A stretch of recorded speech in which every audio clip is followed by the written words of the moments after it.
All right, folks, welcome back. It is day 17. 皆さん、お帰りなさい。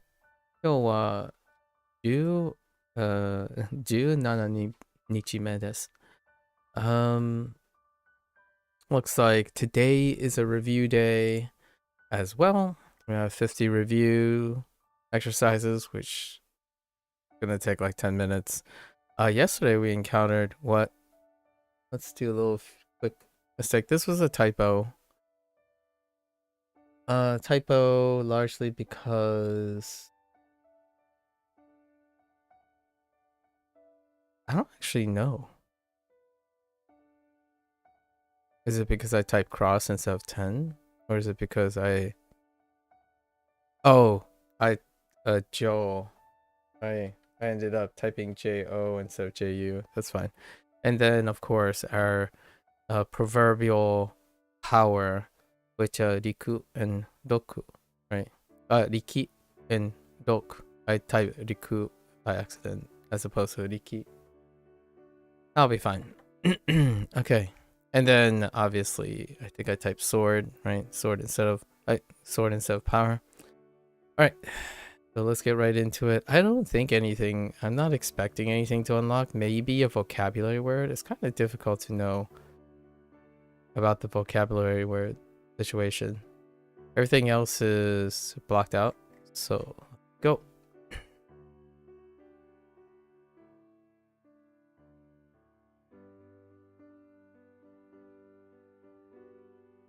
Pass.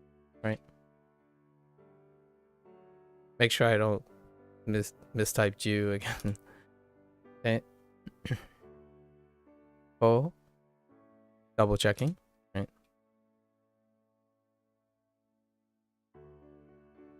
Go Power Rangers, right?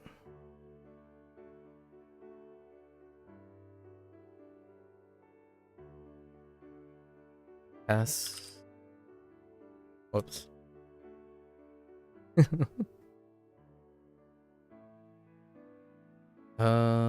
Pass.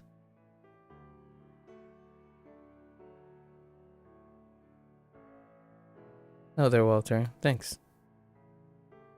Mada des.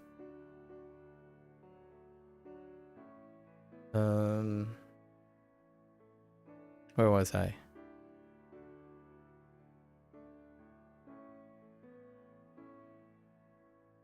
Eat. Right.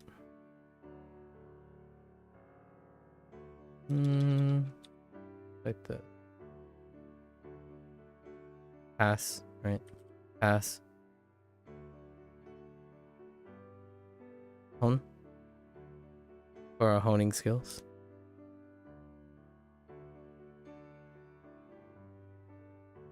Pass.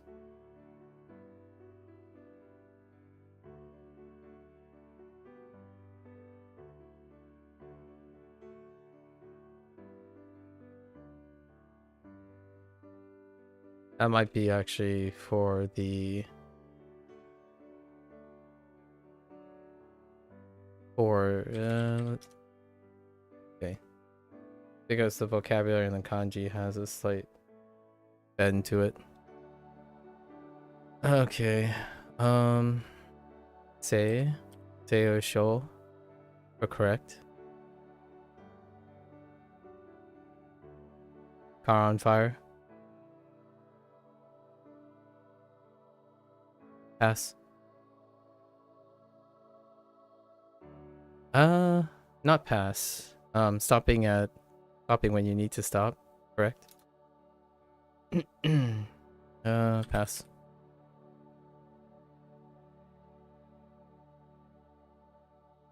Emu.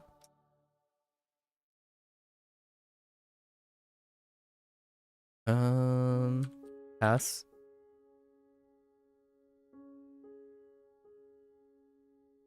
What happened on 8th day? Yogurt in the car.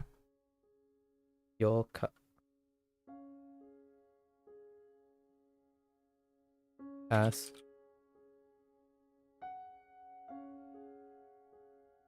Sheep.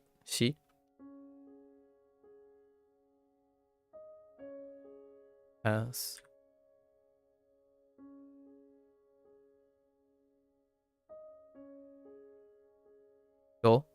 Dog.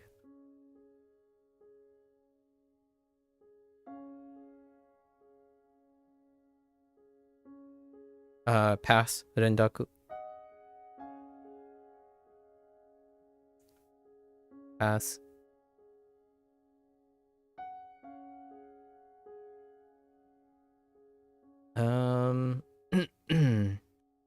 I've been on the 6th day.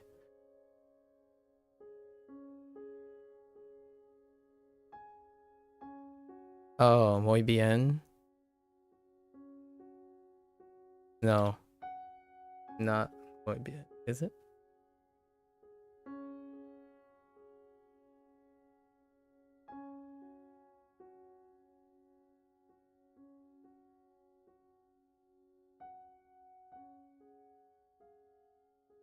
No, it's 6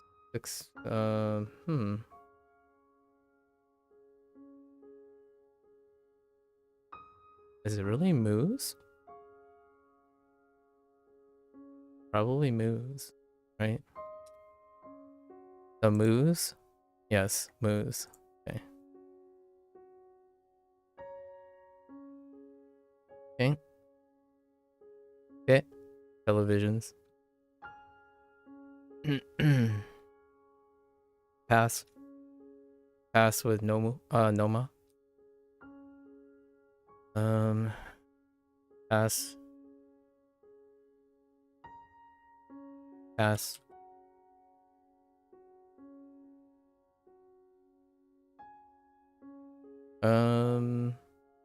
Oh, this one is a little bit shot in the dark for me, but to exit out the dead room, right?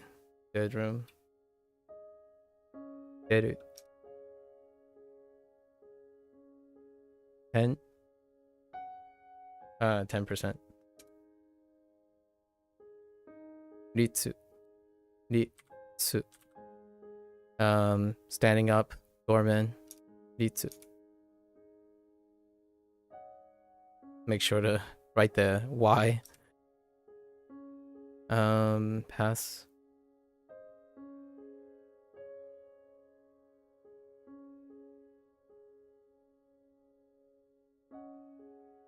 Exit the dead room. Right. Cho. Mrs. Cho.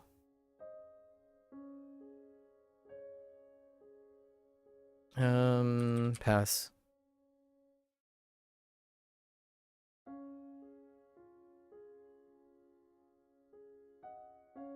Pass.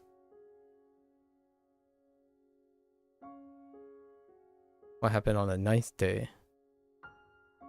9th day, Coconut Day?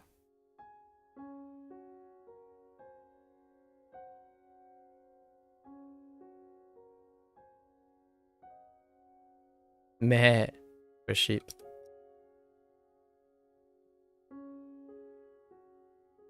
Make sure not to typo. Jewels. You. Pass. The moon Getsu your Gutsu.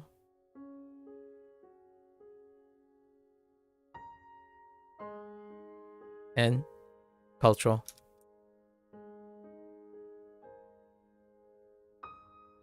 Pass. This is convergence, so converge.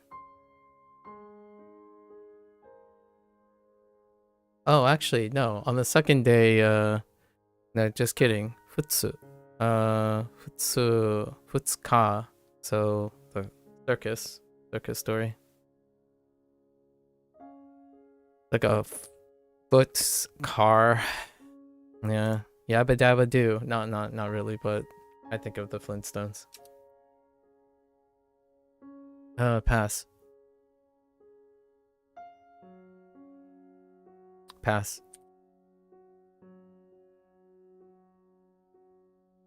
Use, right? Youth. Yo. Oh wait, not yo. You. Youths.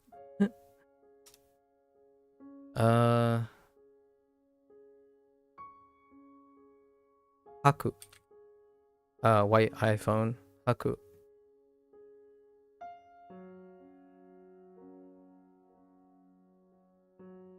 Swing. Swing. Sweet.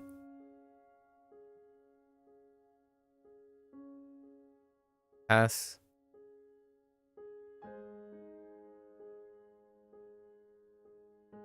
Key. That's purple. Yeah, key.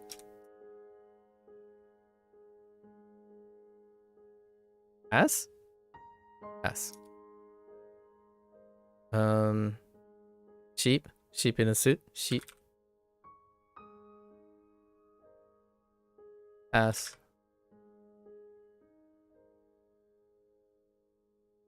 What happened on the first day? Oh, the cheesy tweet. Tweet cheesy.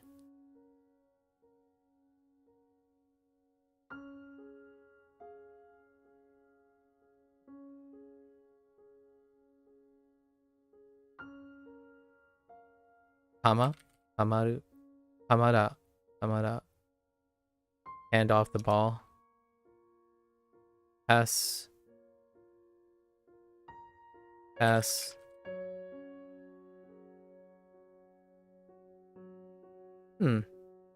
So dead from the mouth and then Nendaku, right? What else was there in this mnemonic? Oh, the whale mnemonic, the Moby Dick mnemonic, and then the reminder on the Rendaku. Okay. Exit out of the mouth. That's fair.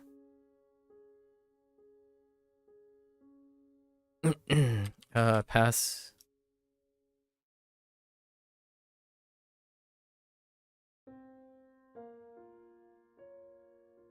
That was the whale mouth exit. Pass. Oh, they're Valentine. Moshi moshi.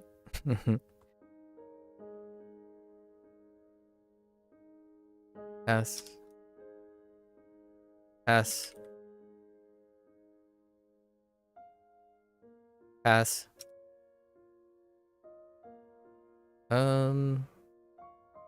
This is muy bien car. Muy ka.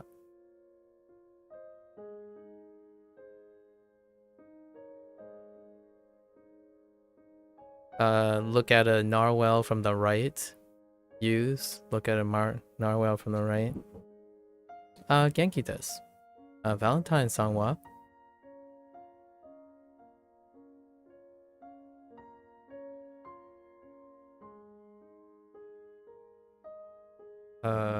Ball. Right. What happened on the third day? Oh, driving Ko? Me? Ko as in me? No ka. What happened on the 10th day?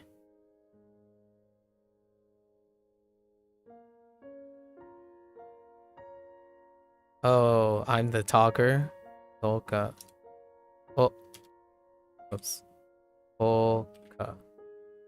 Gotta make sure I type the O.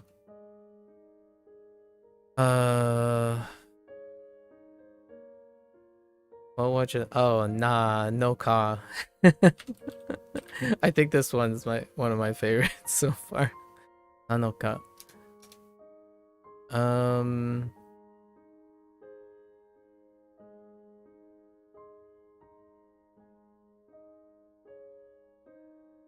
Ooh, I'm pausing on this one. Let's make a note. Pause on this one.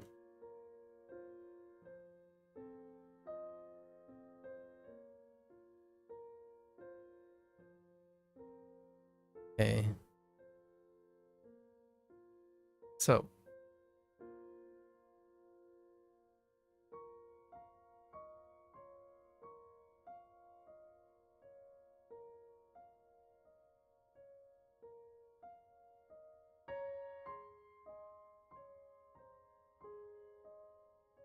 Hmm.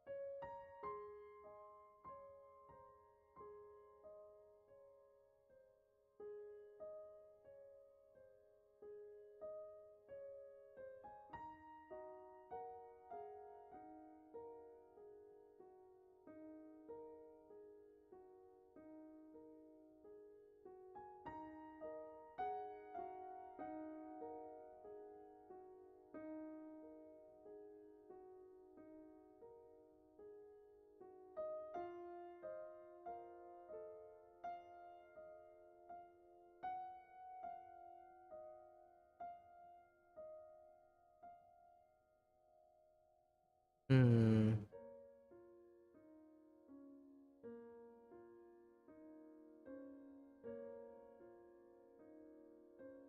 It's definitely being overpowered by HanziHero's mnemonic. So let's see.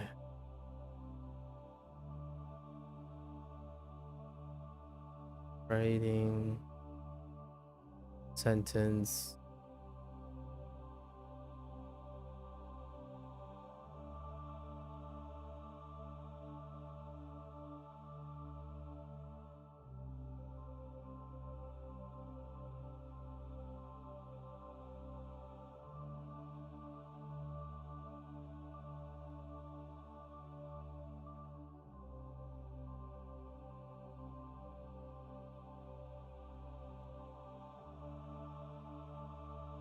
Oh, it's a un monster. Okay, I'll have to add something to that later.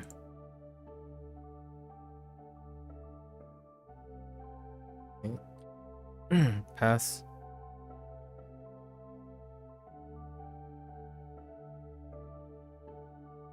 Was this still a pass? This was still a pass. Pass.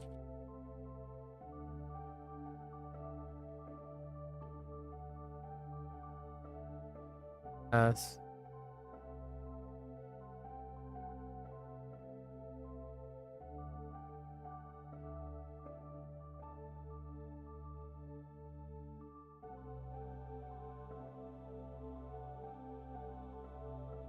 Wait. Still use, right? Use look from the right.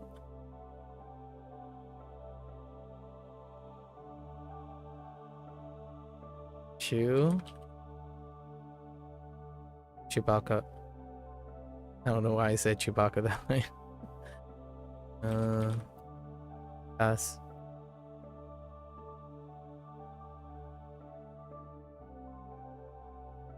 Pass.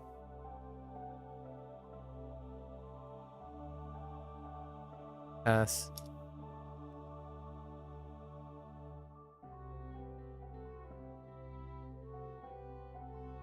Stop.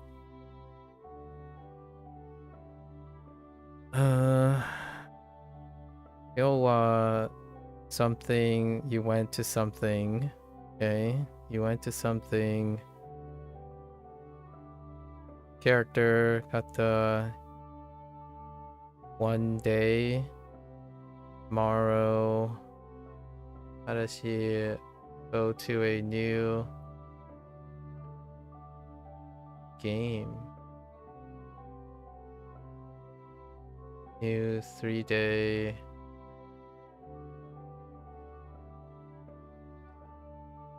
Something dance shoe origins.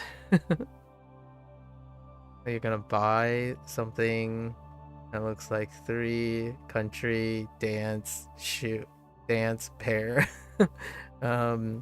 Also このゲーム漢字は難しいですね。Let's see what origins. What game has origins? I have no idea. Wait, which game has Origins as a edition, as a subtitle? So you went to, yeah, that's probably game. That's probably work. It looks like work. Oh yeah, shikoto. And then what could that be? That could be if you're doing something tomorrow and you're gonna buy. You're gonna have. Okay, so one, that's probably a good day. And then tomorrow, don't know the name of that title, but new 3 country something. And then the kanji in the game is difficult. Yeah, that makes sense. Oh, wait. 3, I guess that's probably a wartime Sengoku game.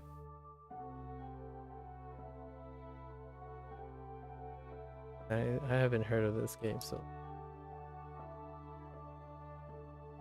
which one are we talking about? Let's see.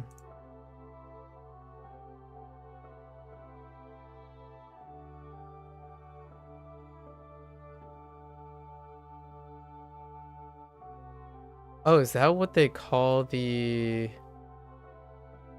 Dynasty Warriors thing? Is that how you write the name?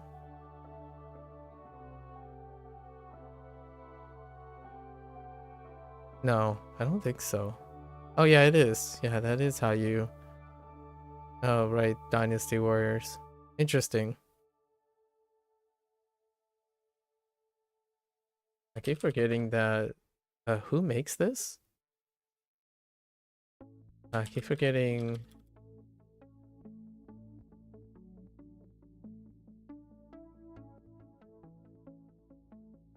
Well, that's neat.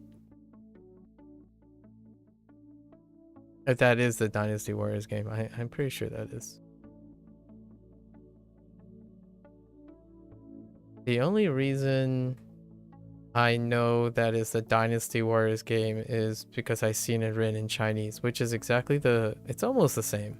That's the tradition. I guess that's the Japanese way, which is interesting because it's like a combination of simplified and traditional. Oh yeah, that's right. Koi. That's right, Koi. I was looking for I was trying to figure out who the parental publisher was. Koi. That's right. Koi Tecmo. Yeah, you know what's funny about that? The Japanese, I'm guessing you type the Japanese title of the game. It uses like a combination of traditional and simplified. You took a vacation day at work just to go and buy and play the game tomorrow? Oh. It looks pretty good. Like they broke their Omega Force, and Koei broke their losing streak. Oh, and what I mean by losing streak, just specifically for like the critically acclaimed, like reviews and stuff. Like people still love, like the player base still likes playing Dynasty Warriors. However, they broke their like losing streak with the gaming journalists, if you know what I mean. So that's kind of neat because the one before it was probably the all-time low. Neat. That's kind of hard to read, like figure out what that is. The meaning is interesting. You've heard Japanese uses a lot of traditional style characters. Yeah, 9 absolutely bombed. Yeah, the experimentation with the quote unquote open world design and adding like RPG elements.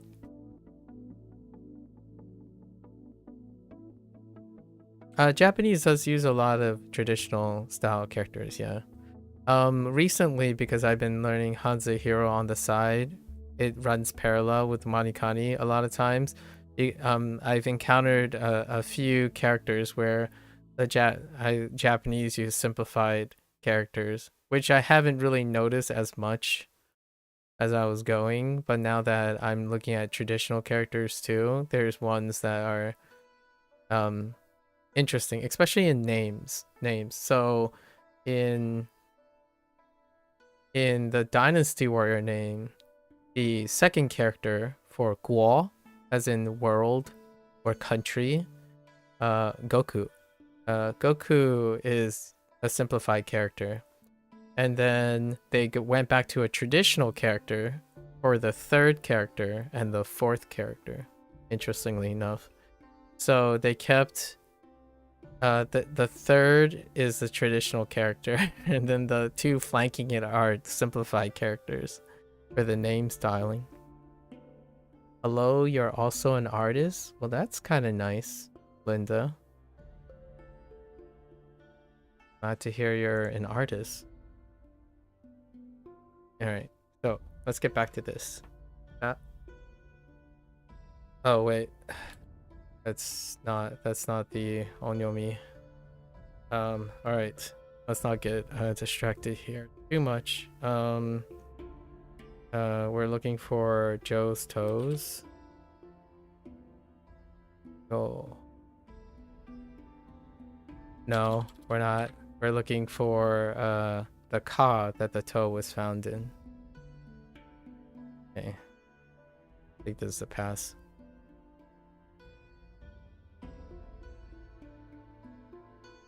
Sense. And pass.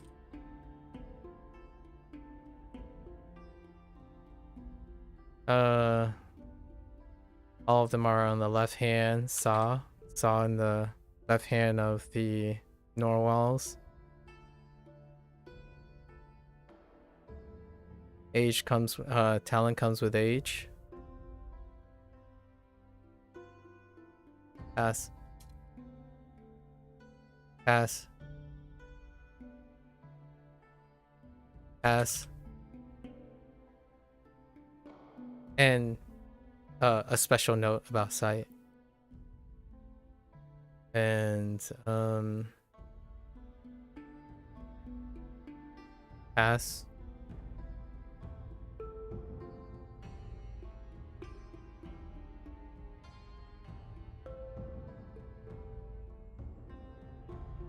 Shogun.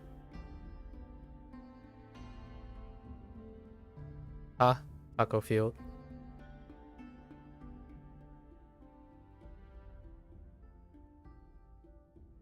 Left hand. Pass. Pass.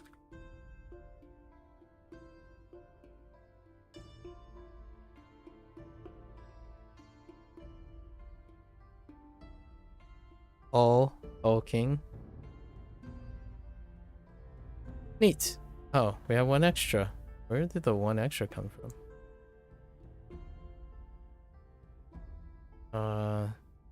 Cheated? Is this a cheat? Yeah. Cheated. Pass. Alright. Konnichiwa, Gecko. Well, we finished. 30 minutes? Yeah, usually these go very quickly. Review. Oh, tomorrow is gonna be a big lesson. Tomorrow is gonna be a half lesson day. Or a third lesson day, it looks like, possibly. So I do see 6. I see 7, 8, 9 characters. So tomorrow is gonna be a little bit weird. Well, actually, let's go over this first before I end this. Do my ending remarks. Yeah, so I can't wait to hear what you think about Dynasty Warrior Origins. My budget is incredibly tight for 2025, so I'm probably not going to be playing Dynasty Warriors anytime soon. Oh, and it would bleed into everything for now. I'm kind of locked in until not that it's more of a budget thing, but more of a time budget thing. Pretty much locked in until April at most to have any wiggle room. As I've already locked in Like a Dragon Pirate Yakuza. So for now, I'll hold off on revisiting my childhood. My first Dynasty Warriors was actually Dynasty Warriors 2, PlayStation 2 title. As I recall. And the nice thing about historic stuff like Romance of the Three Kingdoms saga and the Sengoku line of things, when it comes to kanji and Hanzi, is that they almost entirely overlap most of the time because of the period and the use of specific characters. They're historical characters, so they tend to overlap. And the reason why I know this before I ever played one after language learning is because I used to play those games. Regardless of what the text was, I was able to play those games. I learned by context, and imagery. So all the like the units and the stuff, and then those games use letter grades. A lot of times, they use Roman characters for letter grades and performances. So I used to play like Genghis Khan, the games based on Genghis Khan's reign and whatnot back in the way early Koei Tecmo days. So you recognize a lot of like common characters between each of the things. Yeah. I haven't gone back to one of those I guess now they're called, you could call them like 4X adjacent, or what is it? Epic strategy? No. There's another word for it. It's a genre. A something strategy, like global strategy, world strategy. I forget what it's called. Massive strategy. The ones where like Paradox basically publishes way more than Koei these days. Like Koei is doing a lot of things, but Paradox publishes most of these things. They don't do Western style Eastern style ones though, so we're still secluded to Koei for most Eastern style historical war games, while Paradox has been publishing all the Western ones. Grand strategy, thank you, Gecko. Grand strategy is the word. Yes, grand strategy 4X.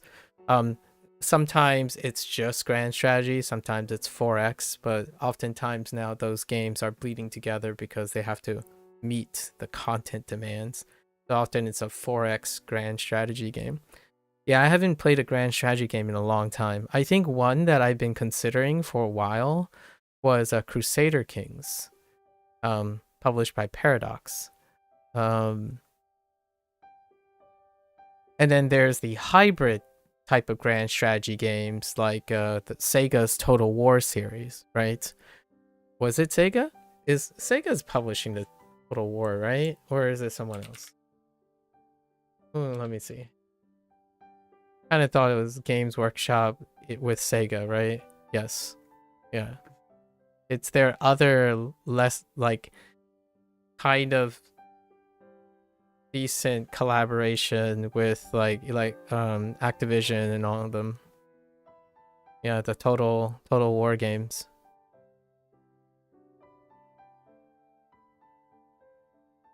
You didn't even play 2 or 3 was your first? I love the game even these days. I absolutely love 2. 2 was when they hit their modern stride. 2 was the title that like if everything after this, we've got it. We've nailed the thing. So I played a lot of firsts, like the first of transition. 1 was was a really far cry from the modernization. 2 and everything post 2. Yeah. Oh, it's Musuo. Musuo is that last 2 letters, the last 2 characters. I'm like, what were these games called before? And it's like Musuo. Yeah, I remember now. That's what that those 2 characters were. You really like Crusader Kings 2 and 3? I say definitely has a somewhat different feel to other Paradox, more intimately maybe. Great to get to know in-game characters and watch stories unfold. Yeah. The last like grand strategy game I played was Civilization 5. didn't keep up with it. And Civilization, the new Civilization is coming out soon, right? The new Civilization is coming out. I'm gonna say this month. It's either this month or next month. At the end of this month or next month or something very soon. Soon, TM. Actually, let me double check. Civ 7, right? I think they're on 7. Civ 7 next month. Wow, it's within a week. Within 2 weeks of February is a big month in 2025. Like next month is very big because after Civ drops a little over a week, then Yakuza Pirate drops, and then within a week Monster Hunter Wilds drops. So it's a big month for big ones. Yakuza Pirates, the Pirate Yakuza, it's big not in the terms of its budget or its like long waited thing. It's more the historical factor that the character you're playing and the game itself's core mechanics is something historically important that game comes out. So it's very important in that way. You just got Civ 7 as a Christmas present. Comes out on February 11th. Yeah, it looks like it. Yeah, so it's quite it's a big time. It's been a while since the last front runner legacy 4X game. 4X / grand strategy game has come out. I played my first Civilization game was Civ 2 as well. It seems like a lot of my first those that still have long legacies was their second iteration, you know, when they hunkered down and found their winning balance. I think Roller Coaster Tycoon was the same. Roller Coaster Tycoon was 2 as well. Sim City was either 2 or 3. Man, I have a lot of I played a lot of video games back in the day. You know, when video games were, if it's released, you buy it, like, because you don't know what you're getting back in the day, right? It's not like saturated. So it's such a different generational experience now where people could continue to play exactly very iterative similar games for the rest of their lives and not be interested in others. And then when you're back in an early generation, you played one-offs of all of the legacy archetypes before they become inundated with permutations of similar designs. You love Assassin's Creed Black Flag. Would you like a Dragon, or is it like something totally different? Never played the Yakuza franchise.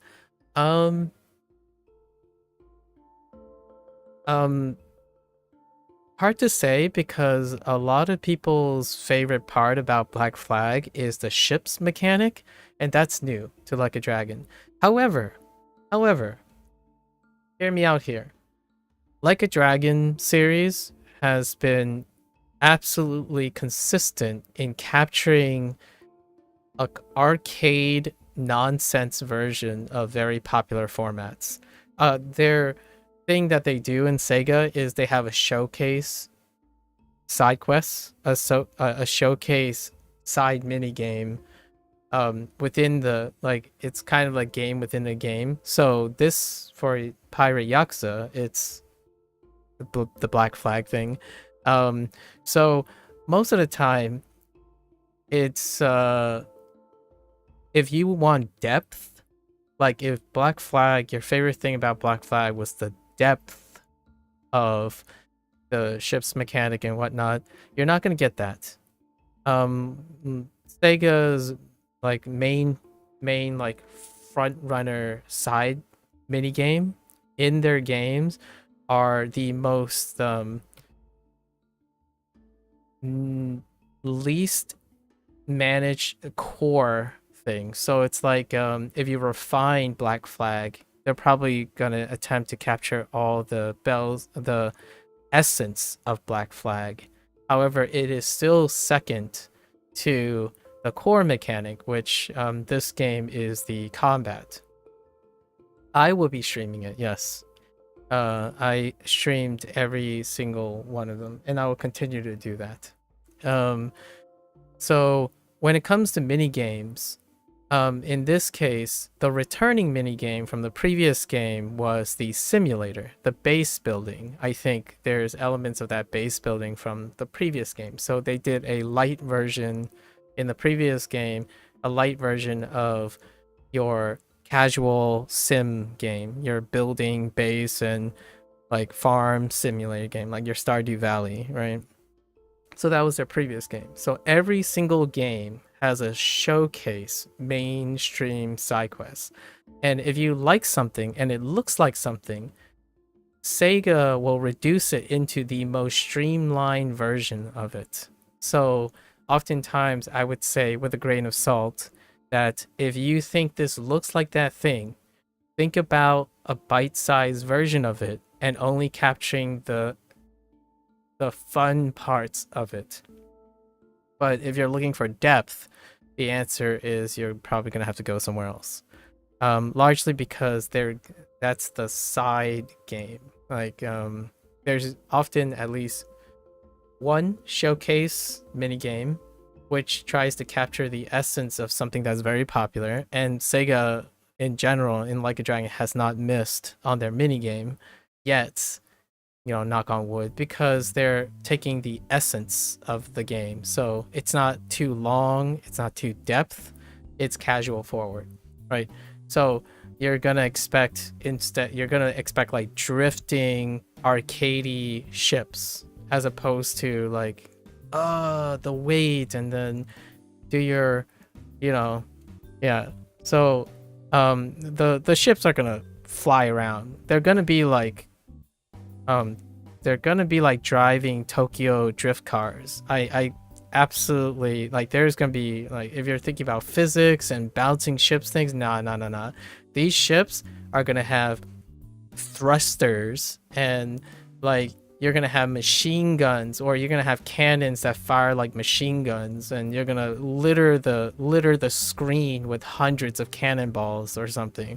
They're gonna like absolutely send a nuke at each other or something like that. Something like a dragon, basically. Like, so it's one of the things to be expected in Like a Dragon.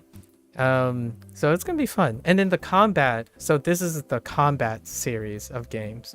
So if you dispense, you know, Assassin's Creed still has the combat stuff, so it's not that, it's more like a beat 'em up game, your classic beat 'em up game. So that's one of the historical natures of Like a Dragon. This is not an RPG, not a turn-based RPG game, which usually features people from the Legacy series, as opposed to Casca, which Casca's gang and stuff is the RPG role. But I'm gonna stream indefinitely. It's my dedicated yearly game. I hope I don't mind if they make it a yearly game, because I'll eat that stuff up. Like a Dragon is predicated on its characters, the legacy that connects together, but ultimately Like a Dragon is a mini game collection. Like, as many arcadey versions of all modern things as you can. Usually lean more towards depth, complexity, realism in games, but I do enjoy silly too once in a while to balance it out. Its showcase is not that though. So its depth and complexity is storytelling. So realism is its depth, story, and storytelling. I think depth, complexity, and realism games tend to lose sight of storytelling. They sacrifice a lot in storytelling because generally the depth and complexity is focused on mechanics. And oftentimes when people think of depth and complexity, they're thinking about mechanics. And this game series is predicated on storytelling. So it's the characters doing the things that create the auto buy. And personally, it can be tough what my stance on is, because largely realism, in my opinion, is incredibly restrictive to creative freedom. So when you think of realism, I think realism is confining, and it destroys the liberties that video games have. It's kind of like expecting an animation, like an anime, to be realistic. The stuff that you think are realistic is not realistic, that people enjoy, right? I think depth, complexity, and realism are very very different things, but the whole realism thing, it's surprising what people think are realistic and aren't actually.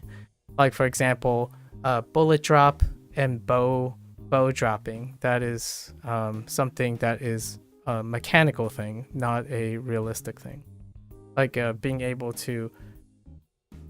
There are a lot of details, but I typically use the bullet drop and the bow thing as an example because it's something that a lot of people think things should drop at this particular distance, but it's not even close to realism. And depth and complexity is more of a mechanical thing. So someone who likes Civilization, right, and we're talking about like grand strategy games, that's probably depth and complexity.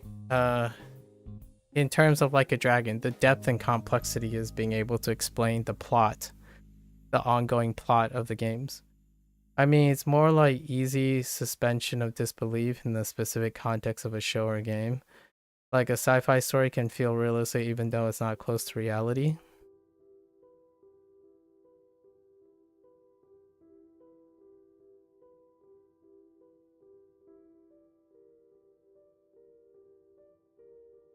Like a sci-fi story can feel realistic even though it's not close to reality.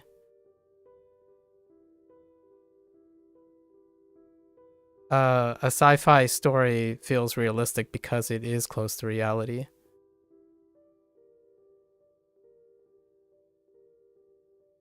I think an example, hear me out here. I think an example when you mean a sci-fi story can feel realistic even though it's not close to reality is that the characters behave in a believable way within a context that doesn't exist yet. That's a character behaving realistically.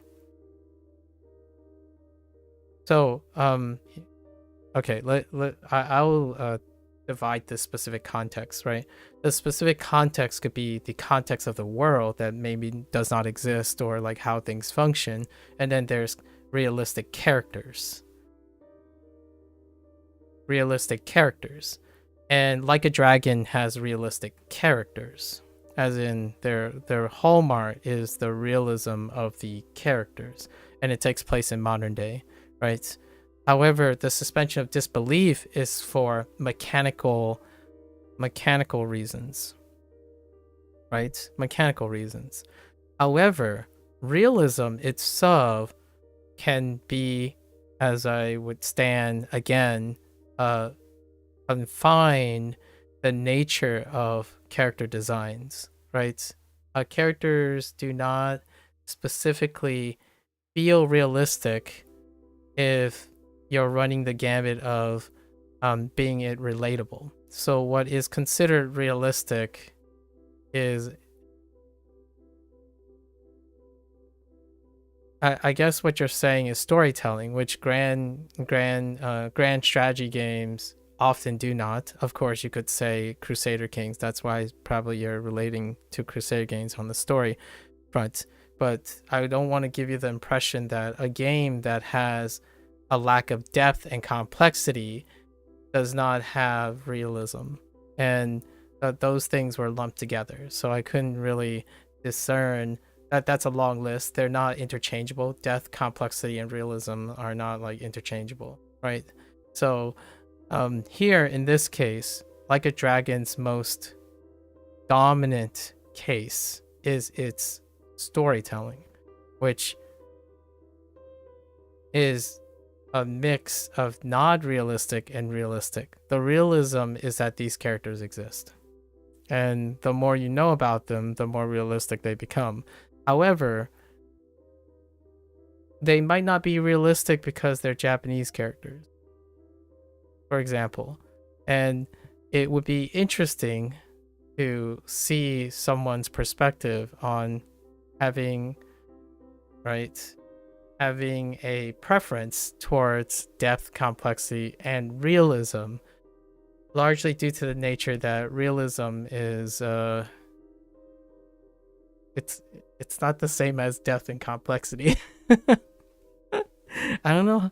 I'm talking circles here, but I am struggling to find something that would have those three.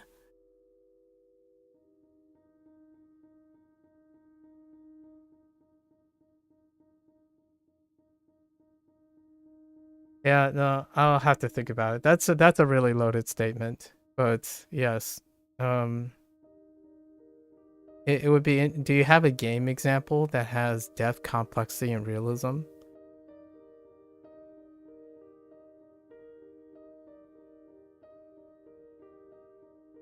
Because silly, it can be realistic. Reality is complex and deep, I guess. Like, because silly is not a counter to realism. People do silly things realistically, and then like silly things have complexity. Humorous things have complexity, and the reason why I say that is because Like a Dragon is depth, complexity, and realism. Largely on the side is because it's silly. It's celebrating life and being silly in life and doing things eccentrically, right? So it's interesting. It's an interesting thought. It's a big statement. It's a loaded statement. A sci-fi story can be realistic even though it's not close to reality. I agree, because of the context of the character. However, it can also be realistic in that it is a complex extension of what may happen in the future. Last of Us 1 and 2, RDR2, definitely not silly though. They are. Are they not silly? They are pretty silly actually, but that might be because I have a science background. Last of Us 1 and 2 is pretty dang silly. It's like watching Walking Dead. The Walking Dead. The characters behave quite silly, but it might not be silly for the drama situation. RDR2, oh man, that's really silly. Unless you're not a fan of like Clint Eastwood stuff and whatnot. But there are elements. Obviously, those games are really big, so there are silly elements, and then there are not silly elements. But the way the characters are dramatized, it's often a dramatization, so there's some suspense of disbelief in it. I think the context, like the world itself, is probably more realistic than the characters themselves. Although that's perfectly fine. It's, you know, Rockstar Games and Naughty Dog doing Last of Us, their characters are larger than life. And then RDR2, the character is larger than life, as opposed to something not larger, like, you know, that guy in RDR2, he'd be dead in like 3 days. Right? Like, they were talking about realism and whatnot. The decisions this guy make, that dude is like ex machina embodiment. Last of Us 1 is ex machina embodiment. So that's like a dragon.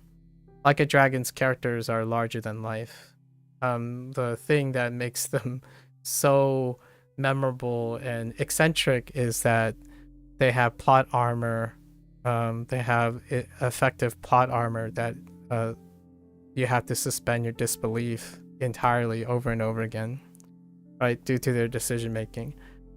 I would say even The Walking Dead has more dead characters than Last of Us and RDR2. Real talk. Just real talk about the whole realistic thing. Yeah. I haven't played RDR2 myself. It took me, I watch people play, and the way that person makes his decisions is what makes him really fantastic, because he is fantastically unrealistic. The things you're able to make your character do and they get away, he ex machinas his way out of most things. I don't know if you've seen Deus Ex Machina, where that meme came from. Ex Machina means like things just work out so conveniently that this person didn't end up in a ditch over and over again. And that's what makes those dramatizations incredibly emotional. They're character-driven novellas. In a way, Crusader Kings, I would say, is very similar because you follow specific characters. They don't immediately die at each corner, because they're in a war game. I think realism is a little bit overrated in a sense that if you want character drama, it's very difficult to suspend your disbelief far enough that you would enjoy it, because if it's realistic, your characters would have died so many times prior. There's only so much plot armor to prevent realistic characters or realism from killing off your characters. Like, I don't know, the first season of Game of Thrones, for example, where, sorry, I might be spoiling a old show, but an even older book series, but when Ned Stark gets executed, right?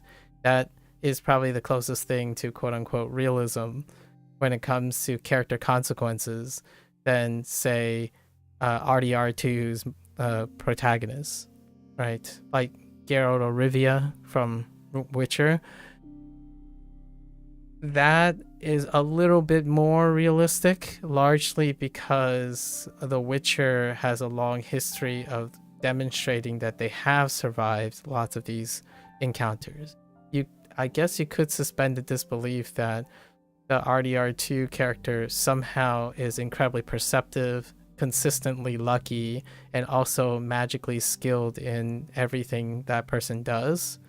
And then also like Last of Us characters. Alternatively, for example, Kratos's character is, you might be thinking, oh, it's mythological, it's not like this person would have died a long time ago because he's just human, but he's not just human. So in fact, the unrealistic context of his lore makes him more realistic because he can't die. He was blessed by gods. He's a demigod himself, and then so forth and so on. So it's like realistic. The character is realistic, bound by the unrealistic context of its situation. I think I'm being a little bit pedantic, but it's my counter argument on it's my counter argument for the whole idea of sometimes people differ in their perspective on what realistic is supposed to be. It's not story driven, but my favorite FPS, for example, is Red Orchestra 2. The wartime game. Yes. You catch a bullet and you're dead, but then you respawn, suspension of delete. Otherwise, it would be a pretty short game. No, not really. If you get shot in the head, you take the role of a different character.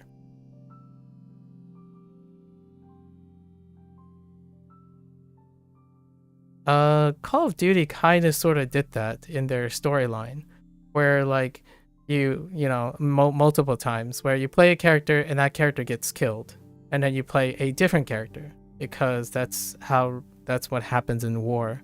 Your character dies. Like one of the biggest what faces oftentimes deal with the execution of a beloved character or the betrayal of two characters to each other that you played, but then you play a different character. So in Red Orchestra, they, for the sake of realism, instead of suspending disbelief, you could catch a bullet and die and then take the role of a different character as opposed to respawning your initial character. There are a couple games like that where when you die, you immediately like flow, like zoom out of the battlefield, and then they will tell you where your other character is. I think Battlefield did that for one of its things. Maybe Battlefield 1, you know, like the reboot, the old time reboot or something. So they could have went that direction. However, you can choose to suspend your disbelief to respawn as the character that you pick. What's a example of this? Roguelike games? Roguelike games typically have to find some non-story driven mechanic in explaining why your character comes back to life. And that the context of the environment is unrealistic. However, if you understand the context of the environment, then your character behaves realistically within the rules of that world. For example, Dead Cell. Dead Cell is a Metroidvania game. It's not brimming with story-driven things, but it is explained how the character dies and spawns back from the pool. Or Hades from Supergiant Games, where your character is a god or a demigod, and every time you die, you spawn back to the proverbial purgatory that is the underworld, right? And then with every iteration, within the context of their time moving forward while respawning, they progress the story in a nature that is realistic within the context of their game. So these games are cool. I personally have a preference for these type of games, and I think that's where we both meet eye to eye, where like it's realistic in the sense that within the context or confine of the system, you don't necessarily have to suspend your disbelief beyond understanding the rules of the world or the fictional world that you have already paid, you know, bought a ticket into. I think that's probably where we're going with this. I think that's the closest thing I can empathize with you, where when you said like a sci-fi story can feel realistic even though it's not close to reality, like Alter Carbon, for example, where you have to suspend your disbelief initially that human consciousness can be stored as a stack with the invention of the stack on the spinal column, right? And that allows effective conscious immortality and allow people to exchange their mortality, you know, go beyond their mortal body by preserving the stack, but the essence of themselves in these, like, I think it's called a stack. Basically, you upload yourself to these things, and then due to the confines of that, everything else behaves realistically. Because if you have these things, what is immortality like? What is it? Are the humans going to behave? And for me, I think Last of Us is fantastically whimsy. Like, knowing these circumstances, they behave, in my opinion, startlingly not realistically. And then RDR2, it's a Rockstar game. Your characters tend to not behave realistically within the context of their world. It's kind of like Rockstar's hallmark. You play a character that's larger than life, as opposed to trying to make the character something realistic. I actually think that's why I enjoy watching Rockstar games, because their characters are larger than life. I like a Dragon because the characters are larger than life. Casca, dude, I love Casca, but holy heck, Casca is like a saint.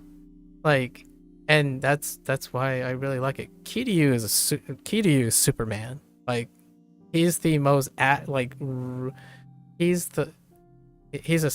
Superman character. So it's difficult to quite.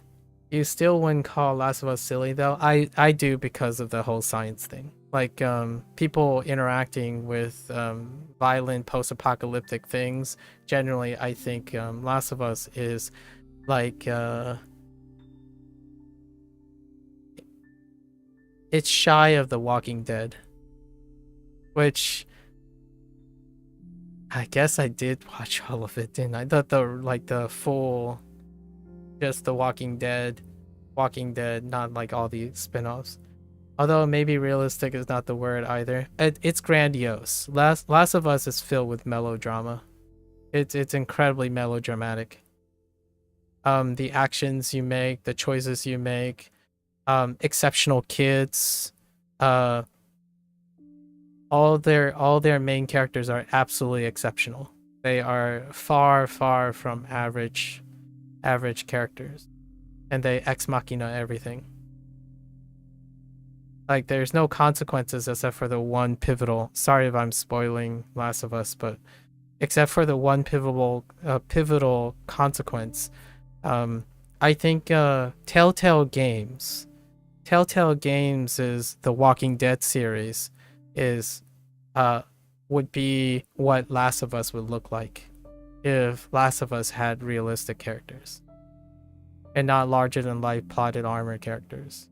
I think it's one of the things that make Last of Us brilliant and fantastic. It isn't Telltale Games is The Walking Dead. If it ended up being the Telltale Games The Walking Dead, I don't know if it would have been as great, like as different. I don't know if you ever played Telltale Games as The Walking Dead series. Generally speaking, yeah, you don't get attached to your characters because decisions are made in a post-apocalyptic world. Maybe we simply don't have the same interpretation of meaning of silly. I'll blame it on the language barrier. No, I think, hear me out. I know what you're thinking about that's silly. However, I find more things silly than being goofy and being for humor. I think silly is also the way I read the way you said silly is the opposite of realism. So, like, you said you usually lean more towards depth, complexity, realism in games, but you do enjoy silly too once in a while. So there are a lot of things that opposites realism, depth, and complexity. There's mechanical arcadeness, right? It suspends like physical boundaries and stuff, like, oh, a ship drifting. That's silly, right? Because ships don't drift, for example. You don't fire a nuke from a 19th century ship. That's silly. That's a depth mechanics thing, right? And then you had realism, which you're using to contrast with silly. So there are many versions of silly. And I'm talking about a particular form of silly that contrasts with your example of Last of Us RDR2, right? Not that I'm saying the game itself has silly characters, like as in they're goofy or funny or Saints Row, right? Like, it's not Saints Row. Rockstar Games don't make games like Saints Row. RDR2 is not a Saints Row like game. Rip in pieces, right? Rest in peace, Saints Row. Like, they're not being goofy. To me, silly mostly equates to goofy in a way, you guess. Yeah, so I think the word would be funny, I suppose, in my opinion. Things are very silly because people make silly choices, right? And Last of Us, the characters make incredibly silly choices. They're not funny choices, but they are certainly silly, as in foolish. They are foolish choice making. And that foolish choice making does not produce any consequences. It's kind of like my talk or argument. This isn't an argument, this is differing perspective, obviously. It's one of those things where when someone says to me, oh yeah, Marvel comics, they try to be as realistic as possible, right? This is a comment. Now, I can defend that and refute that. I can defend it because Marvel in its context tries to be as realistic as possible within the confines of their system. So if someone were to have, say, this ability, how do we explain and how do we contextualize the consequences of this ability, right? Like Spider-Man, for example. However, the choices the characters make can oftentimes be incredibly silly. like incredibly foolish, incredibly foolhardy, even within the confines of their system. Like, I guess I would say something like Ultron or something. You know, Ultron has their infinite wisdom and the collective knowledge of all that is, and then what did he choose, right? Or what did it choose and whatnot, and that can be very hard to determine if that's a foolish decision or not. I think anime plays to that quite a lot, where the world can be incredibly, like Attack on Titans. Oh yeah, we were talking about Attack on Titans yesterday. Yeah, Attack on Titans. Like, I'm watching the last. I hope this isn't too much of a spoiler, but I'm watching a part where now it's becoming silly as opposed to realistic, like concordant with their character. So for the dramatization series, you have potentially a leap of logic in which these characters behave in a manner like, this is definitely anime I'm watching. I don't want to talk more about it in case people haven't. Okay, here's a slight spoiler. I don't know. Attack on Titan's about 4 years, right? I think we're okay with this. You know how Aaron suddenly has a 3-year. They're trying to explain Aaron Sutton motivations for his 3-year Sutton 180 flip, like subversion choices.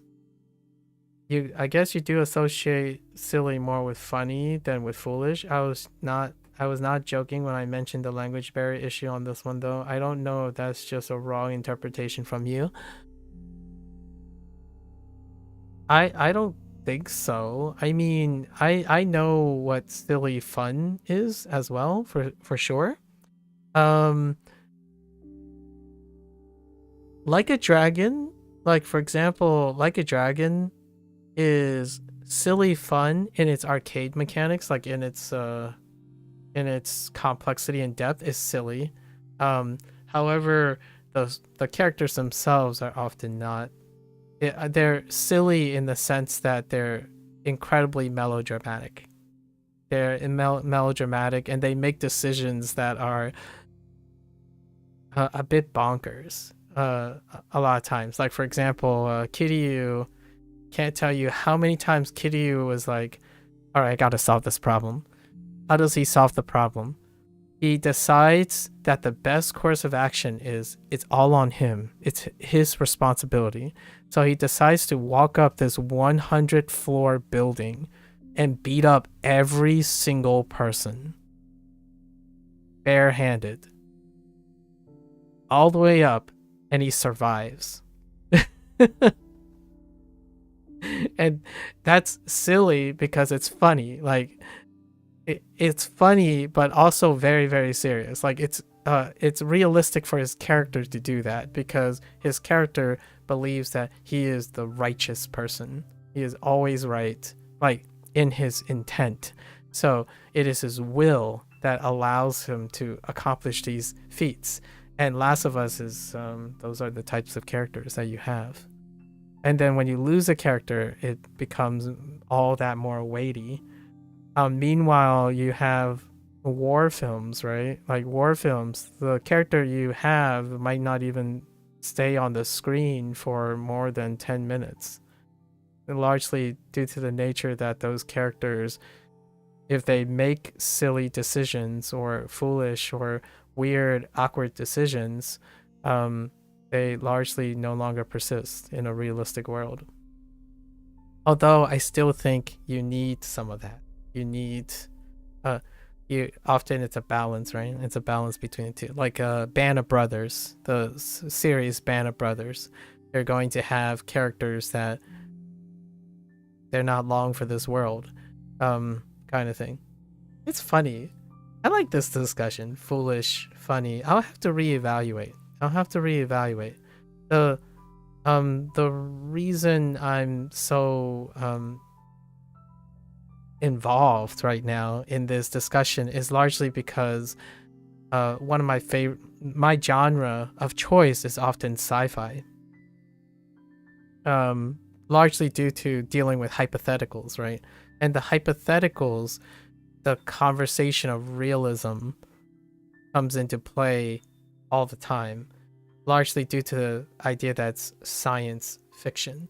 And Last of Us is science fiction, right? RDR2, not so much, right? RDR2, not so much. However, we, I guess historically, if RDR2 was patterned after your legendary people, you could see it as, oh, this is an exception. This person is extraordinary, and we do have extraordinary people in past, in history, that done this, like the kid or something. You know, there are movies about the kid all the time, and they're wonderful portrayals, like Clint Eastwood and whatnot often refer to those things.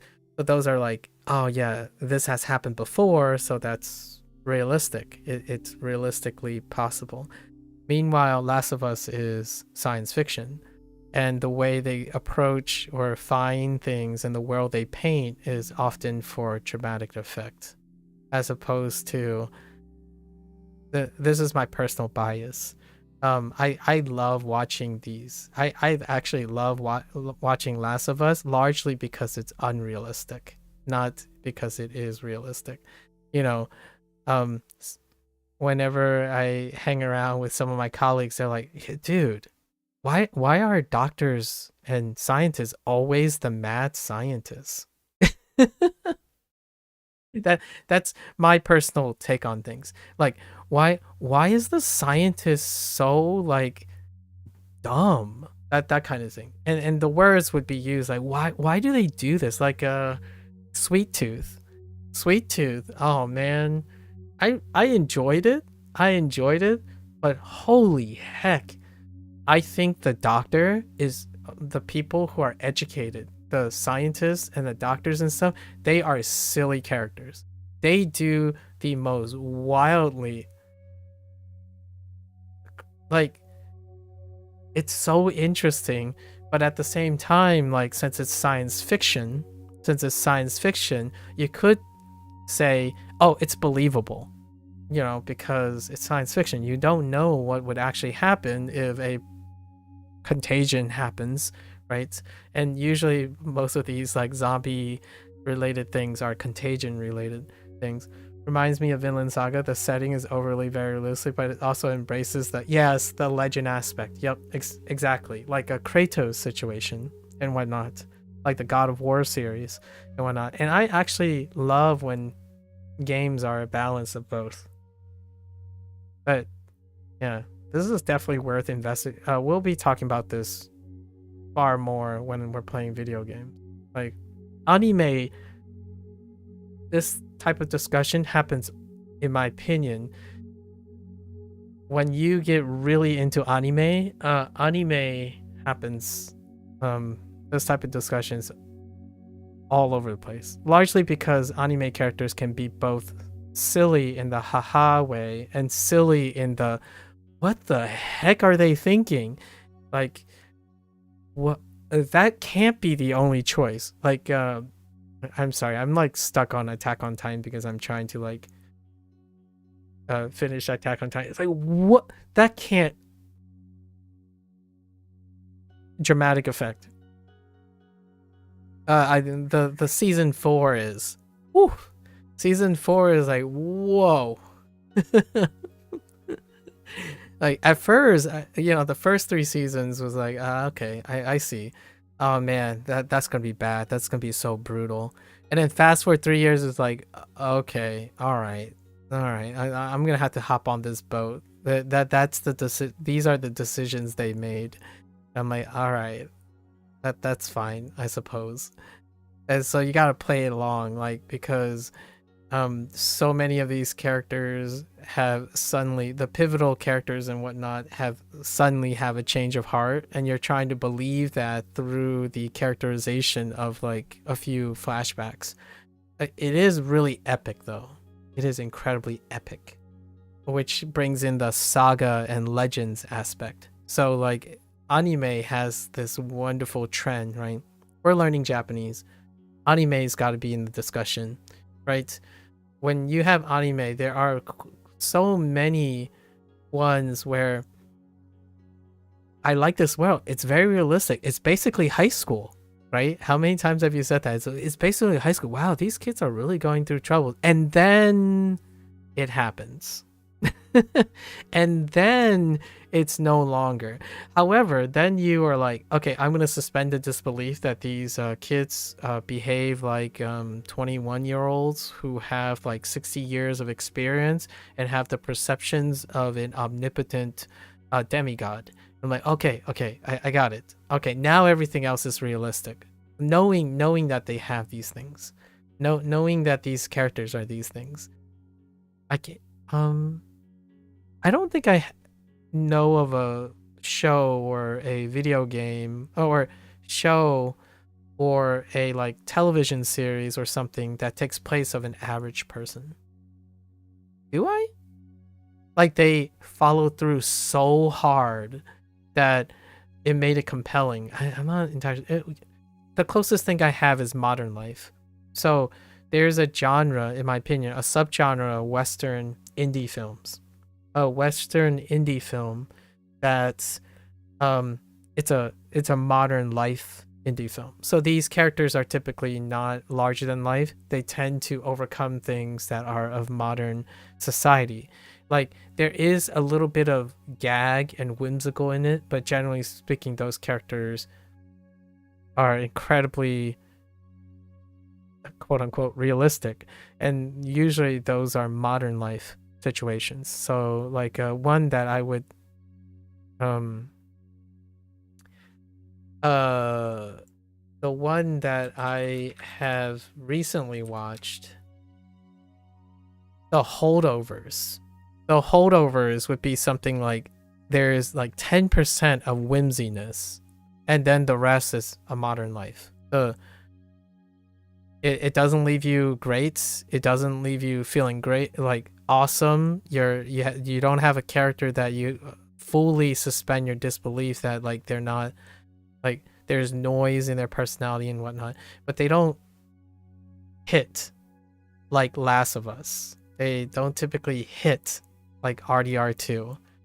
Video game characters, I still have yet to encounter a game that isn't lore based, isn't context lore based, that the characters themselves that you play, the roles of the characters themselves represent the realism, or like the realism that one would want to desire. They're usually larger than life characters if it's a character driven thing. However, strategy games dispense with storytelling altogether, largely because maybe not Crusader King, but story-based stuff largely because it's antagonistic. When you have larger than life character, in order to become attached to characters or character-driven novella, your characters have to be larger than life in general speaking. When that happens, that does not diminish your enjoyment of the show or game. No, it doesn't. It's like at least in my opinion, I want to become attached to a character, then I would understand that they would have to take liberties of suspending disbelief. The more attachment to a character that you have, the more likely you're going to have that psychological predisposition to rationalize all of the character's responses. As you step back out, you realize that, man, this character is ridiculously lucky most of the time, because all of these things have to work out. Now, hear me out. That doesn't mean they can't happen, right? Like movies based on, what was that movie called? 38 Days? Was it called 38 Days? Oh, 300. No, not 300. What was the based on a true story? So the based on a true story things are those characters. It is possible, right? When someone says, is it realistic? They really mean, in my opinion, is it possible? And certainly, almost all of these things you could argue is possible if it happened.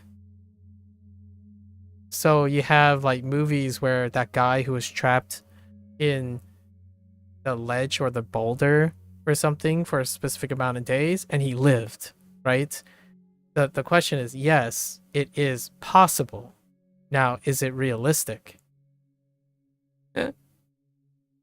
So anime has to answer this question most of the time, right? Certainly it is possible for someone to be so lucky, for example, in RDR2, this is not anime, sorry, we're going back and forth. RDR2, certainly there's got to be someone out there who has lived through all the choices made in RDR2, and therefore you could say, since it is possible, it's realistic, right? And this is where I make the suspension of disbelief most of the time. Largely because I like experiencing things from a lens that is from somewhere else. So rarely does for me personally, right? When that happens, noticing these unexplainable character moments, you try to explain them. I mean, or at least I try to explain. I guess we should be glad that all these incredible dramatic stories are not representations of our life in reality. Yes. And no at the same time. You know what I mean, Gecko? Like,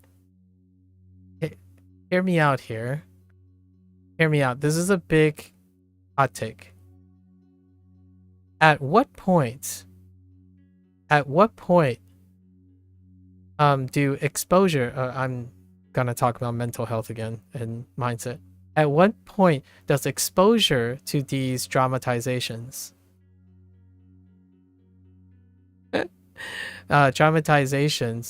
would one start to believe that certain things that are realistic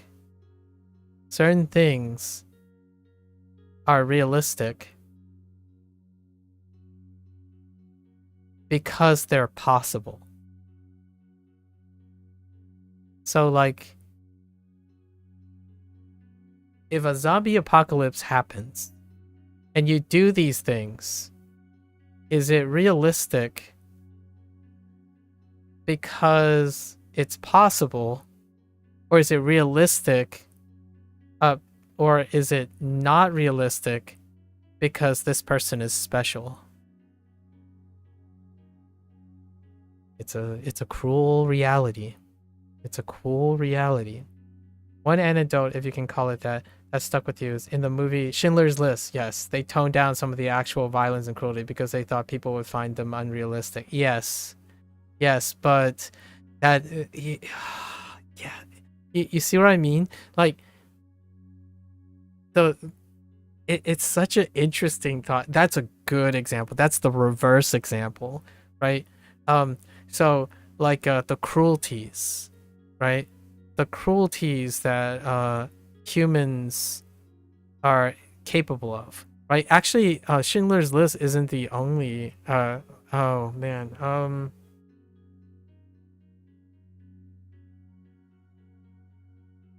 There was one. Oh man. I forgot what the game was. Yeah, it really is. It's all about the expectation ability to project. Now, it's also, well, it's a lot driven by that. I think before it, ahead, like even before the expectations and ability to project, is exposure. Exposure to like information, right?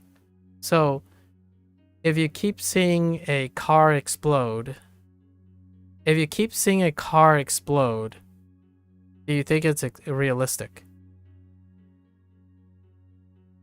I assure you, there is. I'm not going to use a percentage. There's a significant number of people that believe cars explode from a fire. Like, car exploding, car plus fire explodes most of the time.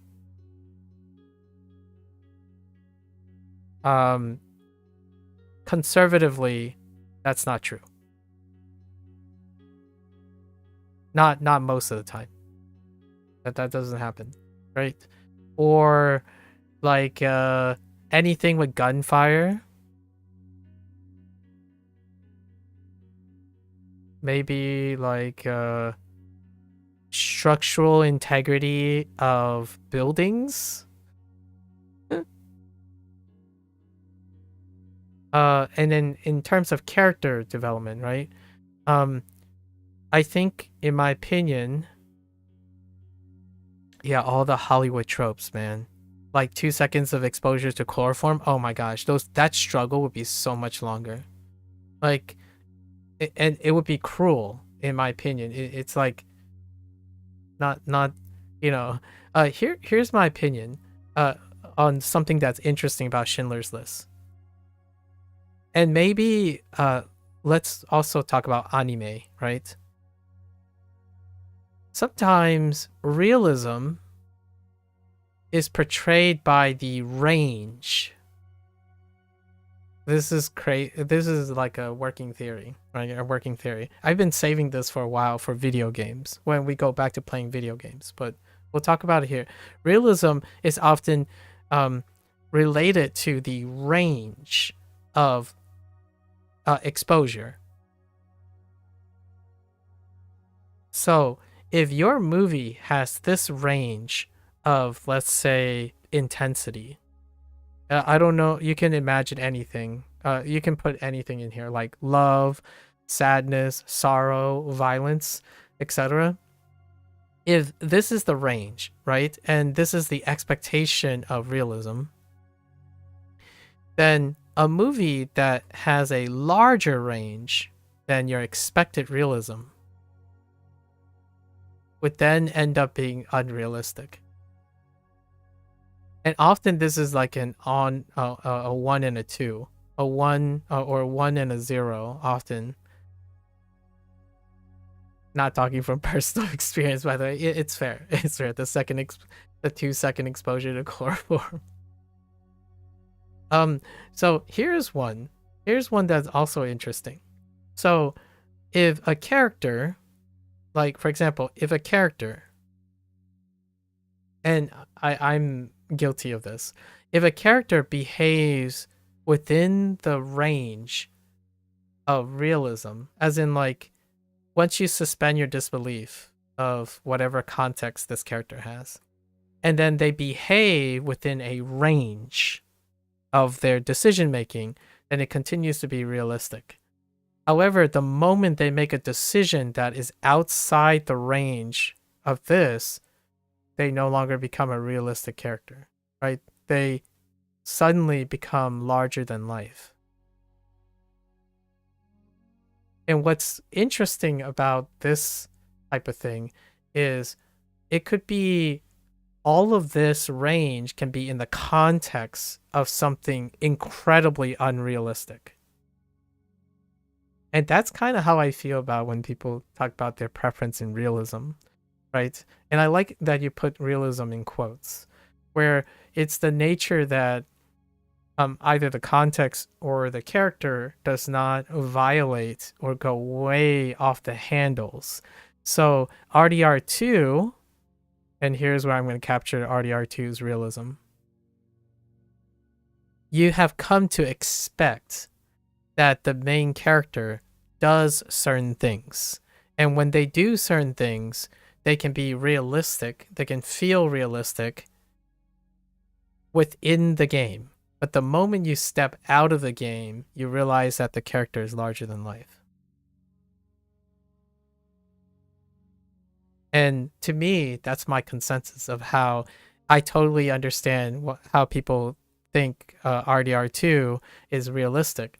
Because if you're in the game, the main character behaves very according to that. Yes, and now we're also back at how Like a Dragon might feel realistic. Yeah. Casca's absurd. Hear me out. Casca is a living modern saint. He gets betrayed like 9 times over in a matter of 1 year of his life, and he is not traumatized. He is not in the corner, huddled in a fetal position, or dead in a ditch somewhere. However, when you follow Casca's decision makings and all that stuff, they kind of make sense because it's within his character. Like Casca took like several bullets and like leaped out of burning cars and stuff, but hear me out. All the decisions he made is really like him. And then Kiryu would punch anything that disagrees with him. And the moment you think about it, when you step out, it's like, okay, a character that punches everyone when they disagree with their righteous principles, that person is not long for this world. Like, if you step out, it's like, oh yeah, Kiryu is a very reasonable, realistic character.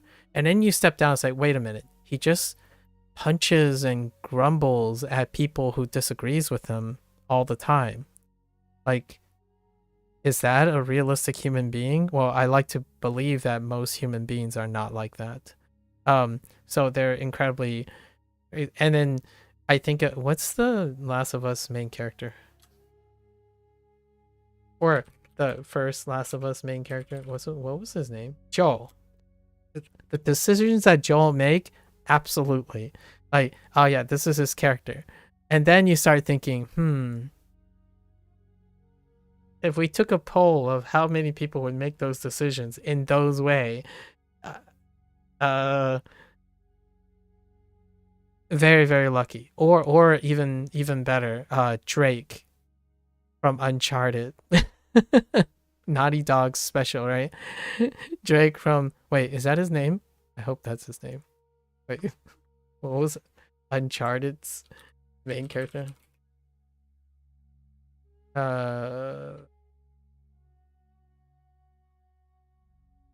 He went by Drake, right? Yeah, Nathan Drake. Sorry, Nathan.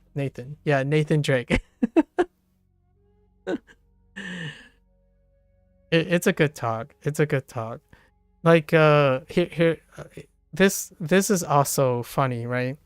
Let's one last thing. We'll think about realistic people, right? Do you think Gandhi, like the people in Civ games, right? Do you think these people are quote unquote realistic people? So like Alexander the Great.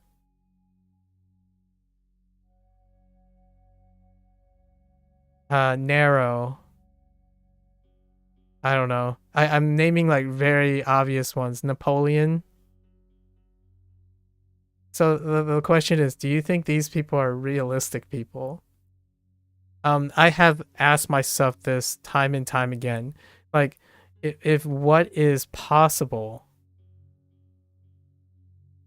makes something realistic.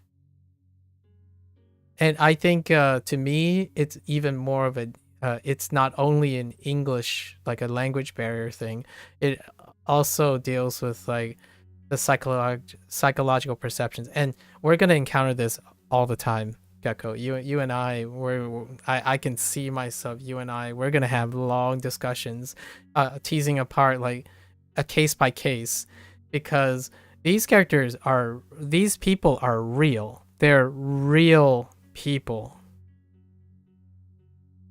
right? And oftentimes when people think about realistic, they're not talking about extraordinary people.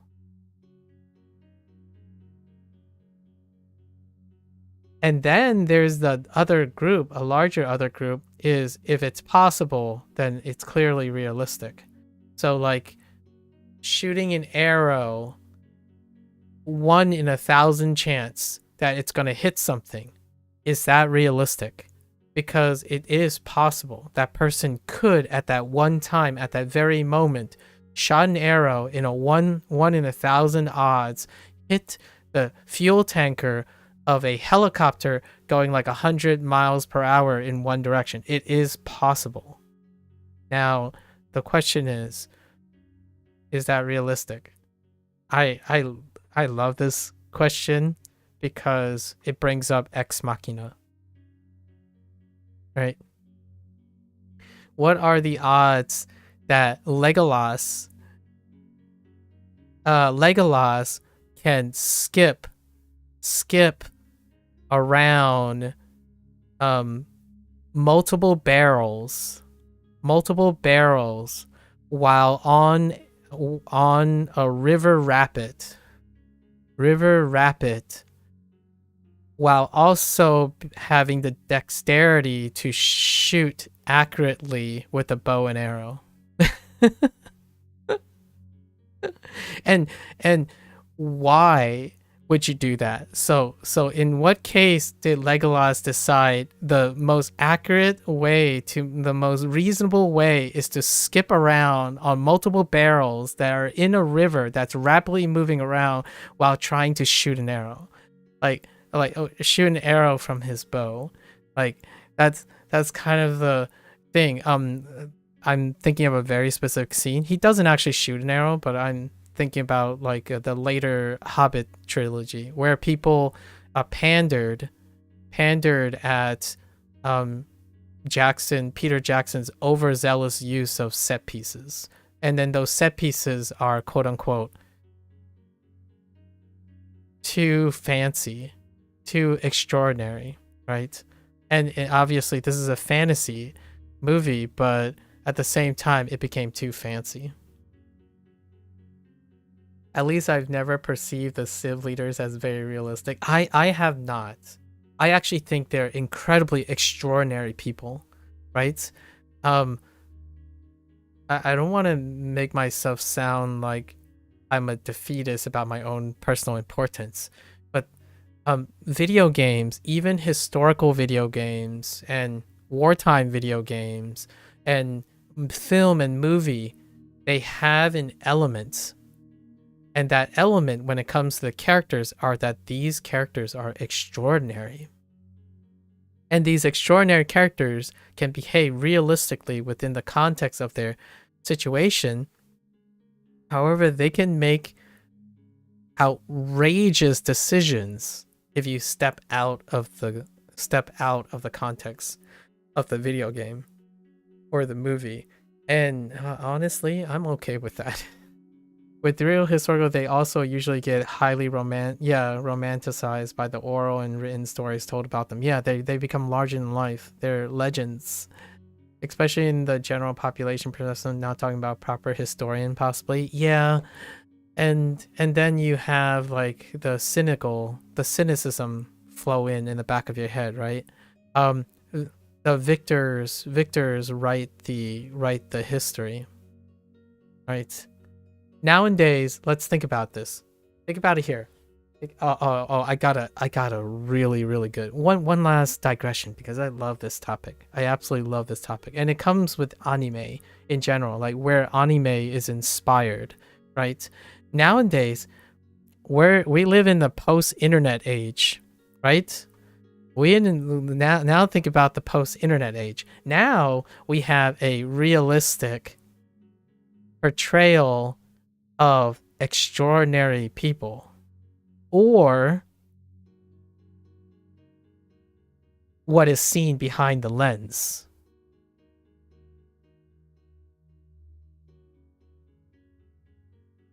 right?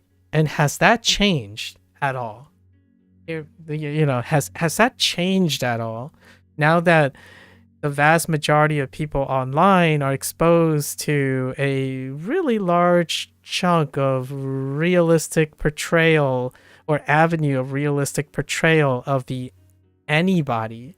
So now you have hundreds and millions of sample sizes of people being less extraordinary, yet when you see the perceptions, they're often still extraordinary cases.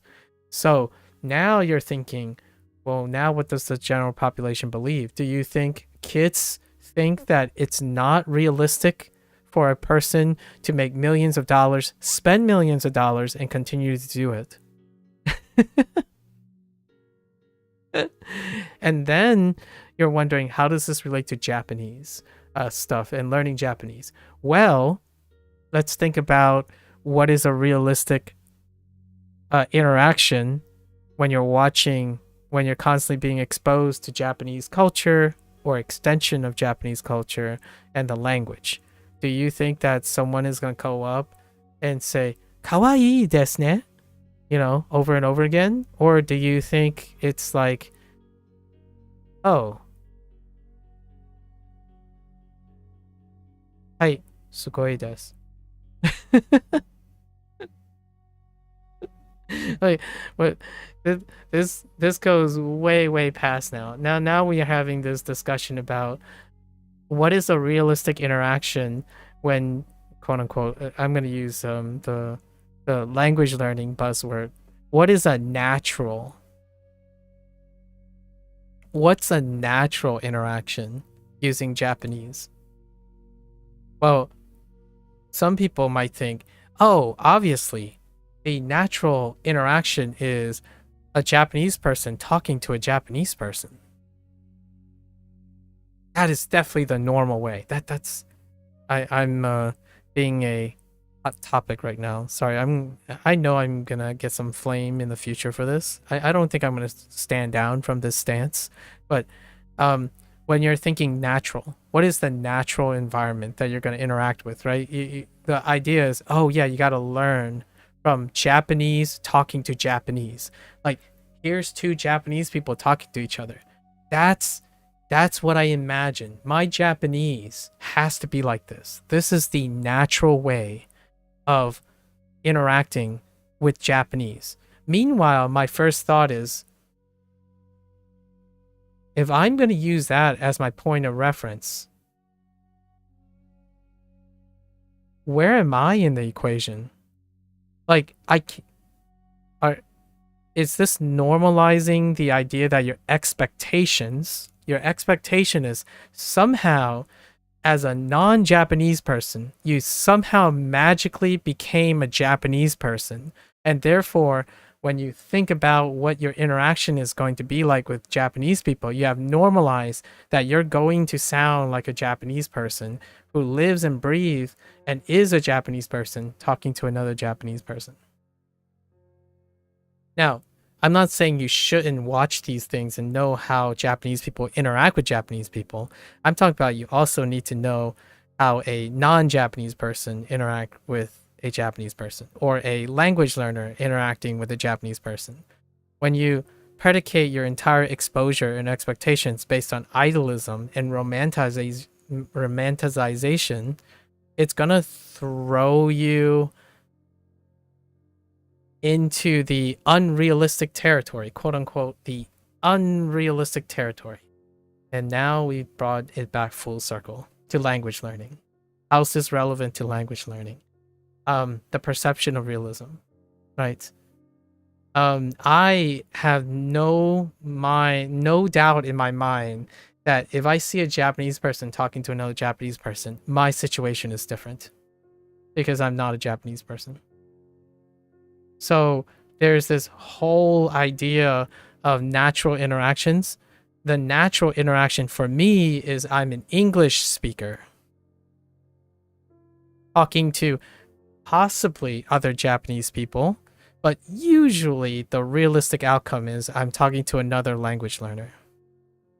So I focus a lot of my efforts in this situation prior to the rare situation in which I can talk to a Japanese person. And that helps me normalize what my usual experience is, not my ideal experience or expectations. So I think it's incredibly important to have both of these exposures, largely due to the nature that if you keep thinking that you're a Japanese person, that you're going to talk to another Japanese person, and you spend years, 5 years, 6 years, 10 years thinking this is your ideal case, you lose sight of all the other things that make this realistic. The realistic outcome is that you're a language learner and there are lots of other language learners.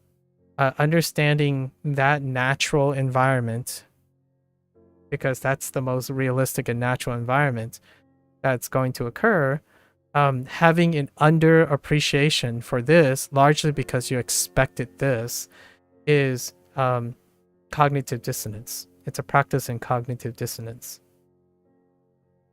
Oh yeah, also like when people aspire to to other people's life. Yes, displayed on social media. Exactly. Influence, not realizing, is usually not a representative sample of their people's lives. Exactly. And they won't share that. They can choose not to share that. I have tried to share some things that are, that people might forget. I try to be cognizant of this, right? Like, for example, you don't see me eat. I know this sounds like a joke sometimes, but I truly spend time and tell them, hey, if you want to talk about food, we can talk about food, because it's clearly showed that I don't eat, but you don't see me eat. You don't see me sleep. You don't see how I sleep. You don't see the problems that I cope with that I'm not sharing because they're not happening yet. So it's not like deliberately or intentionally withholding things. The things that are happening in the moment might not come up, right? Like there's no. I try to hand over fists integrate some of this stuff into the stream process, like what we're talking right now is a part of me that is outside of the stream. However, I make it related to the things that are streamed, but it takes a while. It takes a while to integrate these things, right? And not everyone has time. It's not part of their content. They don't have to do this. They're not like obligated to give you the skippy on what's the importance of derailing on realism and gaming and movies and how that relates to my interest in language learning, right? You don't have to get that deep, obviously, because social media, short formats and whatnot. Going back to language learning, because watching you has been helping me refresh all these items, which I burned on WaniKani a while ago, I actually decided to get back on WaniKani, which I only toyed with in the past. Ooh. I wonder what that's like, starting from scratch. Not that I had much content after indirectly reviewing the items with you on. Like, I feel like it's the perfect time for you to start reviewing them the other way around. You're gonna have to tell me how that feels. Hear me out. I don't know if WaniKani is ever gonna get an update. Oh, Kaniwani. Sorry, Kaniwani. Yeah. Oh, the other way. Yeah, Kaniwani. Sorry. Hear me out here. I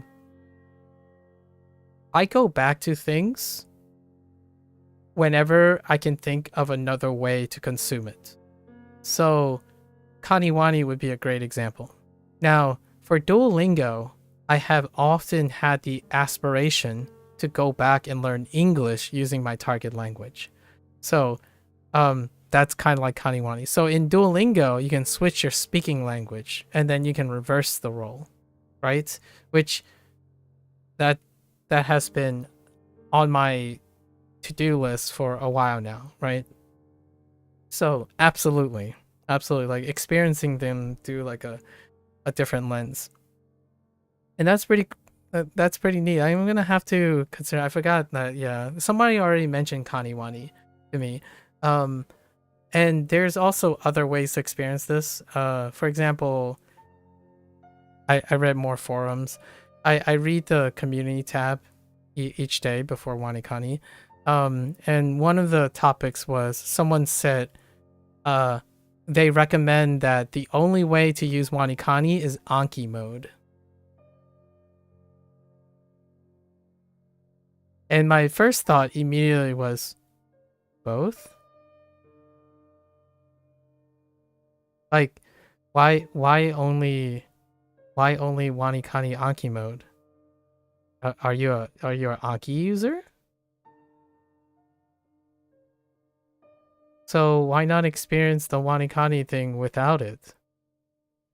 There are a lot of questions, but the idea is, this person said, well, this is the, I'm going to use a different word. This is the realistic way of becoming fluent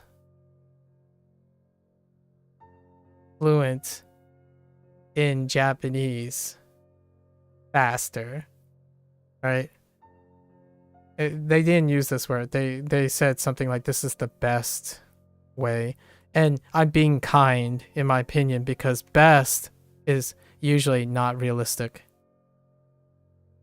But I think when they say it's the best way, they are talking about it's the most realistic way they can think of becoming fluent in Japanese.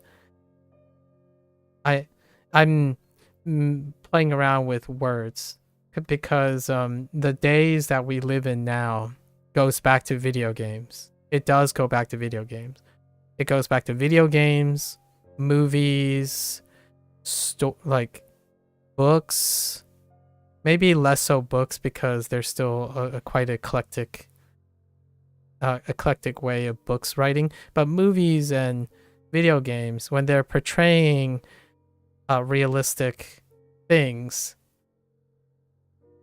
you and I, obviously, we also have differing perceptions of realism or realistic, and these things create expectations. Right, these things create expectations, whether they're realistic or not. To me, that's exposure. It's mere exposure, the power of mere exposure. If you see it enough, then clearly it's true. YouTube. If you see it enough, it's clearly true. I know that's a joke, but it's very topical, right? So if you're exposed enough, you think it's true. Or it's realistic. So what is realistic about language learning? When you learn Japanese, your goal is to be Japanese. Right? If you're learning Japanese, you have to be Japanese. Best is often mistakenly used or perceived at most time efficient. I'm guilty of this myself. Hear me out. Best, I'll go even further, a little bit even further. Best is also perceived, what you said, right? Perceived as most. We're not going to even say efficient. We're just, most time efficient. We're going to say it's even generalized to most efficient, however way it is. So I'm giving more leeway, right? Using time would be a cheap shot, like a low-hanging fruit. I feel like other people have a bigger perception than time, even. Like maybe effort. Difficulty. So oftentimes when someone says best, it might be it's the least difficult way of achieving the results, or the least effort required to achieving a result, right? It's the easiest way to become fluent in Japanese. It's the best way. And so I'll give more leeway for this. Now hear me out. I have one on top of that. At the time. This is something, in my opinion, more than 50% people forget to qualify. As in, they don't mention it. This is the best way to do something at the time. At a very specific time point. Why is this important? Well, when you say WaniKani is best, my first question is when.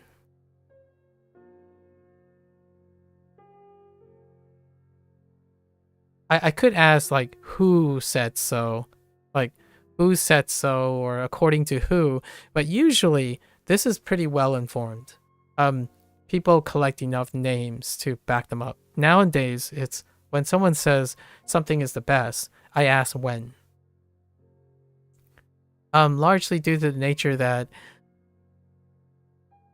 I would say over 50% of the time, it's a moot point. Or it's out of time and place, out of time and space. So for example, you go up to someone and they spent, I don't know, someone's going to say, this is 150 days, right? In WaniKani. You go up and you're like, oh, this is the best way for someone who spent 150 days. Hear me out? It's like threefold problematic of this. Not only do they not consider the idea that someone has spent 150 days, they just say this is the best way because of your own experience. So your own experience back in the day when you were learning. So no, like a lot of times when they say best way, they don't mention this. They don't consider this, and they don't consider that this person's 150 days is a point in time that is different from theirs. So time gets lost all the time, with the lack of a better word. When you think of time, time is not encapsulated, and it doesn't help that YouTube, video games, movies, oftentimes, for the lack of a better word, warp the passage of time. So you think to yourself, okay, so how does this relate to WaniKani? How much time do you think can someone reasonably look at someone, use WaniKani, and appreciate what time is like for them?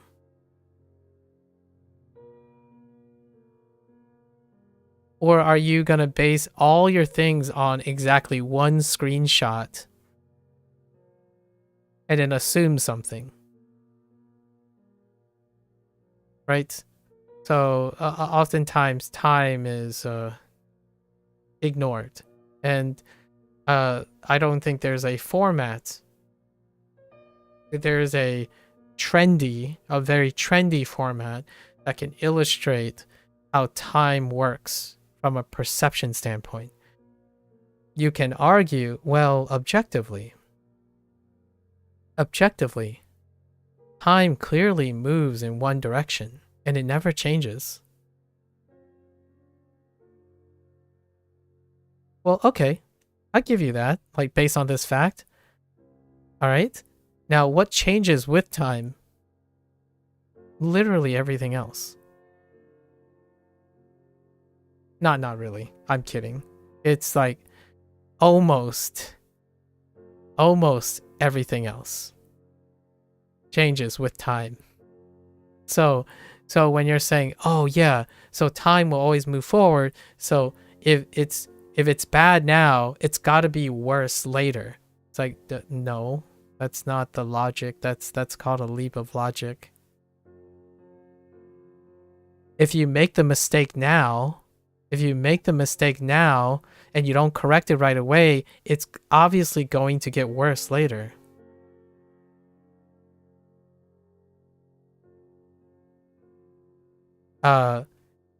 Language learner. Right here. Classic language learner. If you make a mistake now, it's obviously going to get worse later. Despite having high English proficiency and more than decent pronunciation accent to not immediately stand out, I have not felt American once in America. I don't expect any different when you go to Japan. Absolutely. I don't even, like, here's my deep cut, my personal share. I love that share, by the way.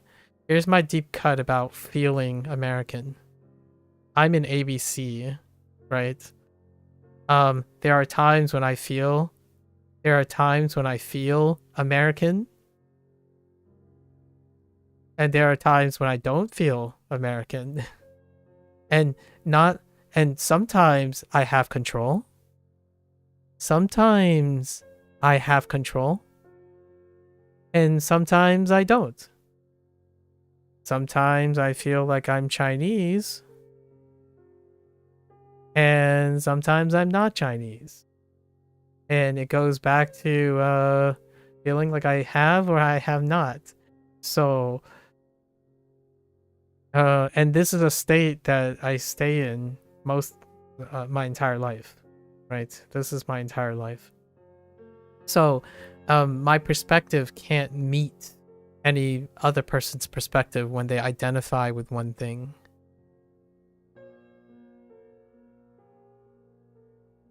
And that also means all my friends who decided to stay my friends or stay my best friends also have this feeling, in my opinion, because it would be lots of effort to try to empathize with this. So I have very few friends, right? But those friends are how do I dare say it? My friends are extraordinary people.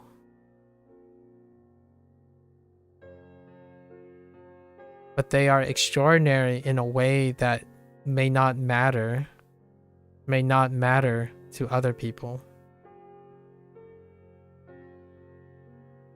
So realistically, can you feel like neither of your things? If you are diaspora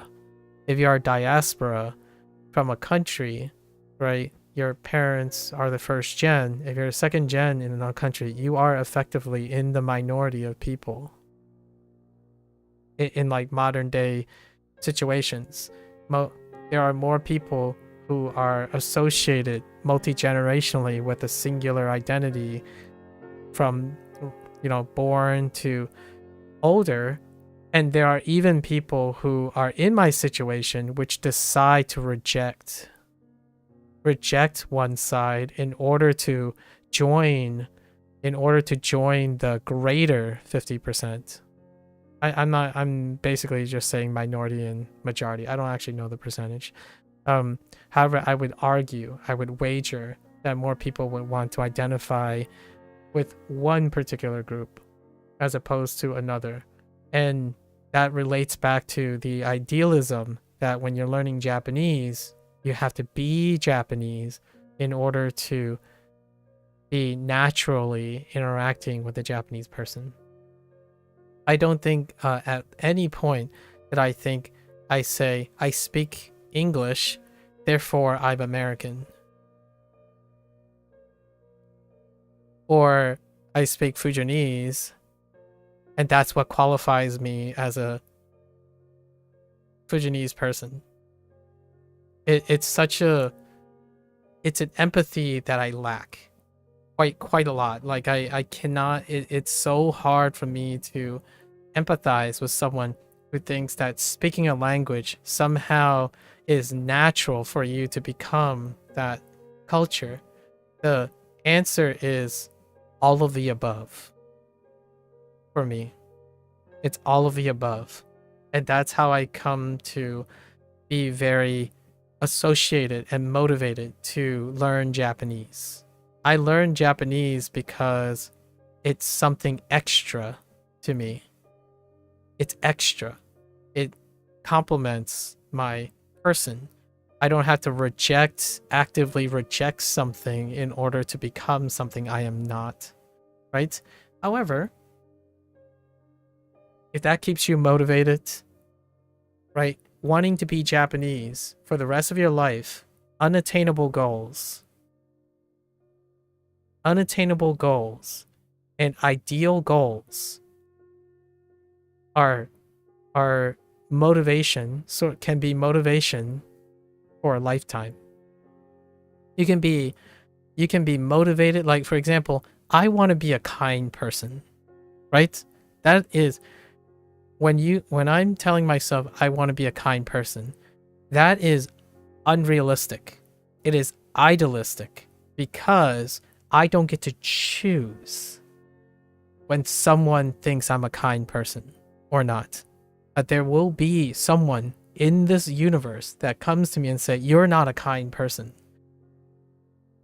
That doesn't mean I won't stop trying, right? So if being Japanese, in my opinion, or wanting to be Japanese is what motivates you to learn Japanese, go for it, right? Definitely go for it. With that said, I think a vast majority of people spend time beating themselves up for something that keeps reminding them that they can't attain it, right? It's kind of like that cue the anime with a villain that truly believes they can seek perfection, right? So they go through every possible route. They even defeat themselves. The villain quite metaphorically and literally defeat themselves because they were trying to attain the unattainable. So their obsession with their goal was their downfall, right? And that's kind of like a human condition thing. So hopefully for me, any Japanese you learn is more Japanese you learned yesterday. Feel free to share it with me, like, because I'm not grading you on perfection. Like, in fact, I don't rarely ever think that. Hear me out. I'm gonna speak for myself. I don't want people to only speak English like me. That is arrogant. That is so ridiculously reductive that it's the most unrealistic thing I can possibly hear someone dedicating their life to. So in any way, how unrealistic is it do you want to be like a group or identical to a group that is not you yet? They can be part of you, certainly. That's my personal take on it. I want to have some of the Japanese stuff. I want to learn the Japanese language. I want to learn the Japanese culture. I'm not going to spend my entire life rejecting English and rejecting everything else in order to make space for being Japanese. Other people can choose to do that. However, I didn't. I think growing up in a life where I'm constantly reminded that I'm not one thing is probably make me a little biased in this. I'm greedy. I'm a very greedy person. I want to learn to interact and speak Japanese and interact with the Japanese culture, while in the meantime also continue to know how to interact with other Americans and then second gen diaspora from China. So I want all these things. So that's the unrealistic goal that I have, where I want to be all of these things at once. And yeah, certainly they're going to create conflicts within themselves, which doesn't lead to rejection. I don't think saying here, like a fictitious, listen, that's fine, okay? If you don't think so. Here's one. Those videos, those trendy videos. Here's a trendy video that is super hot from the TikTok era. So I'm guessing this was a TikTok trend first. Do like this, not like that. Videos.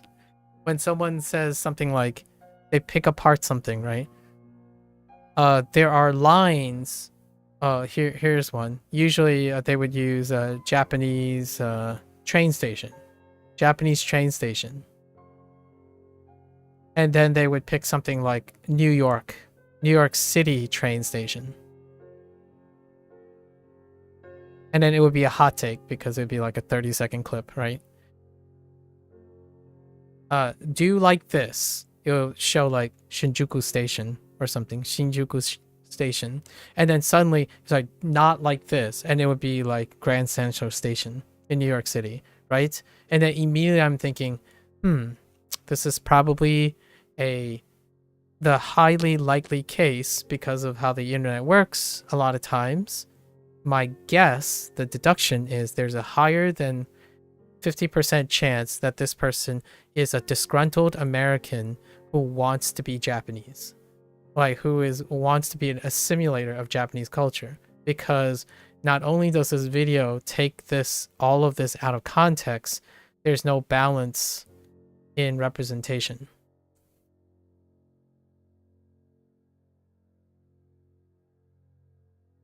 Right? Like, oh, okay, well, and what does this do? It's mere exposure. There was a great essay. I don't know if anyone has read this essay. Someone did read this essay because I suggested. There was an essay called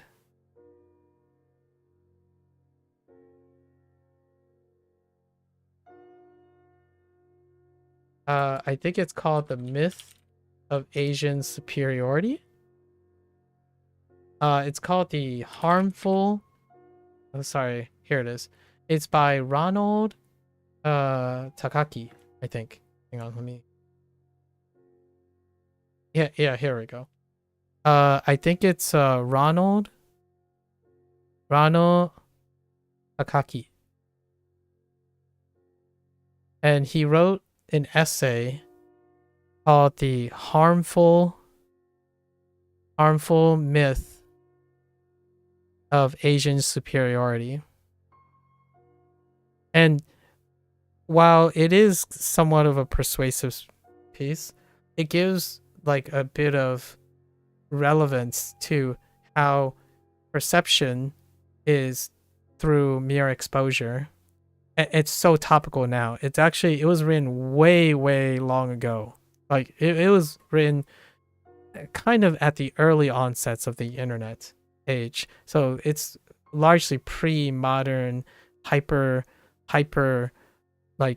efficient YouTube age. So the myth is that through mere exposure, you come to expect certain things. And the internet has exacerbated this. So it's gotten to the point where words like fake and authentic and originality and stuff has taken a shape in order to perceive unintentional derogatory intent, to the point where someone like myself have problems understanding the intent by the way they use language. As in, oh, yeah, you know, I like fake stuff every once in a while too. It's like, what do you mean by fake stuff? Like, oh, you know, like, this sushi is this is fake sushi, right? I mean, it's not like it's coming from the real thing. I'm like, I mean, it's sushi, like you eat it, so it's clearly real. What part of it is fake? It's like, well, you know, it's fake. And I'm like, no, I don't know. Can you explain it to me? And then they're like, well, it has like fish. And I'm like, so there's fish in both.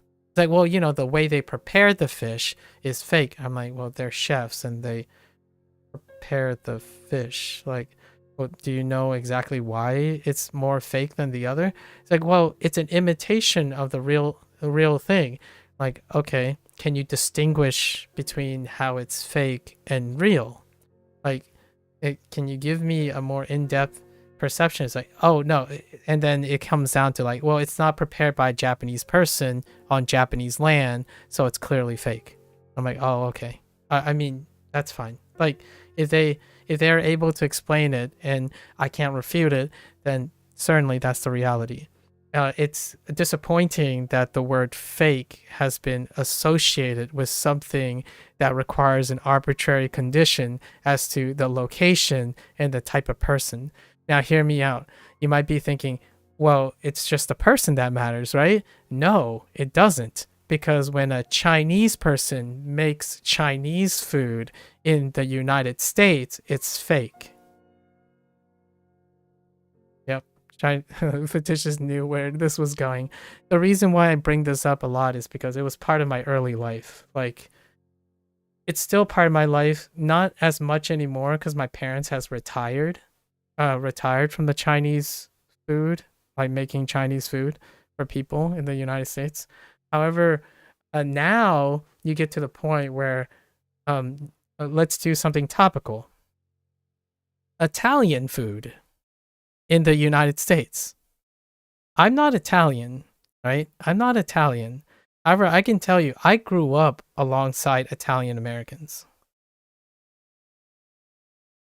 Largely because Italian Americans are also enriched in the same place that Chinese Americans are, which is New York, New York City, like around New York in general, because that's one of the cultural hubs, right?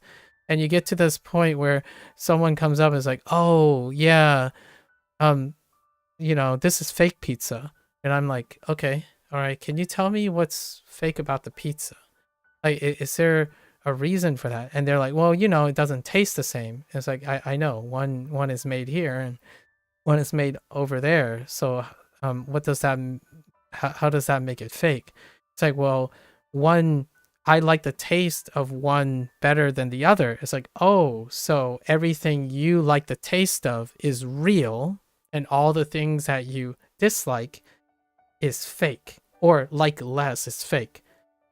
If that is your definition, please tell me that first, right? Because I need to know. Because fake now means two different things.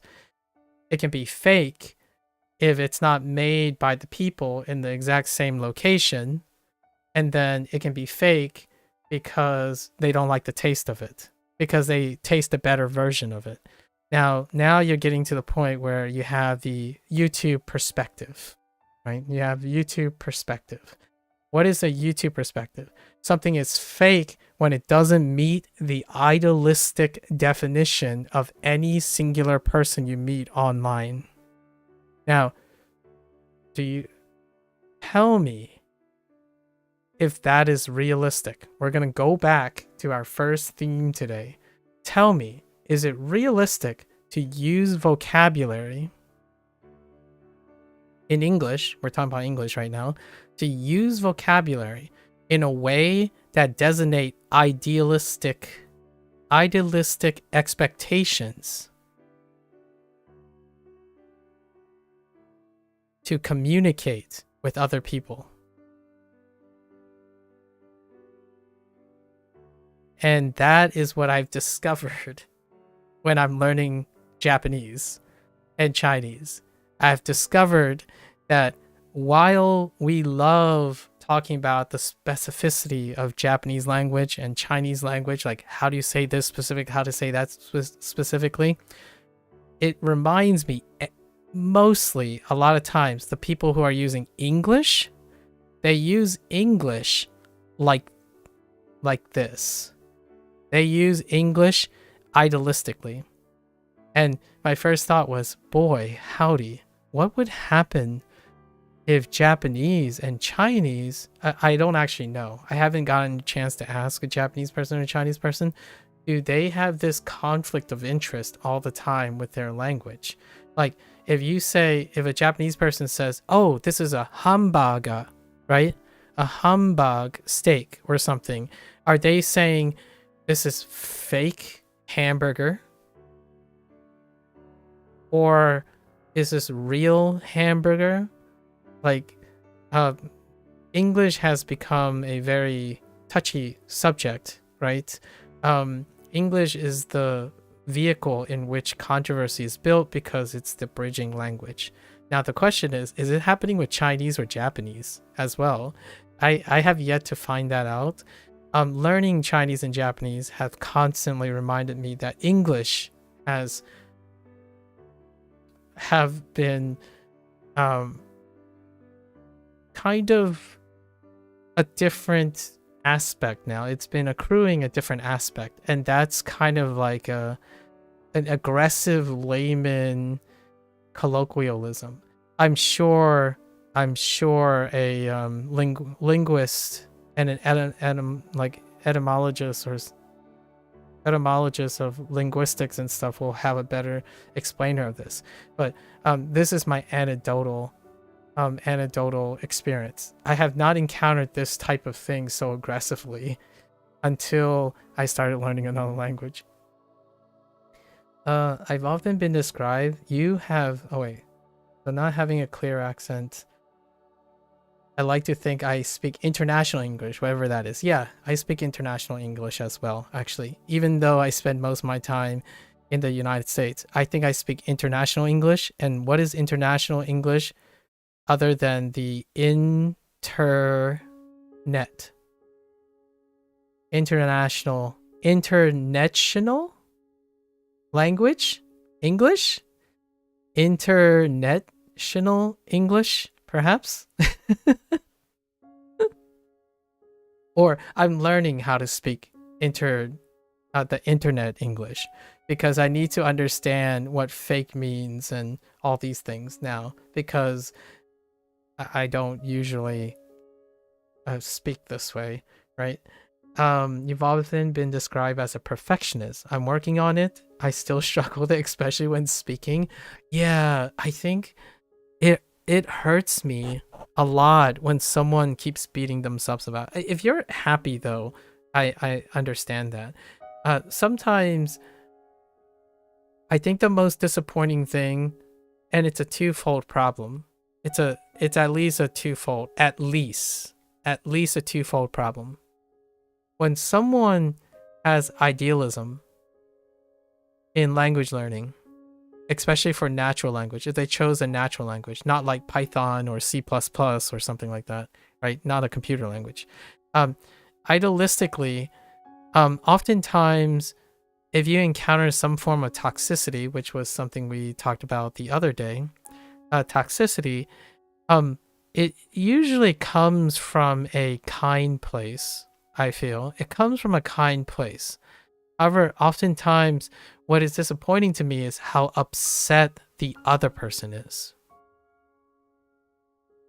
And I get that feeling a lot. Like, much more than I thought learning would bring, right? I'm going to romanticize this. I'm a romantic when it comes to learning. Learning is like air to me. If you dislike learning and then dislike interacting with people that learn, it's a vicious cycle, right? On the one hand, you could say you like learning, but you hate seeing people learn. And it's not a, like, I'm not saying it's a permanent thing or a personality thing. Oftentimes it can be very difficult for someone who have learned, the learned person viewing back on someone who is learning, right? It's I would say this is a human condition, something core. Yet the amount of projected negativity can be very telling of someone who either constantly have an idolized perception of their expectations or a more quote unquote, I'm going to say realistic perception. And video games and enjoying like novels, television shows, reading books, that can feed into it. Now, if you're super happy and you're overall really, really happy of your expectations, then that's great. This is, I'm not regarding those people who have a happy relationship. The ones that end up speaking out to me or at me are those who typically self-select themselves into something that is very negative. As in, when I play a video game and it's a video game they don't like, right? I know this from experience, 5+ years. When it's a video game, I play a video game for like 100 hours, or I stream quite a lot of it. Someone would come in and say, yo, this video game is garbage. Or more recently, someone came in and said, is this game dead? Or is this game still dead? I'm like, are you okay? Like, do you have a problem? Like, did this game hurt you in any way? I'm not entirely sure why you would initiate a conversation in which it's pretty much the opposite of what you see. Well, this game is clearly not dead because I'm playing it. And this game is clearly not garbage because I'm playing it. in the sense of what they're talking about, right? You like learning from mistakes on WaniKani, for example, but in oral conversation, I still feel that pressure to aim for perfection. Yeah, I can understand. Which actually feels like it's impeding progress. Ooh, intriguing. At least you're aware of it. Yeah. I would agree that American pizza is not the same as Italian pizza, and I guess we all can agree pizza originated from Italy. Still, I would never use the word fake to describe American pizza. Yeah, just like I wouldn't describe escargot as fake snail food compared to Chinese cuisine, right? I'm kidding. Sorry, French people. And it's okay. Gecko is Belgian, right? No, I'm kidding. Sorry, that was so out of turn. I'm reminding myself all the things that you're telling me about your background. But yes. I mean, like, Chinese people eat snails too.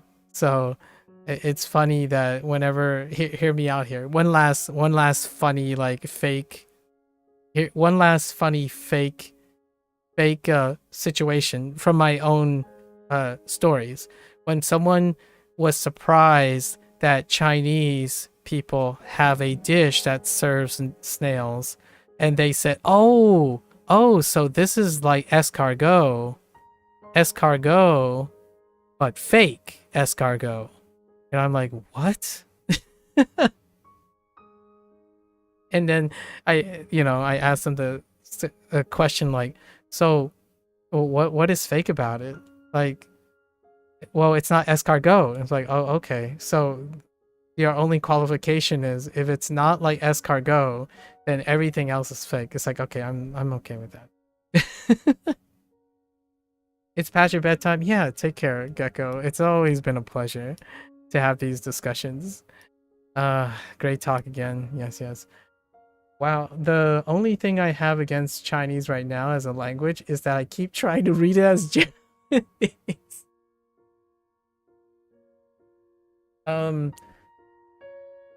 What you call it, Blair, for your comment, this game murdered unalived your family. Oh boy, Petitious. We're gonna need to seek some help for that one. Hey, Blair, I got something for you for this. I was reading this is related to WaniKani and HanziHero. So I was reading the HanziHero forum, and there's a new thread that was a little popping off. Basically, they were talking about everybody that came from WaniKani.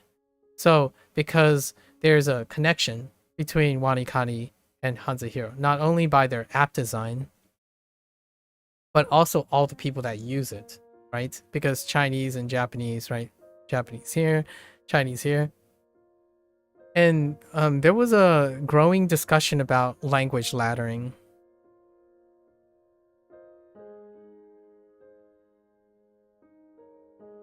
Which is basically using your target language, your second target language to learn your third, right? Or the other way around. You're basically using another target language to learn another target language. And this is supposed to be in the sense of all of this would then be I translate from Japanese to Chinese, or I use Chinese to translate into Japanese, right? Which neither of these can do. WaniKani and HanziHero cannot do this, right? You can't change the whole thing into not English. You can't change all of this into Chinese, so then you have to translate everything into Chinese, right? That being said, I think there's a different, you could do like spot laddering. And that's kind of what I think of when you're making that funny comment. The only thing you have against Chinese right now as a language is you keep trying to read it in Japanese. And I actually think that makes a great case for using WaniKani and HanziHero at the same time. Or like using, I don't know, an English, Japanese, Chinese dictionary or something like that. But those things don't exist yet, which I think would be really cool. It would be really... Now, what I mean is you can tweak some stuff. You can layer like a plugin on top of a plugin, or or what have you, like, you know, a pleco on top of a Boon Pro or something to get a similar experience. But this became a really hot topic. And Kevin from WaniKani, from Kevin from HanziHero, made a comment about like he's not like really interested in Anki, but like because he considered language laddering with like Japanese as well. And lots of people have talked about this topic so often. And I'm just gonna have to apologize or not apologize. Sorry, not sorry, Blair, in advance. But that's probably happening because largely I'm the one that's laddering a little bit. But it is something to consider, language laddering. I do hope to try to do this in the future, where like maybe I could get ChatGPT. Hear me out here. This is a pretty good one that I might think of doing. I tell ChatGPT to only respond in Mandarin.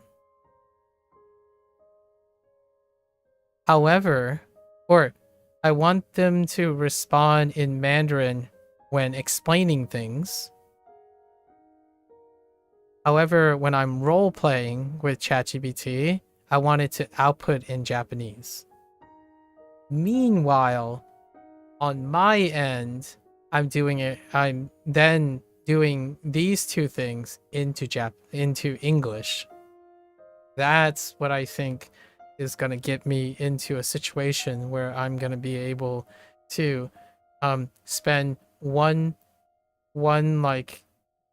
place to tackle all the to explain what it's like in my head a lot of times. So it will be interesting if I can get the thing. Yeah, it's okay. Escargot is not really a big thing in Belgium. We very much associate with French and French people as well. So we're good. Have a good one, Gecko. Can confirm. No ownership conflicts with escargot. Anyways, we're gonna try to do some of these things in the future. Maybe it'll be this is a social experiment. I think there's still a lot of maybes when it comes to the attractiveness of language laddering, where you do language laddering where you have like staggered elements, staggered level of competence in multiple languages. But it will be a very fun thing to do in the future. So this type of interaction is way different from this stuff. So I look forward to doing that. Anyways, maybe a little bit in the future, I might get you to learn Korean. I'm kidding. You can probably stagger something with Korean, right? Maybe you bridge it using Hanja. I don't know if we're ever gonna get to this, Blair, but I could see myself using Hanja in a way to bridge into Korean.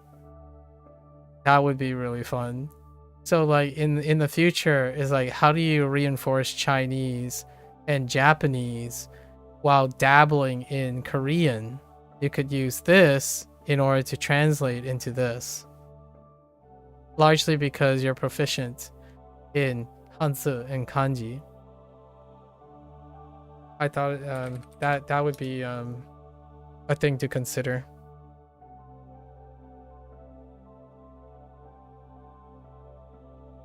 Because hear me out, Blair. This is gonna be.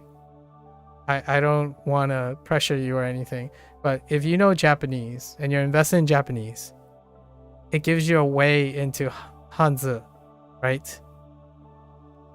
Hanja. Hanja is using the Chinese characters, which are also Japanese characters, to write Korean. So if you know Kanji and Hanzi, by extension, this is another way in which you can ladder a language into Korean. So you can use your experience that you're accumulating from your exposure to kanji, which then can be used for Hanzi, which then can be used for Hanja to learn Korean counterpart. So instead of constantly sticking to Roman characters, right? So it is a different bridge. Like, my large consideration now is that at some point I will use Roman characters in a different way so that I can use Japanese characters with Chinese characters. And it would be interesting to see how this branches. Cool. No plans for like the other types of writing, but this one has been really cool to learn that you can use your existing target language to try to learn another language in the sense. And I think I'm using Japanese in that same sense. I'm using Chinese and Japanese interchangeably in that sense. Like, if something reminds me of something in Chinese, I'm deliberately using that connection to make it my choice, my default in understanding. I'm not using English as a default to remembering things. I'm using the other language that I'm learning as a default, right? Like, 谁地高 this doesn't have a meaning. I don't know what narwhal is in Chinese. Ge or ge, jie, 脚 or 腿 头 treasure. We'll just say 钱 天 evening 晚上 孩子小 bow. I don't have a bow. I don't have a flag.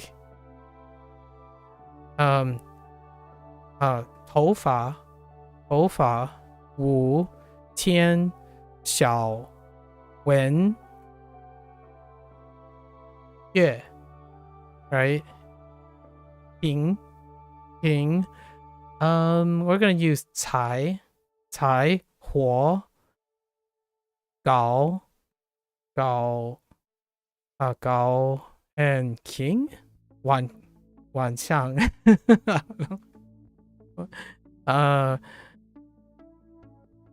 middle 中 ben rice patty 缅地 I don't know. I said rice ground.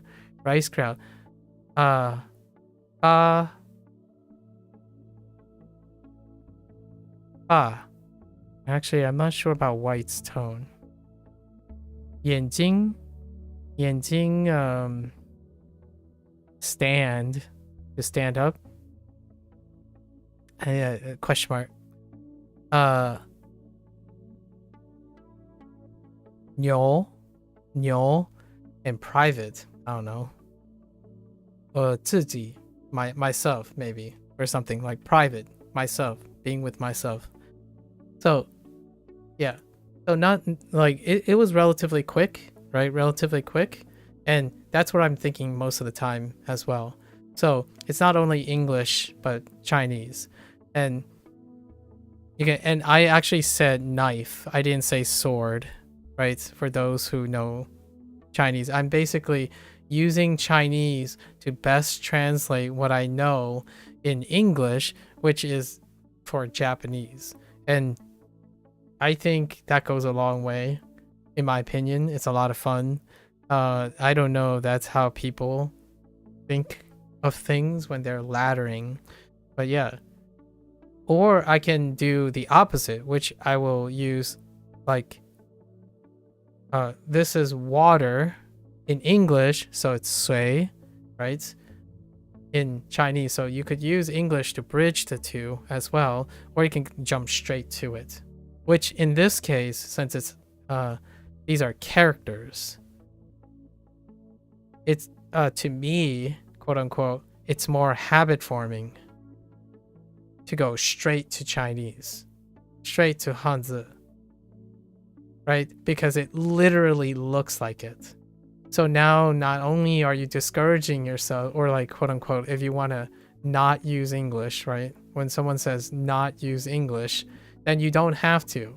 Largely the alternative meaning is what you're learning in Chinese. So you not only do you not have to force yourself not to use English, it's almost natural to, like, quote unquote, the representation is legitimately overlapping, right? This is largely probably why I don't find Japanese, in my opinion, Japanese and Chinese different. As in, when someone says, oh, do you split your time up? You know, we get this question a lot. Do you split your time up studying Chinese or Japanese, right? When I'm studying like this, I'm studying both. I'm practicing both. Maybe I'm not learning both, right? I'm not learning a lot from both. I do learn occasionally. I'm like, oh, so this means this in Japanese. Meanwhile, this means this in Chinese. So I learned something in context with the two, right? However, I'm reinforcing my Chinese when I'm looking at this. And when I'm using HanziHero, I'm reinforcing my Japanese. It's actually the stuff that I know really, really well. It's it takes like a split second. You don't have to, you know, expound upon it. And I did not talk about this at all yet, because we usually use English, right? But it takes me a while. It takes me a bit to when I don't know the English translation, I rely on the Chinese. So sometimes I think of the Chinese and it takes me a little bit to get to the English, because it still takes time, right? You're still thinking of more than one thing. So I don't want to give anyone the impression that if you can somehow think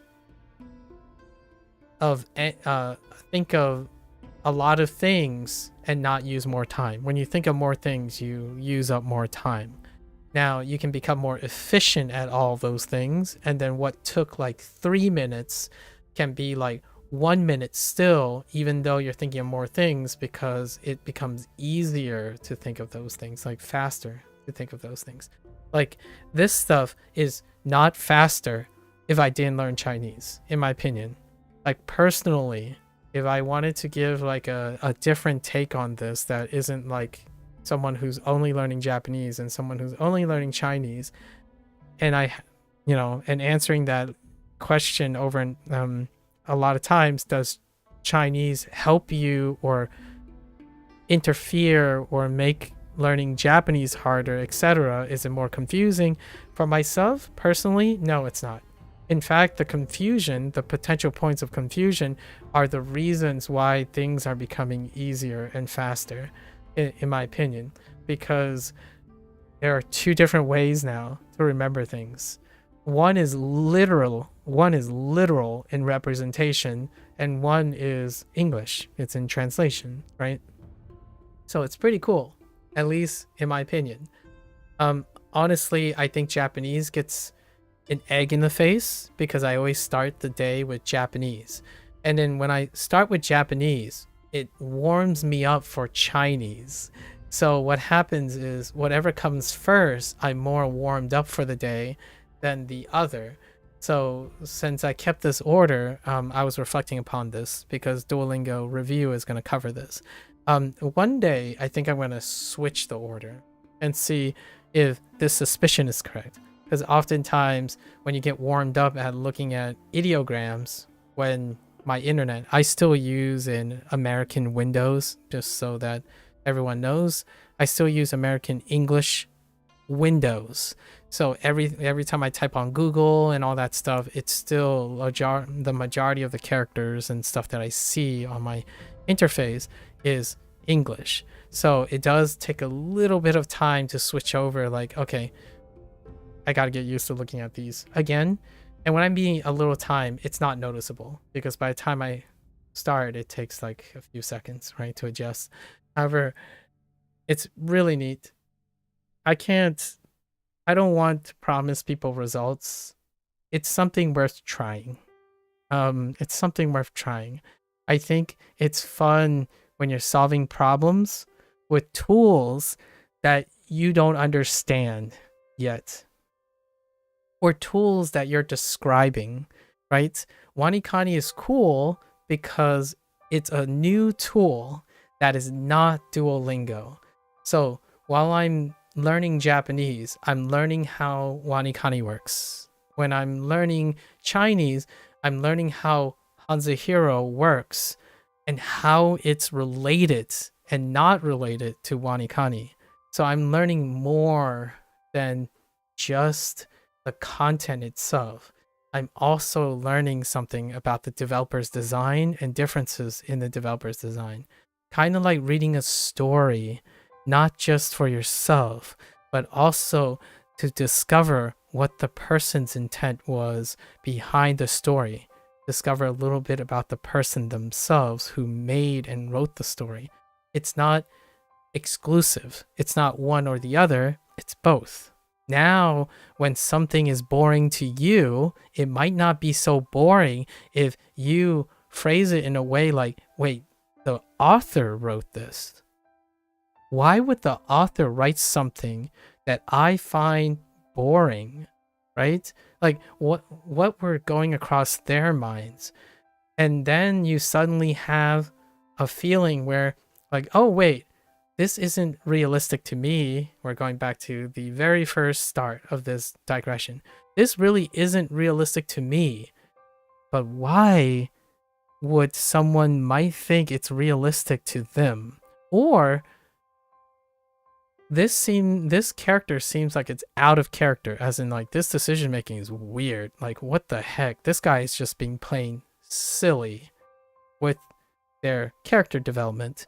And then I stop and pause and think about, well, what are the animators and the writers thinking at this point? Like, what could connect the dots between what they're trying to do with this character and not? So things that become disinteresting or not so interesting, or maybe you'll brush it aside, become a little bit more interesting for a different reason. And this is not a competition, as in whose perspective is more important. Is it your perspective, or is it the author or writer's perspective? The understanding is you are a human being that can encapsulate both of these ideas. The reason why I love doing this is because then more moments of someone's life is meaningful. If you like a show a lot, that's what I'm talking about. When you like a show a lot intrinsically to yourself, then that show, most of its moments is great, right? Of course, there are some down moments, but hear me out. If you're thinking like I am, in my opinion, not that you have to, even those low moments in the show that you like become interesting, at least. They don't become disinteresting, right? It's, oh yeah, I'm gonna skip this part. It's not my favorite part, but here, let's go back to. I love this show, but there are a few crappy poems. Let's go fast forward through them. Instead, you could find interest in them in a different way, right? Now those are the ideal situations. Ideal situations are shows you love have to be exactly what you expect. It resonates with you, it panders to you, it hits exactly the way you need to hit. So how do you get interested in things that don't do that? Which is probably the vast majority of things. So here you get to a person who likes very few things. So if this person continues to be happy, right? Awesome. Right? Awesome. However, if this person progressively begins to be unhappy, as in bored or depressed, then they're too strict. It's too idealistic. So there are very few things that they like because a lot of them don't fall into the things that they don't like. Like they don't like things enough, right? And when you like things, you have to be interested in it. So over time, a human condition, this is a beautiful human condition, by the way. The more you spend being interested in something, you develop a different type of fondness. And that's through understanding. So here's a personal anecdote. If I met my former bully, right? If I met my former bully, I would not hate the bully. I would try to understand them. And who knows? We could be friends. The road to like a specific type of forgiveness or disappointment or betrayal can often be through the development of understanding. So, yeah, it's difficult for me to think that something that can be off-putting at first, right? Like, I don't know, your favorite show got turned into your favorite anime show got turned into a live action, and it took a dumpster on all your perceptions. Like, okay, can you find any redeeming quality in it? Well, you could say no, and it's like, it's insignificant, it doesn't impact your life.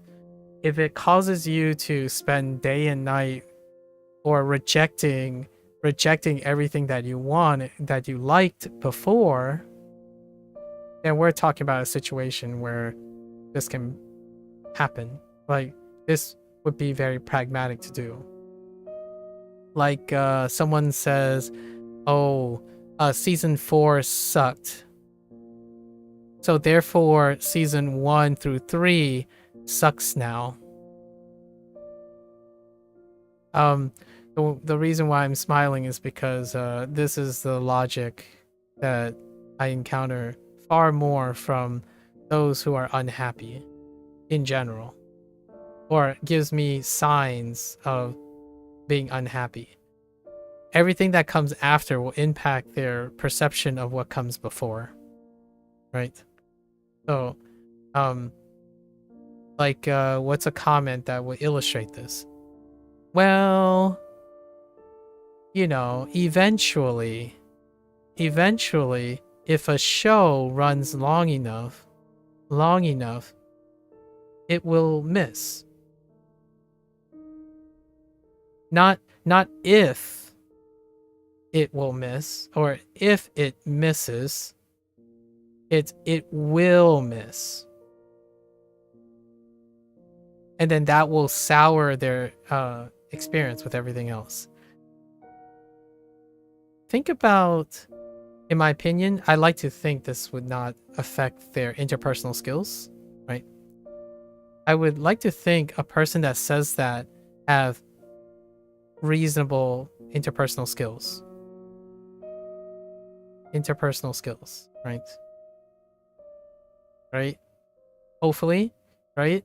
Because the last time you think about it is if your friend made you angry. You know, you've been with this person for 15 years and they made you angry once. Do you stop being their friend? Well, I like to think some people say, oh, but for the more important things, you learn to be more tolerant, right?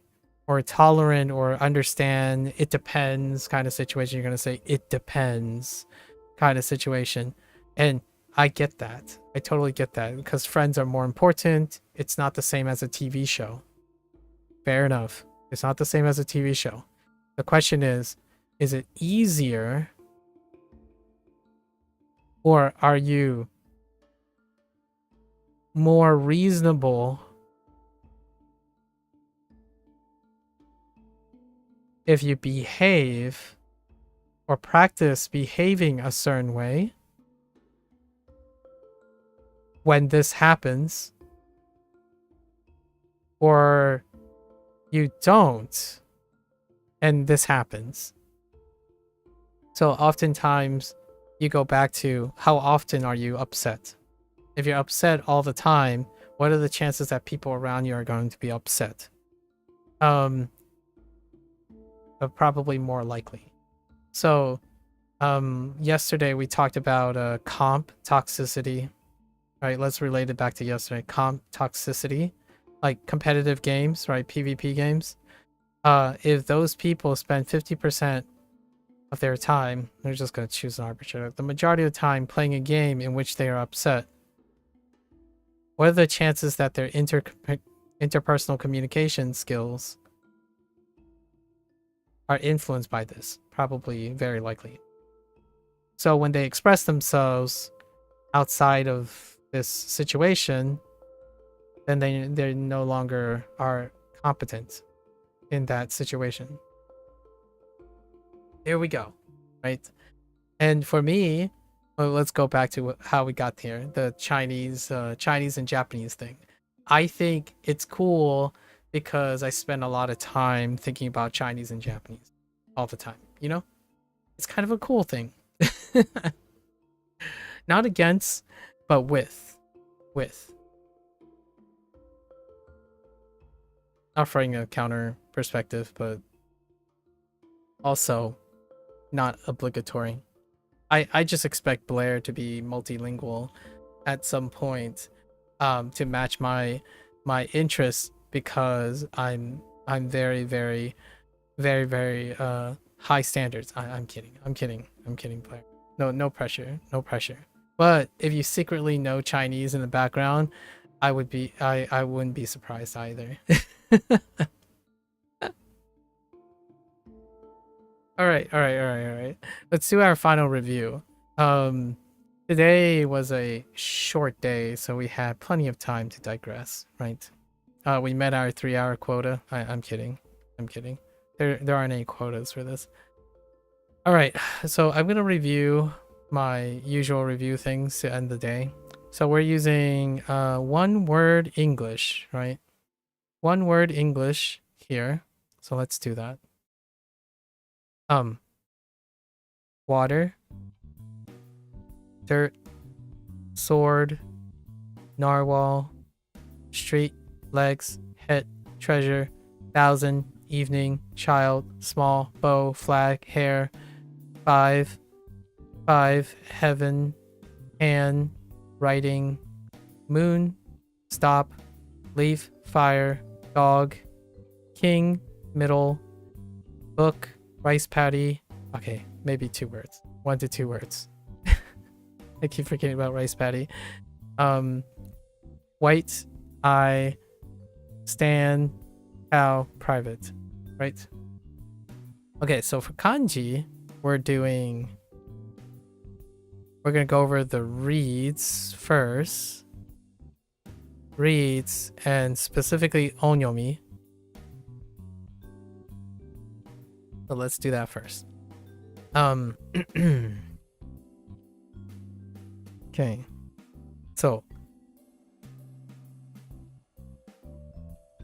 wait, is that the read for onyomi? I guess. To, do, sen, yu, shi, sho,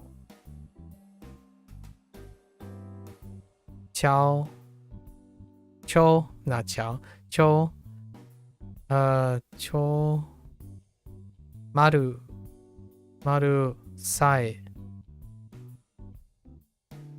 chu, go, roku, en, ten, te,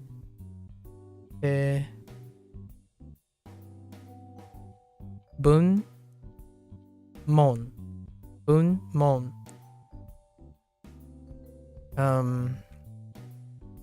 which one do we? Nichi and jitsu. Nichi jitsu. Getsu gatsu. Hon. No, not hon. Whoops. Ki. Wait, not ki. Wait, is it ki?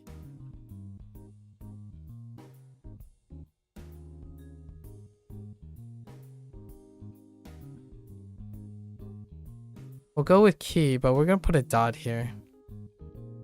Oh, no, it's not. It's moku. Sorry. Moku. Moku.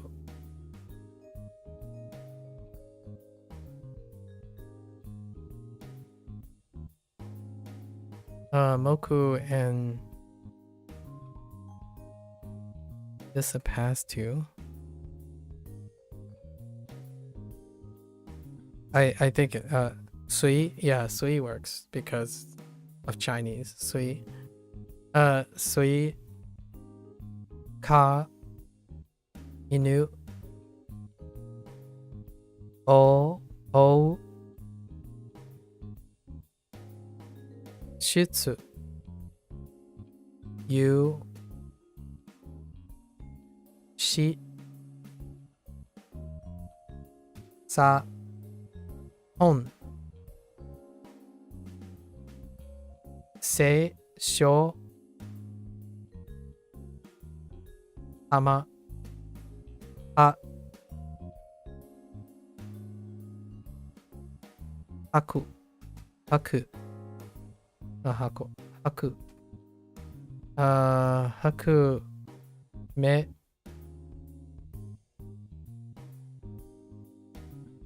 Ritsu. Noma. Okay. Alright, so we did that. Do we need the mnemonics though? I think we're okay without the mnemonics. Radicals will still use one English words, and then reads will do onyomi, and then vocabulary words will come up on a mistake basis or a pause basis. So that's kind of the routine that we're going to go with now. So for vocabulary, which is purple, which happens to be the color of this, for vocabulary, during the lessons or during lessons and review, I will make note in the time at the specific moment. At the specific moment that I pause. So below average, we're going to say below average response time. We'll make note of vocabulary that's below response, and then we'll go over its mnemonics. Right. Mnemonics. Maybe add something. Add additional stuff to make it quicker or more vivid. And then read. And read have to understand its own exceptions or kun, right? Kun, or even special, right? Because there are special examples now too. So we had a special example, and then we have an own kun things like okurigana, the idea of okurigana and rendaku, right? And rendaku, okurigana,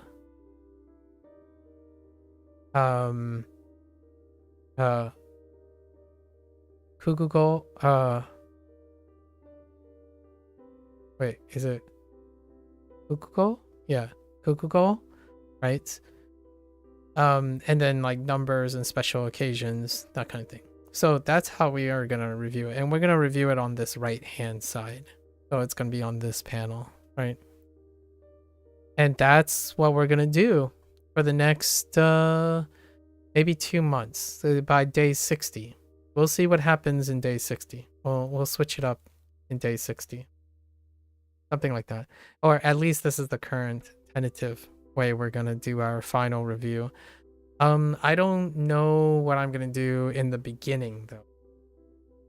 So oftentimes, so this is gonna be at the end session. This is our end session routine now. That's what we're gonna do. It looks like a normal facet. The middle portion is a normal facet. There's gonna be a digression sometimes. And it usually features Gecko and the likes. I think I really like this type of thing. The digressions are big. However, it's gonna be related eventually to language learning. I typically relate it back. Largely because that's what we're doing. And I try my best to keep it relevant. Personally, most things are relevant to learning experiences. These, in my opinion, are conversations that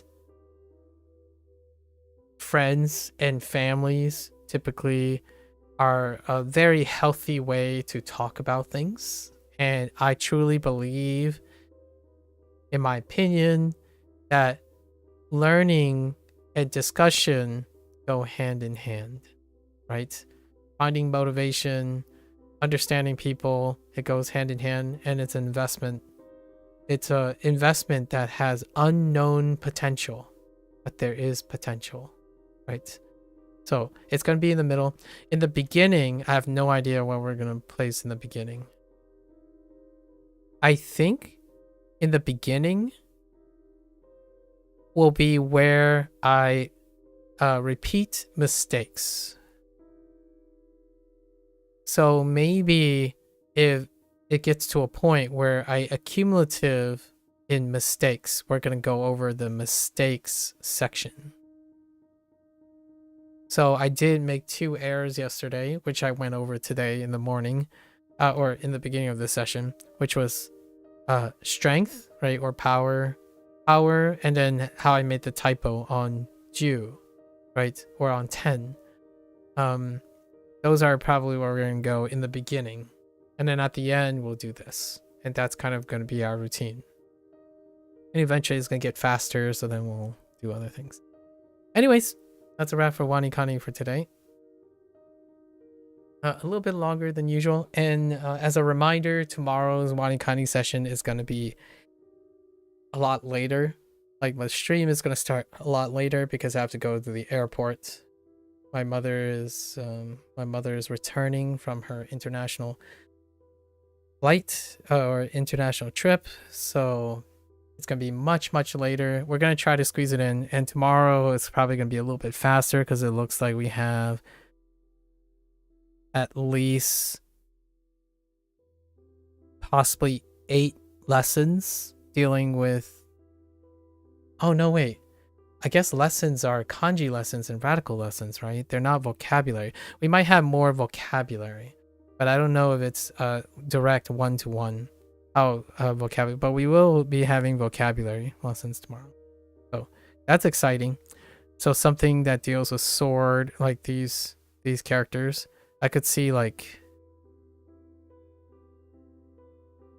child, maybe counting things. Describing position, possibly. There's counting things, position, maybe something to do with earth, and then something with a sword. It might end up being the vocabulary themselves, like the kanji is the vocabulary word. Alright, that's a wrap for today. Thanks for hanging out, thanks for chilling. If you're gonna watch this later, arigatou gozaimasu, right? So, for those who are only interested in Japanese and WaniKani, atane, jane. I'm gonna get up, walk around, hydrate a little, stretch, and I'll be back for HanziHero. Thank you.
All right, folks. Welcome back. It is day 10. We've reached our double digits already. Man, time flies. 欢迎大家回来。今天是第10天。Looks like our reviews are kind of stacking up a little bit. We're up to 26. I think 27 was the biggest number. Yeah, we gotta keep going. And it looks like there has been another update. I didn't notice that 3 days ago. But yeah, continuously updating, right? Kevin is diligent at work. The hamster that keeps on rolling, if you will. Kind of weird, but I kind of picture Kevin like a very like a Hamtaro kind of situation. All right, so 10 lessons as usual. We haven't decided what to do in the beginning of things because largely I think we were okay. I think we had a mistake yesterday. Oh yeah, this was 2 days ago right now. 用人 which is to delegate. I typed like to use people or something as my mnemonic now in my head. Okay, so let's get into our lessons. So what we got? 东西 Okay, 东西. This is one of our first traditional characters. 东 dong. Yeah. Wait. Yeah. Oh, still remember the simplified character. 东西. So east and west. You know, I haven't even thought of it this way. It's so weird. I didn't realize, I didn't come to, I couldn't recognize it because of the simplified character that Dong was supposed to be east, right? It's the same character as east. And now I realize that thing is east plus west, which is funny. I think it's really funny. At first, when I read Dongxi for the first time, right, in HanziHero, I was thinking, east west? Like, what the heck could that mean? And then if I close my eyes and hear Dongxi, right? Dongxi, I think of thing. But when I read this character, I'm like, what's east and west put together? So this mnemonic is gonna have to be some creative stuff, right?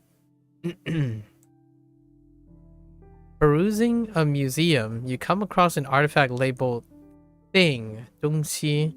It keeps on saying east and west repeatedly. What a strange 东西. Oh.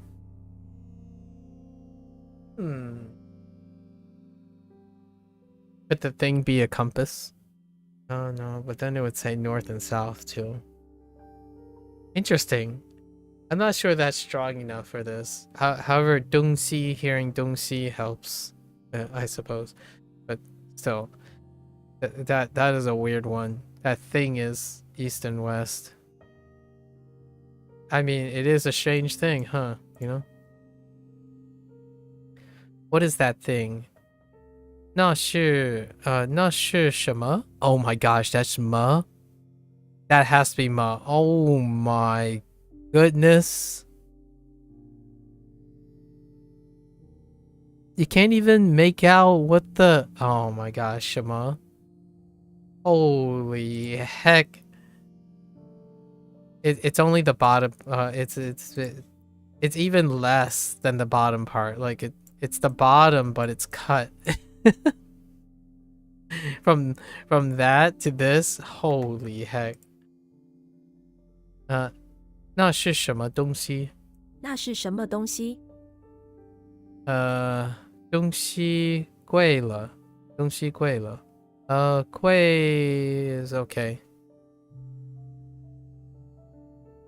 I mean, it's a box instead of that, so 贵 is a traditional. 东西贵了。东西贵了。Things have gotten more expensive. Yeah. 我想 Oh, my is just my. Oh, my is kau. Of course, my is kau. How did I get from that to that? What the heck? 我想买一些东西。我想买一些东西。我想买 Oh yeah, wrong tone. 我想买 not my. That's selling. 我想买一些东西。我想买一些东西。我想买一些东西。我想买一些东西。Yeah, buy some things. 一些 Okay. That's our traditional character. This one is a... Was there an extra... Were there always two strokes? This one's the same. 些 is the same. Man, this one changed a lot. And this one is nuts. This one's mild.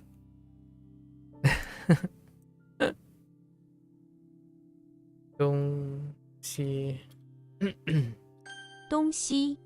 东西 Okay. 出门。出门 Men is traditional.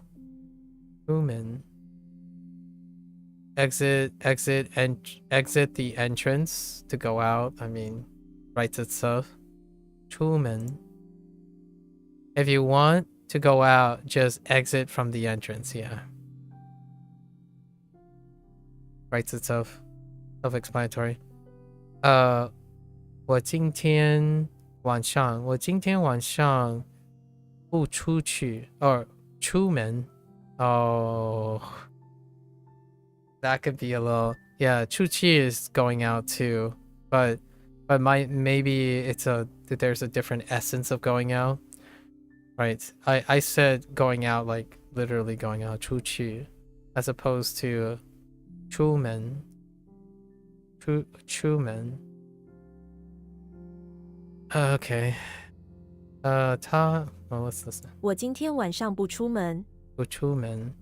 我今天晚上不出门。他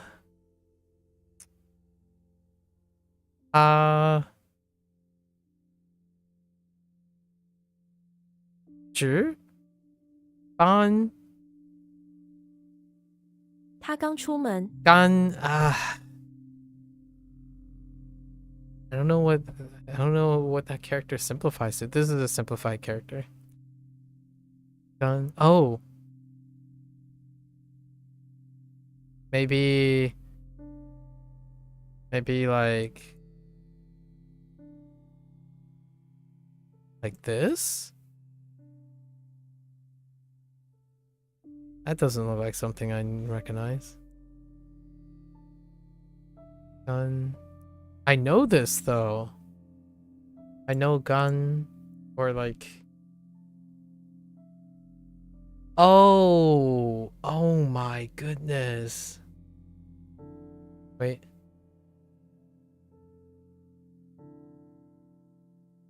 Wait. That can't be right. There's no way that's how that's simplified.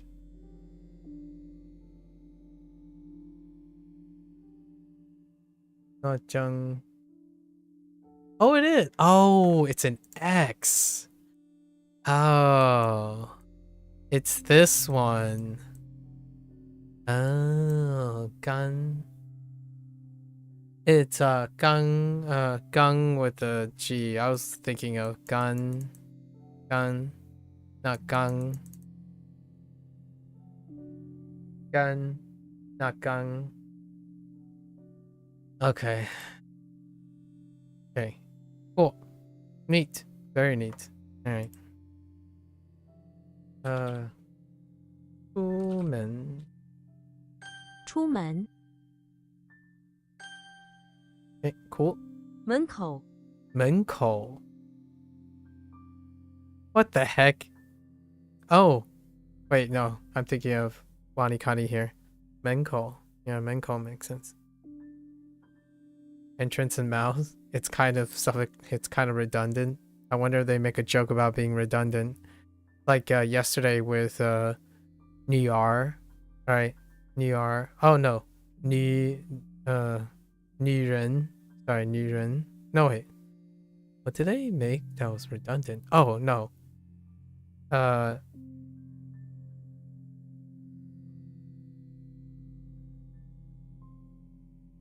It was maybe daughter? Something.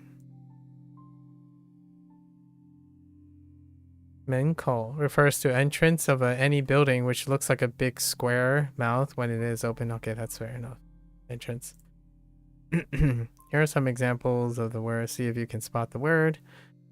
Okay. 我孩子. 我儿子. Oh no, that's our. Oh my goodness. Okay. 我儿子在门口. 我儿子在门口 在门口. Yeah, it always does that, so I gotta get used to this. 门口. It's a 3 at the end of a sentence. 我儿子在门口. 门口.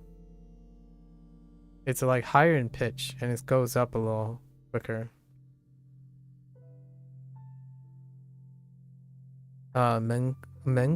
门口不是很大. 门口不是很大门口不是很大. 很多人在门口.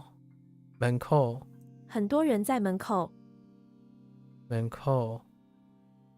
很多人在门口. Self-explanatory. Entrance. Oh.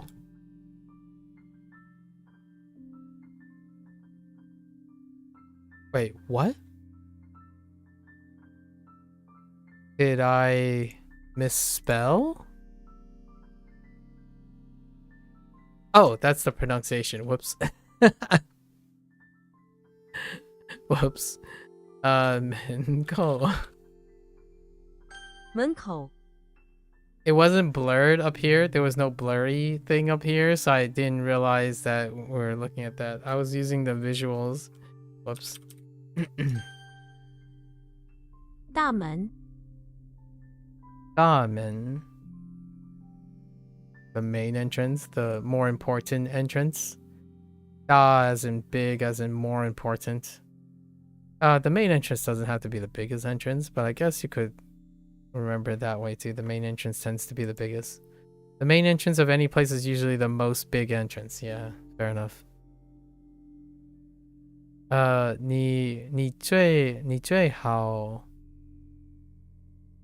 你最好把大门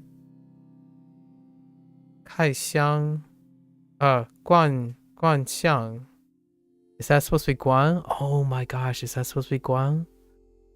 Guan Xiang. You best close the gate, yeah. Guan, that's probably Guan Xiang. Or, no, that's not Guan. Is it? Yeah, maybe. 你最好把大门关上。Yeah, 关上。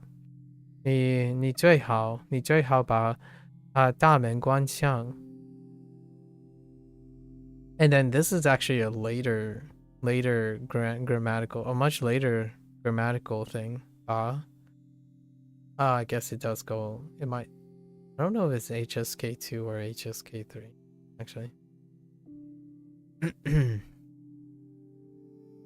Oh, I can kind of see it. Maybe there's a blurriness there. 大门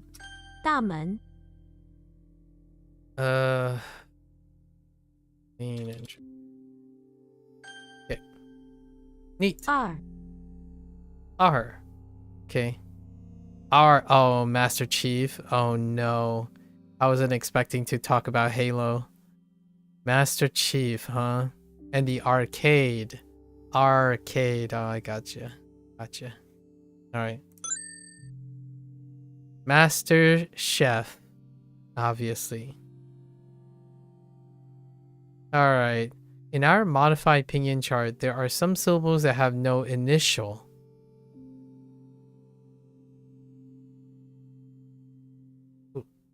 Oh, really?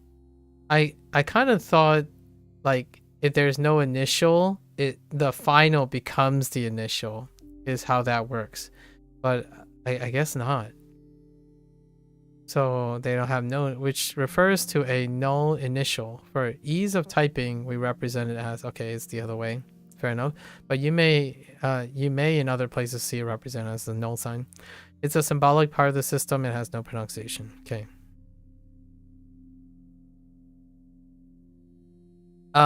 It's probably R. R is, yeah. R would be a good example. Like R as in R. Oh, which in arts, right? Arts. Although I guess we gotta learn how to write it in. I don't know if I'm gonna still write it in traditional or not yet. So the association this initial is Master Chief. This initial has no sound, so we choose him because he barely talks. I mean, there are plenty of other examples, technically, like Link. Link, I mean, they already put in Zelda. I mean, Link would have been okay. I mean, technically, before Mario, the movie, Mario barely talks, honestly. But I guess he talks more than the other guys. Kirby, they could have used Kirby. Kirby doesn't talk. Lots of it's kind of funny because I think the vast majority of Nintendo's main protagonist barely talks or qualify as talking, in my opinion. But Master Chief is a good one. That is not Nintendo, right? Pretty much all your Pokemon protagonists don't talk in Game Freak's games. At least, not that I'm aware of. Maybe they changed that up. I haven't played a Game Freak game in a long time, so silent protagonist. Master Chief does talk to some extent. Maybe not as much as Mario, especially after the movie. The Master Chief does talk. Barely talks. All right, he's a super soldier protagonist from the Halo series. Yes, we got this. R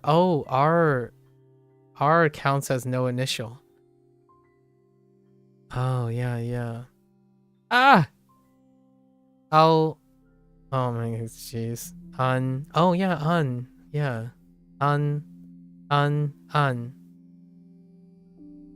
uh, uh. Yeah, to hungry. That's one way to write. Is that's the simplified character for the left? Yeah, the left side is simplified, I think. This is hungry, right? Oh no, that's forehead. Oh no. Oh, that's a forehead moment. No, no, no. I'm thinking of hungry in a different way. Whoa, this is different from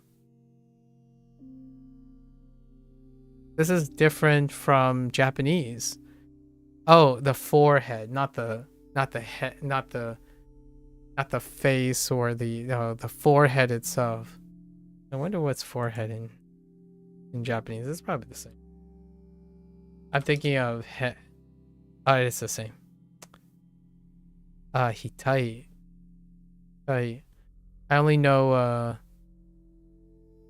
face. And what else uses that right radical? Face and hair? No, not hair. Face and head.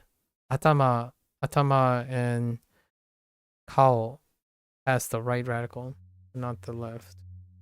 Okay. All right, next one. Master Chef. How does that work? Like we do this.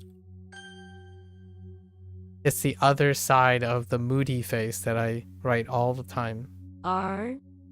R. Okay. The R in the... It sounds similar to the R in the word fur, but not quite.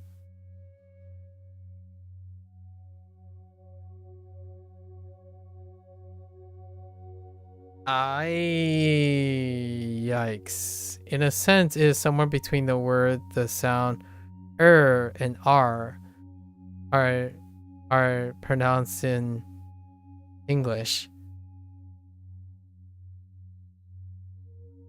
Kind of. I can see where they're going for that. The word arcade begins with the characters R, which is phonetically similar to... Yeah, I like arcade better. I don't know why they didn't refer to arcade. Final and it's pronounced... However, the R in arcade and the pronunciation R is not the same. Every part of arcade is full of... It's not exactly the same. Yes, that's fine. But it's closer than saying it's like fur. I don't think it's like fur. I think it's further from fur than it is from arcade. It's R, far, like R, fur, plus R, right? It's in between. I agree with them. It's in between R and R. Yeah, you can get both R. That's how do you describe it with your mouth shape? Okay, arcade, R.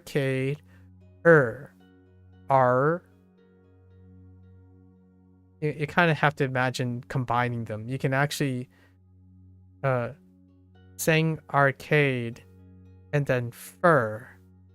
If you roll a little bit, so R.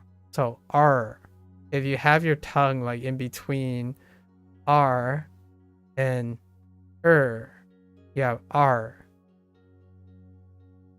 I haven't ever thought of it that way, but that's kind of funny. From the front, you can see a neon sign that says arcade, along with tinted windows to keep the inside nice and dark for all the games inside. Fair enough.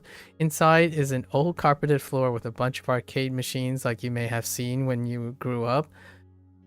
That's a timepiece right there. I still remember this. And it usually smells really weird. Arcades have a distinct smell. And you most definitely know when someone had an accident recently. So... Oh, I still remember this particular arcade. There were arcades in shopping malls, right? Most shopping malls had arcades in them. I'm not sure if they still do. Shopping malls are kind of evaporating. They're kind of contracting in the United States. Shopping malls don't usually have arcades anymore as well. When new shopping malls were, there was a shopping mall boom during my childhood. So, however, the new shopping malls tend to not have arcades afterwards. So it was like old shopping malls that still had arcades, and then those shopping malls then got renovated and were closed down. So those arcades go by the wayside as well. And they made way for console gaming. You know, growing up, console gaming started taking place and arcades started fading. So then when new shopping malls came around, most of the shopping malls have console stores like GameStop and whatnot. And then that gave away to digital gaming. And then digital gaming phased even those stores out, with the exception of GameStop and maybe one or two locally owned game shops that now they're more like hobby shops, right? Like physical media are more like hobby shops now, once in a blue moon. And typically they're not like run by a company other than GameStop. Which, interesting fact, it's kind of a bittersweet moment, but I think recently the last game magazine in the United States anyways, I'm not sure about other places, but in the United States, the last published game magazine closed down recently. I think it was it's either Electronic Monthly or Gaming Monthly. I forgot the name of it, but I still remember this. Yeah, game magazines are officially no longer a thing in the United States. Not sure if other places still print out game magazines. I still remember, you know, Nintendo Power. Oh, when I turned 13, when I first played Game Freak's first game, right? Speaking of Pokemon and Game Freak, when I was 13, you know, picked up my copy of Pokemon Blue. I still remember the rise of paperback strategy books, and I bought one. I forgot what it's called, the publisher. That publisher has went out way before this. It wasn't one of the major magazines, but I still remember like paperback guides and whatnot. Pretty interesting growing up, reflecting upon it. Anyways, the basement has a bunch of old arcade equipment and parts, including broken CRTs and ticket machines. The bathroom is decorated with gaming motifs and has a variety of different stalls, among other things. Okay. Okay. R.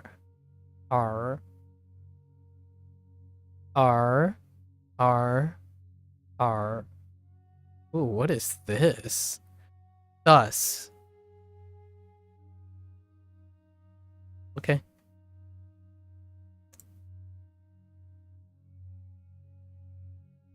R. That's a struggle. The generator voice is having a struggle with R.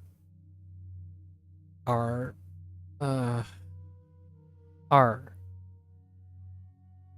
Okay. R. Sun.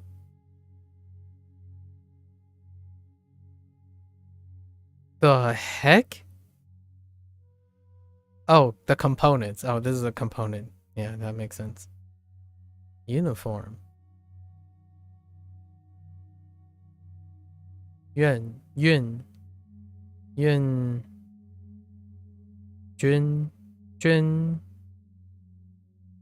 Xie works. I don't know these two. Interesting. A component is two. Two as a component. Interesting. R. Okay. R. So what is Master Chief doing in the basement of the arcade? Master Chief is in the bathroom, not basement. Master Chief is in the bathroom of the arcade trying to go number 2. However, he can't get his suit out by himself. He stands in the stall by himself and calls into base. We got a code too. Meanwhile, a bunch of video game fans are waiting outside the stall, waiting to get an autograph of their number 2 favorite video game character. Wolf. It's a code too. Okay, that's gonna be kind of difficult to forget. It's a code too. We got a code too. That's kind of funny. That sounds like something that would be in a skit of red versus blue. I somehow I feel like they would throw in a potty joke of that nature. Oh yeah, red versus blue was a thing as well. 20二手 no 二手 no 二手 perfectly clear. What the? 已经二去取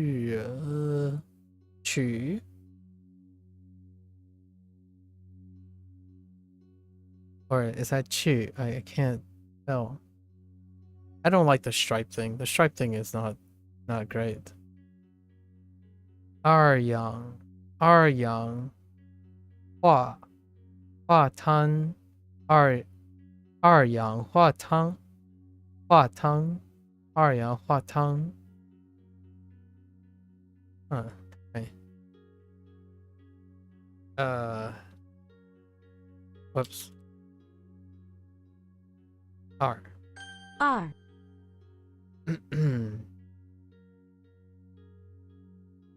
Still 2.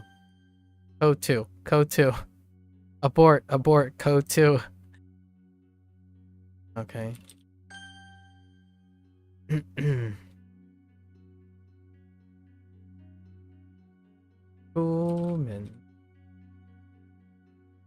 出门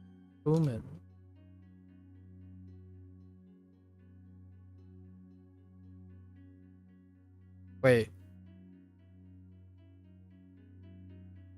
It's oh man. It's entrance. Oh no, to go out. Oh, whoops. Oh, that's a mistake. I got two things mixed up there. That's a 大 problem.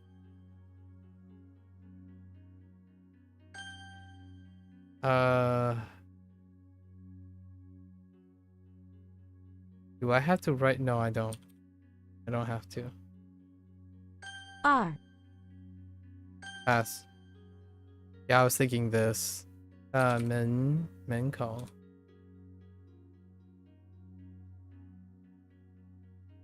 门口 门口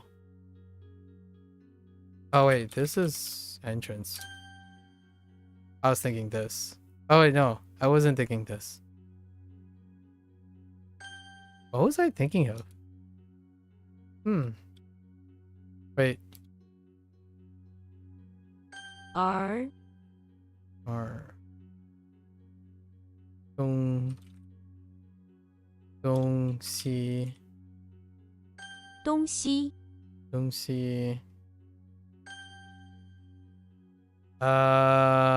yes.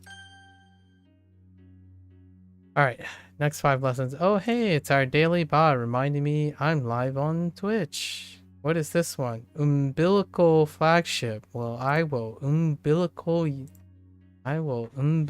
cut the umbilical cord of this star flagship. Good luck. Thanks for playing. Wall. Okay, so we have fire. Hulk. Oh no, we're getting into the MCU. Oh no. Office building. Ooh, a new location. Okay. Who Ooh, okay. Who is the... like who? Yep, okay. The name Hulk also begins with the letter HU, so we chose him to remember. However, the Hulk is not pronounced the same as the initial.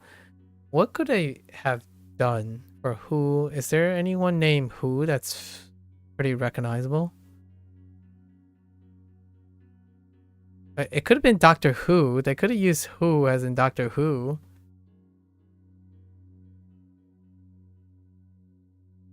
Or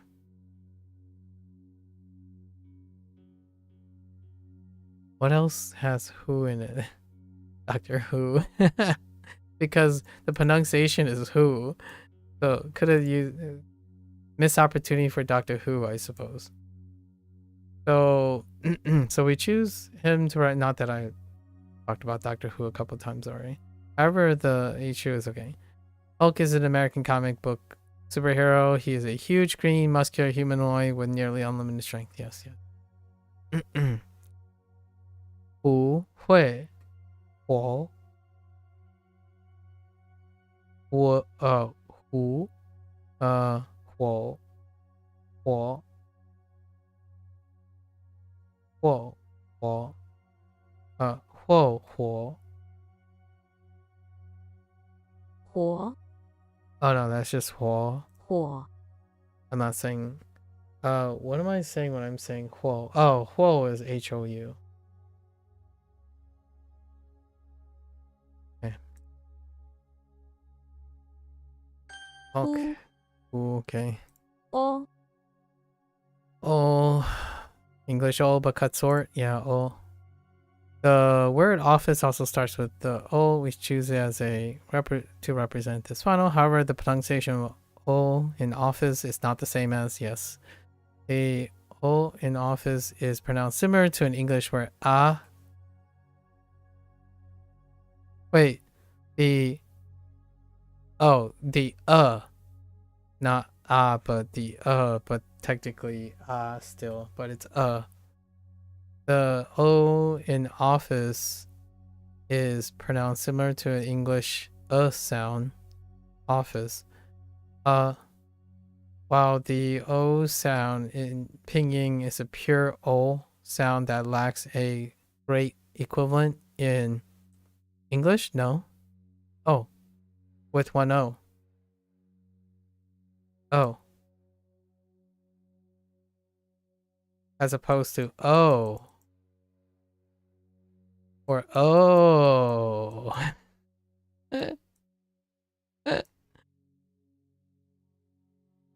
Kind of disagree. Still kind of disagree. This is pretty common vernacular now. Just having an O.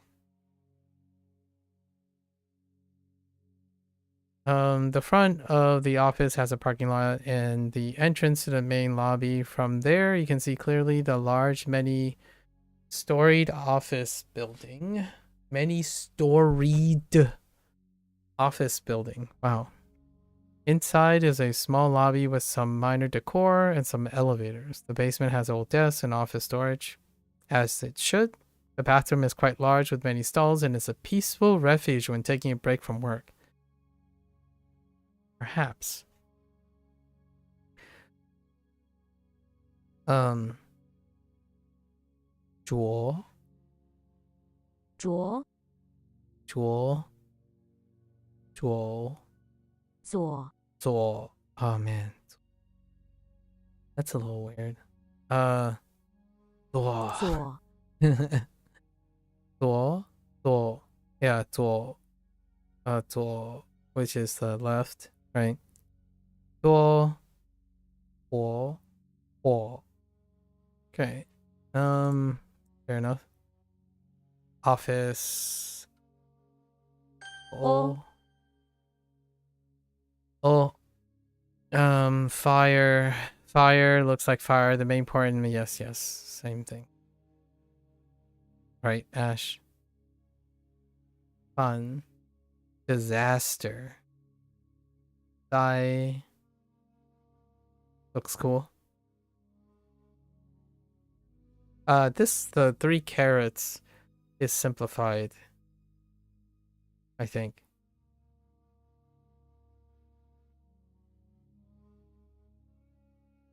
I feel like I've seen this character somewhere. Simplified. Burn. Go. Okay. 火 Let there be fire. So what is Hulk doing in the basement of the office building? The Hulk is in the basement of the office building wearing his suit, tie, and glasses. Now we're just talking about She-Hulk, really. Is he He is in a fit of anger about how stupid his job is and has decided to burn down the building. He stacks a bunch of memos in the corner and lights them on fire. That is uncharacteristic. 火车火车起火起火 looks like chi gets closed up. To go too far. 过火. I don't know what simplified character that. I don't know the simplified character for that one. It kind of looks like it could be just the bottom part. Maybe they added a stroke with a little box on top. To set on fire. 放火. Ham. 火汁? No, 火腿? 火腿? Interesting. I thought they were gonna do like 猪, like as in like pork. Like 猪肉. 腿. Interesting. Hulk in the basement. 晚上好，早，晚上好。你今天做什么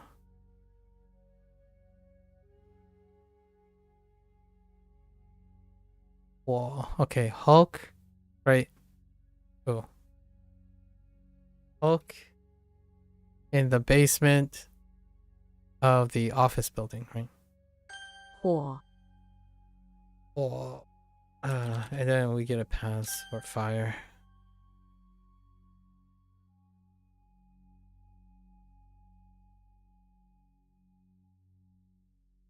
I've got to put it in the past tense. Fire!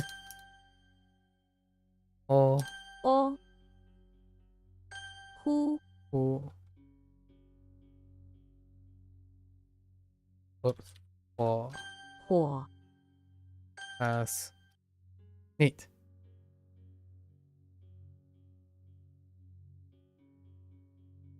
Ambient. Ambient.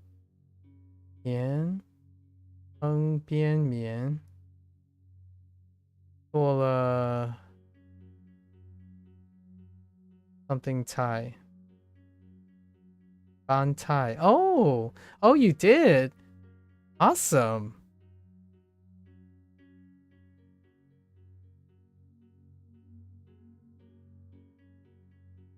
Was it good? Did you like it? I need to read one. What is the read on the Ambient? Oh, 读了. Oh. 读了.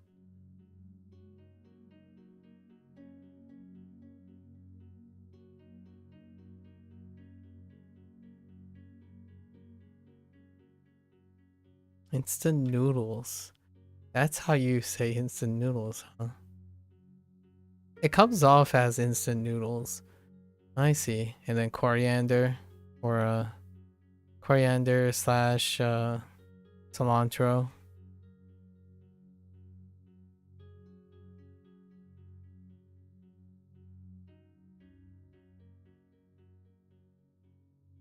Zen.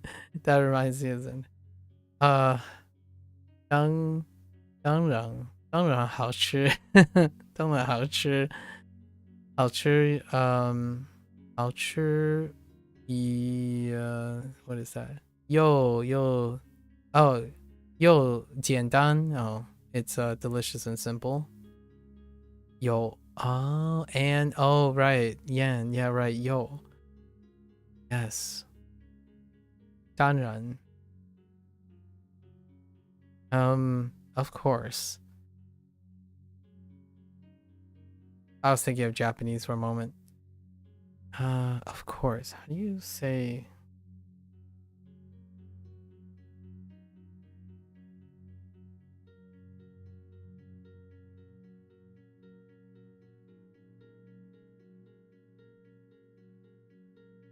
Oh, it's mochiron. Yeah, mochiron. Oh, you know what's funny? That phrase, 当然，好吃又简单 actually ends up translating. Oh, interesting. Anyways, sorry. I was thinking something in Japanese. I was trying to figure out what was of course in Japanese, but it's mochiron. Mochiron? Mochiron. Mochiron. Mochiron. I don't know what the pitch accent is for it. It's fine. So what are you up to now? Is it the weekend yet? No, it's not the weekend yet. I imagine classes stuff. All right, let's get into our review. Review should be short and quick. So check. 诗人口人口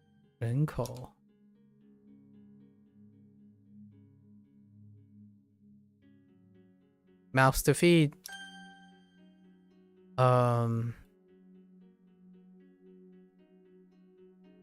子女子女 children. No class tomorrow and meeting canceled. Okay. That's pretty chill for a moment. I see. I can imagine. It's prisoner.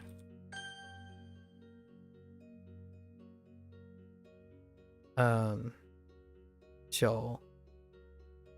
手 Show. Show. To pass. Frodo. Is Frodo just F? 分 Right. 女人. Gotta use their typing. 女人. 女人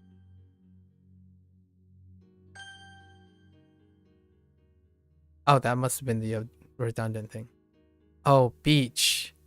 Oh no. Beach, we're supposed to think of A bay.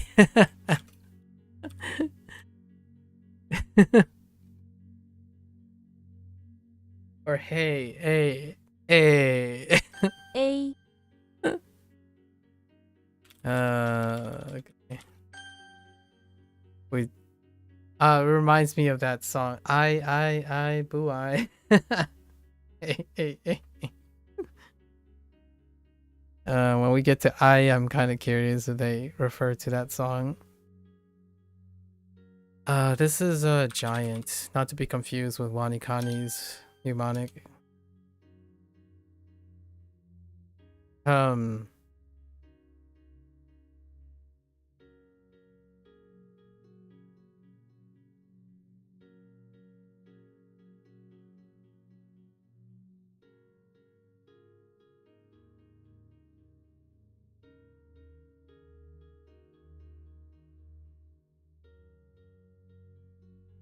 You're shocked I actually know that song? I mean, I'm old.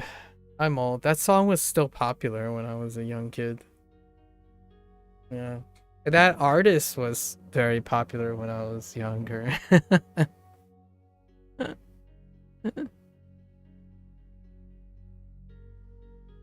Yeah.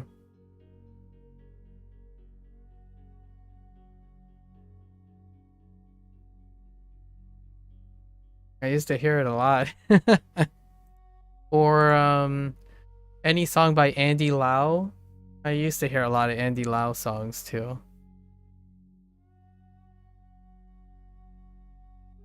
Hang on, I'm trying to figure out how did Prisoner work?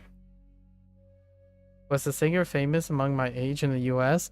Well, for Chinese, like, not really, not really. Well, um, the music that comes out of China, or like the music that seeps out of anywhere, like out of China, is centered in the New York, in the New York City, right? In New York City. So lots of times that type of music gets remixed and then redistributed. So it's popular only in that city or in that hub. And then everything else, it's not popular in the US. Like, I wouldn't say it's popular in the US. There isn't any Chinese music that's popular in the US. Yeah, there isn't a single. I guess the closest you can think of now is probably the internet space, like Jay Chow or something. Jay Chow is probably as close as you'll get when it comes to like famous singers. Yeah, they have to be international stars, but even then, they're not that popular in the United States. It's not even close to like Japanese singers, for example. When it comes to like billboards and whatnot, you wouldn't hear Jay Chow even then. Yeah, it's not because I don't think it's because there's something distinct about Chinese music. Just there isn't a lot of Chinese music, right? Chinese music just doesn't hit when it's supposed to hit. Like ballads and whatnot, they might have been quite popular back in the day. Then music didn't keep up. Like the music that comes out of China just doesn't keep up with the trends of today. I think Jay Chow is probably the closest you'll get to. They're an international star, but you probably would have a hard time getting anyone to know any one of his songs. Andy Lau was like my parents' generation for sure. And then I've got the guy's name that sang that song. I still remember the music video for it. It's so cheesy.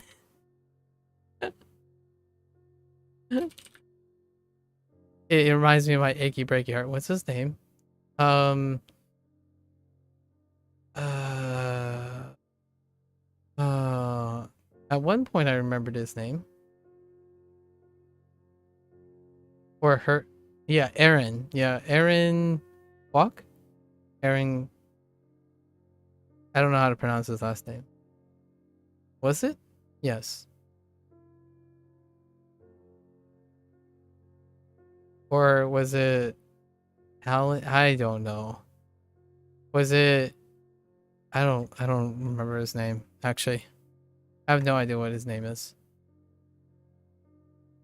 Yeah, not very famous in general. Eddie Lau is probably the most famous international person that I recognize back in the old days. Yeah, it's so different now. Japanese artists Japanese artists are able to compete as well with like American songwriters and producers. Like Creepy Nuts. Especially Creepy Nuts recently. So what the heck? Let me see. Oh, can I click on this? No, I can't. What was the mnemonic for Frodo? Frodo is in front outside the beach house. He's the only non-prisoner that's doing work, that's not doing work. So Faye. Fei, Non. Yong. Oops. Rack.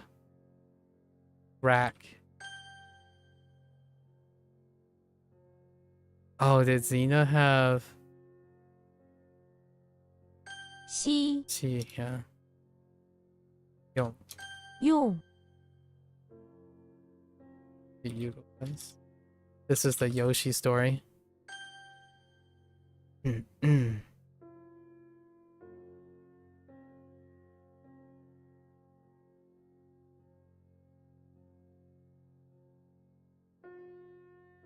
This is...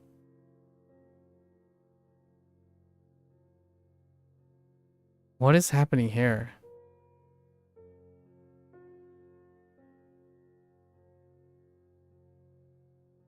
Who is this character?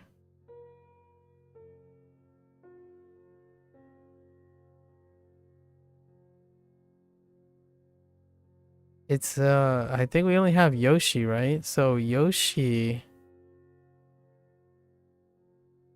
what is our location? So bathroom. But what is the building?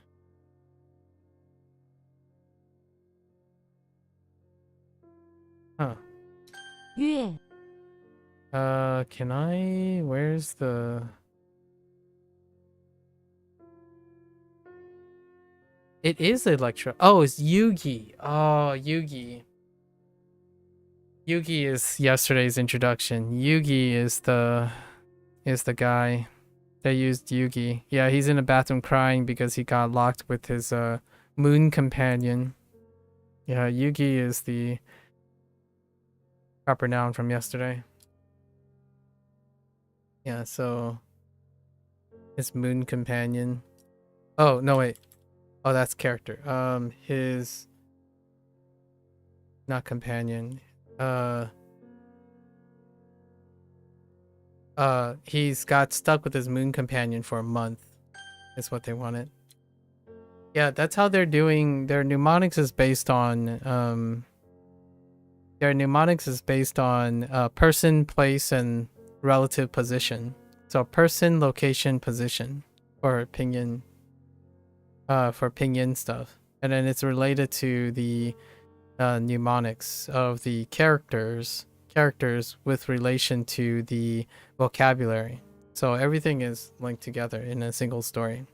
That's why Yoshi is for Y, but Yugi is for YU. I forgot about Yugi. I was cycling through my Ys of people. All the initials are people, and they're usually like game or video game or TV. They're media related, entertainment related characters. This component, I guess we use sun, right? Yes.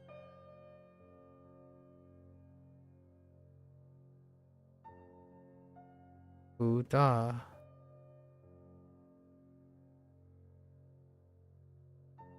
Buddha. Buddha.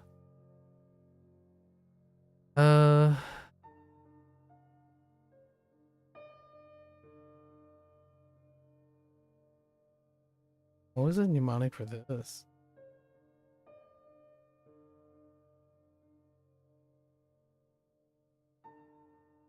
Dang it.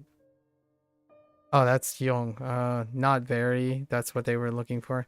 I was gonna use not big, but I didn't know what they were going for. It was like not very. Dang it. That's what I was looking for. Not very. Temple is on. Oh.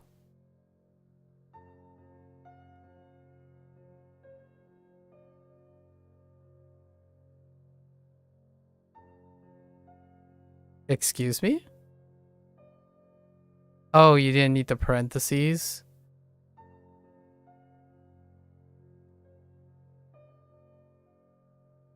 No parentheses. Okay. 鱼 歌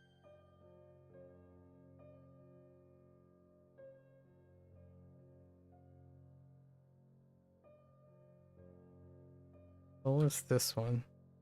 Bathroom? W. Wait. Wait. Walter White? Walter White is inside the infirmary? Oh, infirmary next to a giant reading literature, reading Shakespeare? 文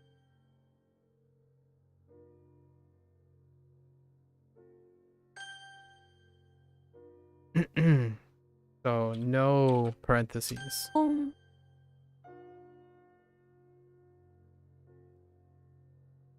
乌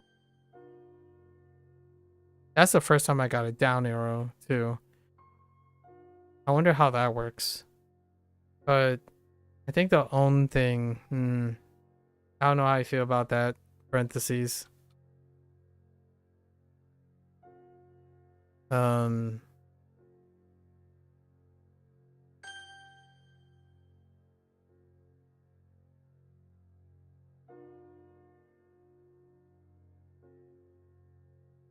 大人 大人，大人。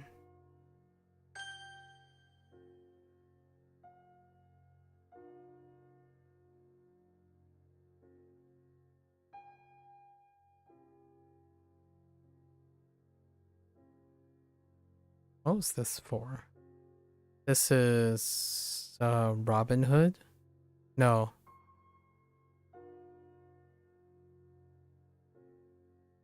Robin Hood inside the house? Oh, shooting arrows at the sun? 日 Oh wait.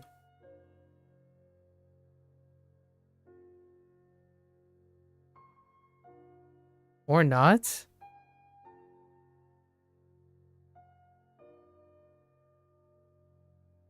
Steal the day from... I thought it was the Robin Hood shooting the...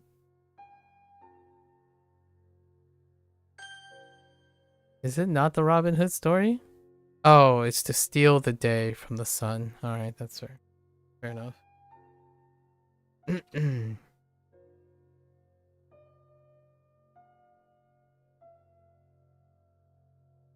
枪口，枪口，山口 枪口。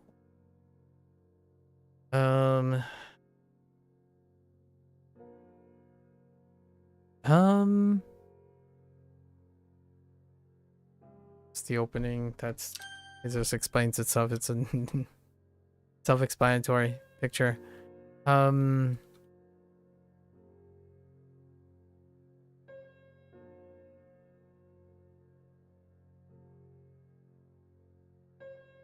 Gandalf in front of the temple. And Gandalf in front of the temple watching monks 宫 do construction. Or not construction. Yes, or work. Do work. Okay. I see. So down SRS. Okay. Fair enough.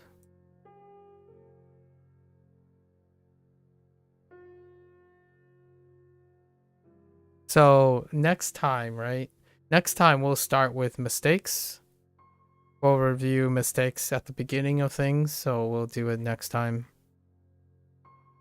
And then let's do our end routine. So our end routine, I think this end routine is pretty good. It's definitely different. How's it different from WaniKani? How are we doing this different from WaniKani? Largely because the components are... We're doing it this way because the sounds and components are part of the characters, but not part of the words.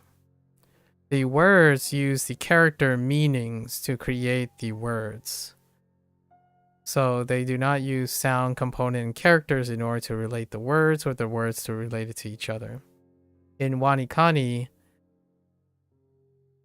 the mnemonics are separate. That's why we're naming all the radicals with one-word English words.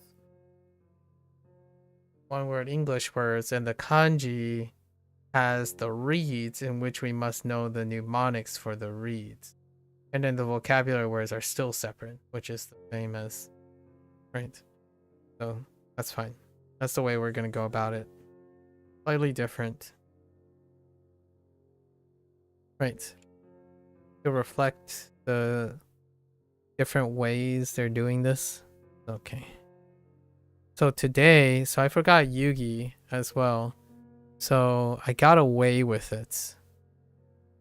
Is Yugi part of our current thing? No, I don't think so. I should write that down. I should have wrote that down earlier. Actually, was one of my mistakes dealing with Yugi? No. Yeah. Yeah, it was Yugi's example. Okay. So, we have R. R was arcade.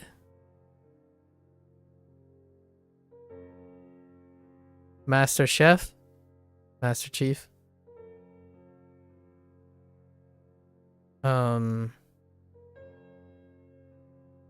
Oh.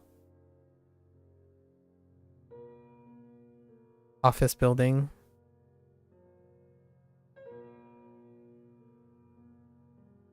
We'll just write office, it's fine. And Hulk.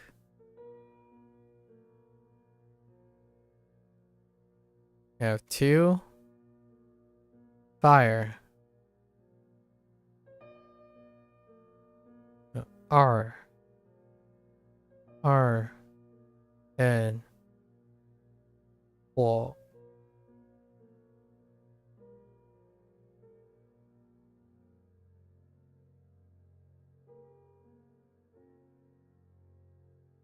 And we do, I guess we can write the mnemonics here. So main entrance is usually the big entrance. Big entrance.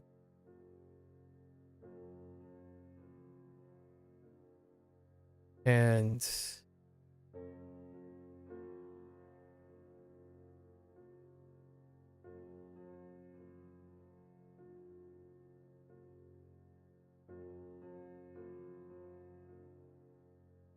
the entrance is the entrance. Wait, what do we use for this? Entrance is the big square. Okay. Yeah, it writes it so.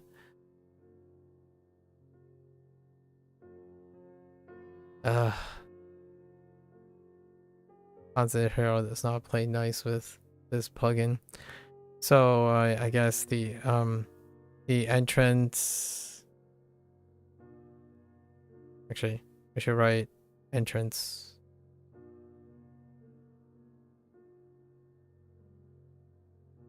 And then mouth is an entrance. We'll use that. Mouth is an entrance.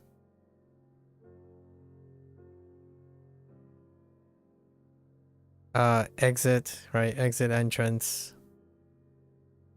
To exit. That's self-explanatory.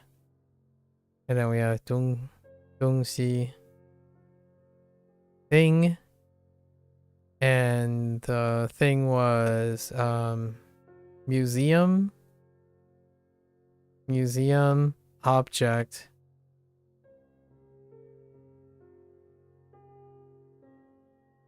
museum thing that has west east written on it. Okay. Do I need to cover these? No. If we cover these, then we'll cover these. Oh no, but they're not related in the same time, so we'll do these. So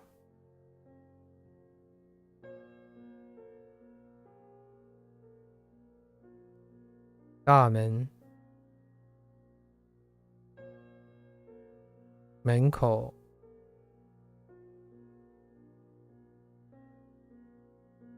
门口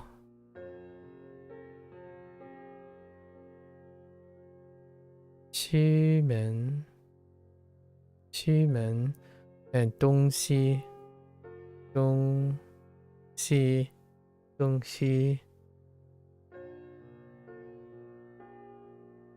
okay 东西 And then up here we have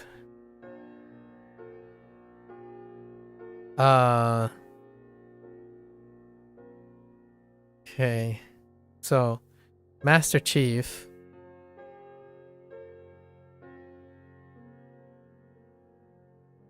is in the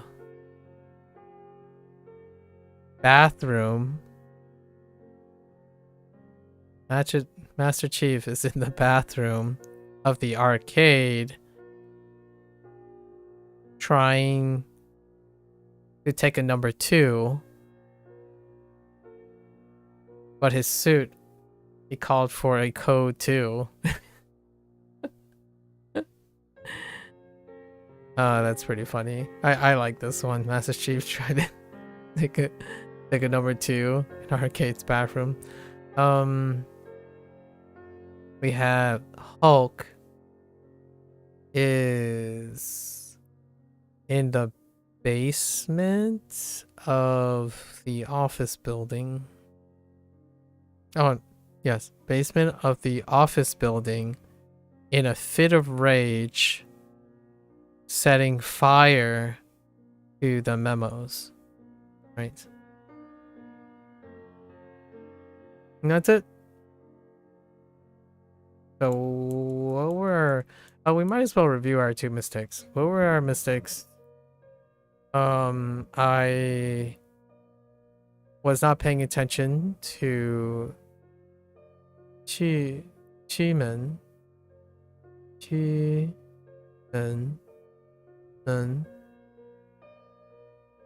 Right? That's okay. And then make sure for Yugi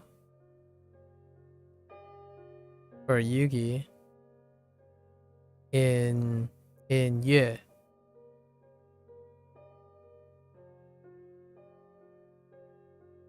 And got another one wrong. It was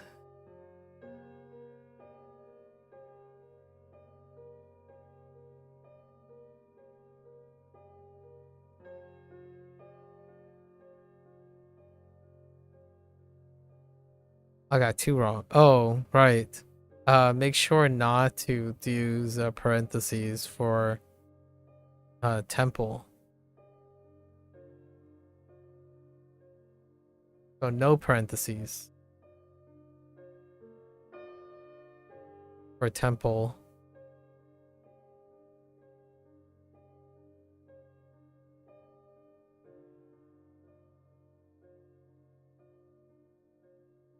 Oh, and Buddha. Buddha is I had a hard time most of the time for this actually. So they're looking for not very as a primary. And I often think of it as not big, but like no big deal, not big deal, or not to a bigger extent, but gotta hit that. And what did I mix it with? Not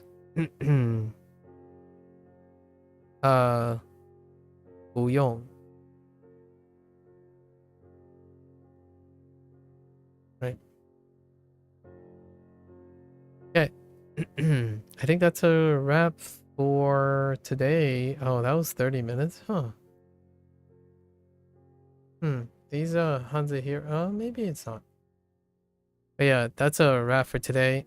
We had a really long, fun discussion over at WaniKani. We talked about realism, right? Realism. That was such a good topic. And then it kind of led to realistic and stuff. Oh, and the feeling, the saying of funny or silly, right? The definition of silly or funny and whatnot with realistic. More and more exploration about that in the future when we play video games. Largely, this is pretty alright. Everything seems pretty okay. So far. We are kind of being a little too loose lately. Today was more kind of a slacky day. Yeah, because we're doing traditional here. This is the traditional course.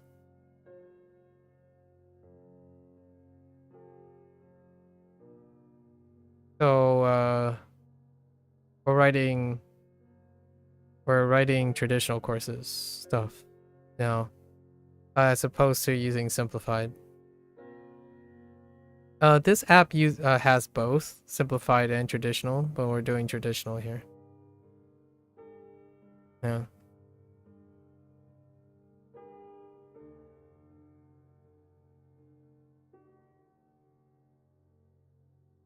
Yeah, so some of our early ones are men, and dong. Here's dong right here. Dong. What else we got?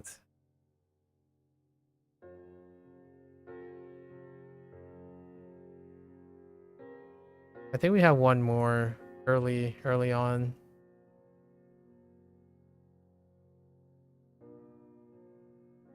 No, it might just be those two so far, actually. Oh, it was because they were in example. They were in example sentences. We saw a lot of example sentences with traditional and simplified, and most of them made sense. Occasionally, there are ones like I don't know what that is, and then I had to hear the sound before I knew what it was. Today's was Jing. It's one of the Jings.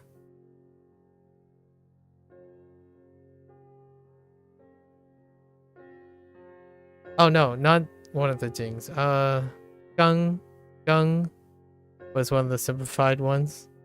Gung. I don't know how to write it because we didn't see it yet, but I'll probably try to write it when we see it. Gung was simplified. Right. This one. Right. Gung.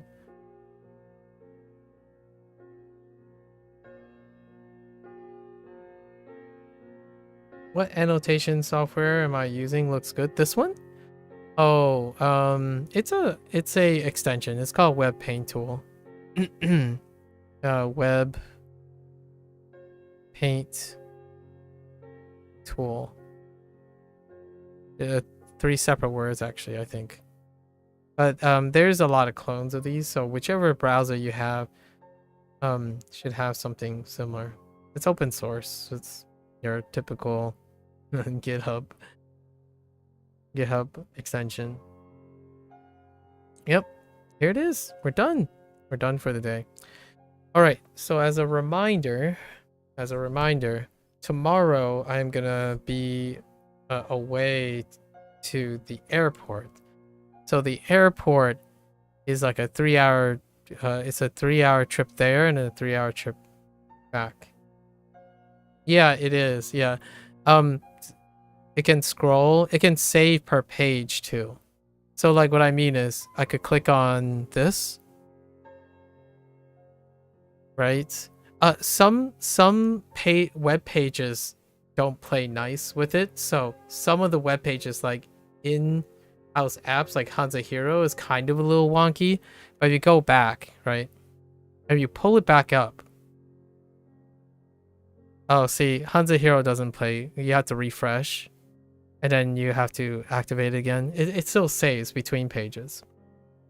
So a lot of times in Duolingo, when I'm like writing on one page and then I go back to it and I turn it on, the whole screen is filled with writing is because it saves per page too.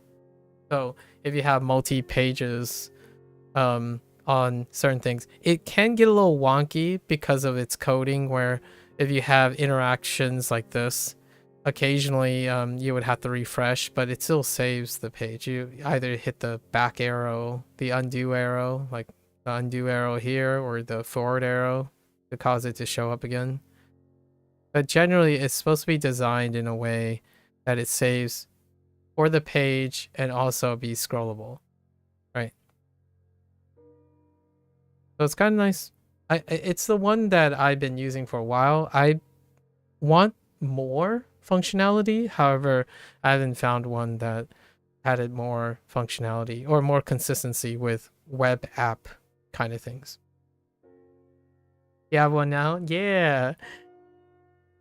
I think the most asked question is this too. One of the most asked questions. If not, I think this might be the top number one and question asked about this tool, which I'm not surprised. I mean, there's I hope other people there's definitely a market for this type of tool. Yeah, I actually get asked more about this writing thing than I get asked about Japanese or Chinese. Like, oh, what tool are you using? And the most commented video comment is dealing with what tool am I using? And it's me going on Google. I basically went on Google, the Play Store, and here's how I go about finding apps, right? I went on the Play Store and I entered 14 different keywords. And each 14 of the keywords, I did all single, then double to see what results I get. Then I perused through all the aggregate scores, and then when was the last time they were updated, right? And turns out this one is the most used, most downloaded, but there's also 3 or 4 clones of it. And those 3 or 4 clones might not actually be different people. It might actually be the same person posting this. So they look very suspiciously like each other. So pick your favorite one, and the one that doesn't yell at you for things and whatnot, basically. I would pay for something that deals with more integrated and pocket-sized things. But in terms of functionality, pretty much all your standard stuff is pretty good here. I think one thing that it lacks from a personal perspective is Windows Ink compatibility. So Windows Ink compatibility is very important to me, largely because I write on a tablet the way I would write on a piece of paper. So like no matter how hard I press, right? No matter how hard I press or how light I press, it's always the same density. When you're using like a drawing app, it would be harder, darker, there's velocity, like, and all of this stuff does take up a lot of resources. So this if you're using a pen, if you're moving too fast, you can see that the resolution is pretty mediocre, right? Even if you're doing smooth circle motions, these aren't smooth circles, right? So one thing I tell people a lot of times is whatever you see me writing something on screen like this here, it's largely due to a lot of the kinks and the wobblingness and stuff actually deals with the program itself. This program's response time is like mildly okay with a pen. For a mouse, it's possibly better because the mouse has like soft locks, right? So when you're doing something like this, as opposed to doing this, right? You can kind of see some, like there's lifting artifacts, right? Lifting artifacts. And then there's these like wobbling things. So not the, it's functional. It's functional most of the time. So your mileage might vary. Usually I've used a pen long enough to know what it's going to transfer to like an art program. So yeah. Do you have a pen? Gal, do you have a like a drafting pen or like a tablet or something? I kind of see that being something useful for like from a design perspective, like an engineering perspective, but I'm not sure if it's something that people use very commonly anymore. I use it for other things. I'm not sure if you like rhythm games or not, but this type of thing is a really well-known hobby item for rhythm games, especially for OS. This game, OS. You might. Oh, you have an iPad? Yeah, okay. An iPad works. Look at you. You're such an edgelord. An iPad.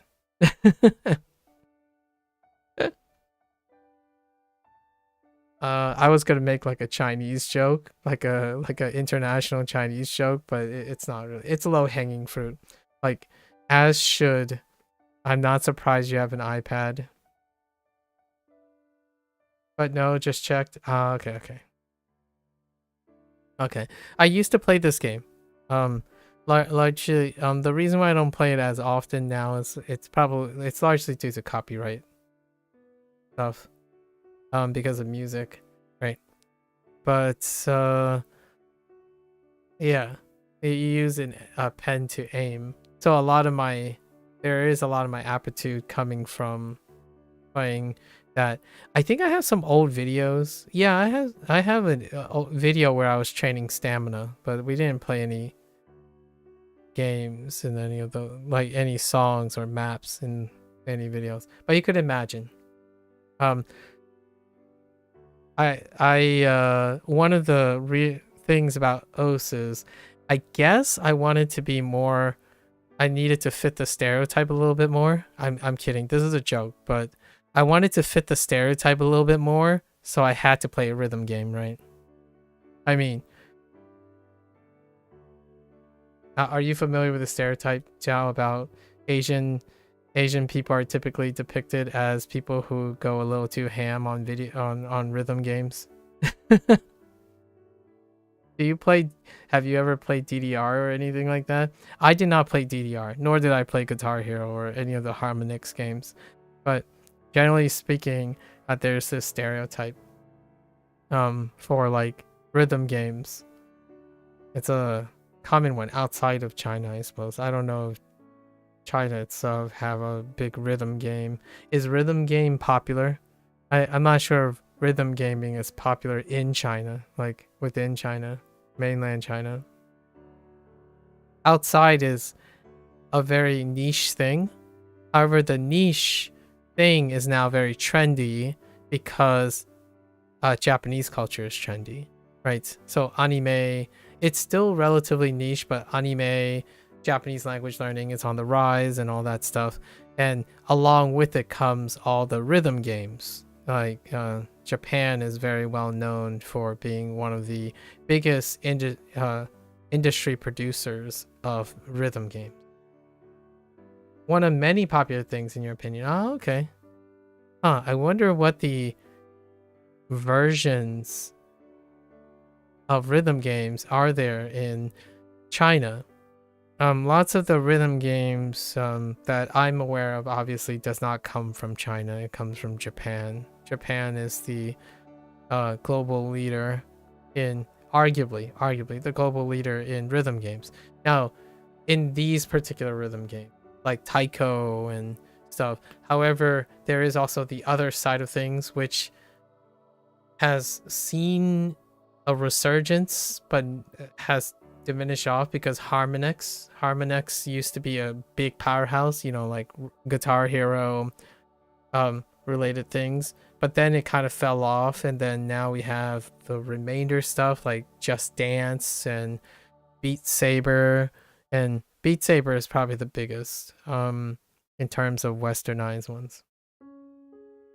You know, there are a big community about rhythm games. Unfortunately, you're not one. Okay, no worries. I mean, like, I think rhythm games are fantastic for hand-eye coordination and all that stuff. It leads to a lot of things. So, except one, Beat Saber. I see. Yeah, Beat Saber. Beat Saber is probably the default casual thing. I know you just mentioned you don't know what OS is, but OS is like, it's intense. As in, what I mean is, it's very approachable from a casual standpoint. It's kind of like language learning, like learning Japanese. You have the casual Japanese language learner who likes to do it for a very long time and learn, and then, oh, you do know OS. Okay. Yeah, and then you know OS, the OSU, the intense side of things, the stuff that people break their hands and like injure themselves, intense side of things. So it's a very interesting reflection of Japanese language learning as well. if anyone is like, if you're familiar with the OS community or the community at large, it's quite Japanese language learning is not quite as like enriched like that. However, you can definitely see an overlap between like the intensity and the high standards required to consider yourself quote unquote an OS player, along with the high intensity and potential elitism of Japanese language learning. Comes kind of sort of goes hand in hand, and it's probably connected, in my opinion, connected due to the nature of the attractiveness of the Japanese culture. It may also correct in China, yeah. Probably. All right. That's a pretty nice. We talked a lot about video games today.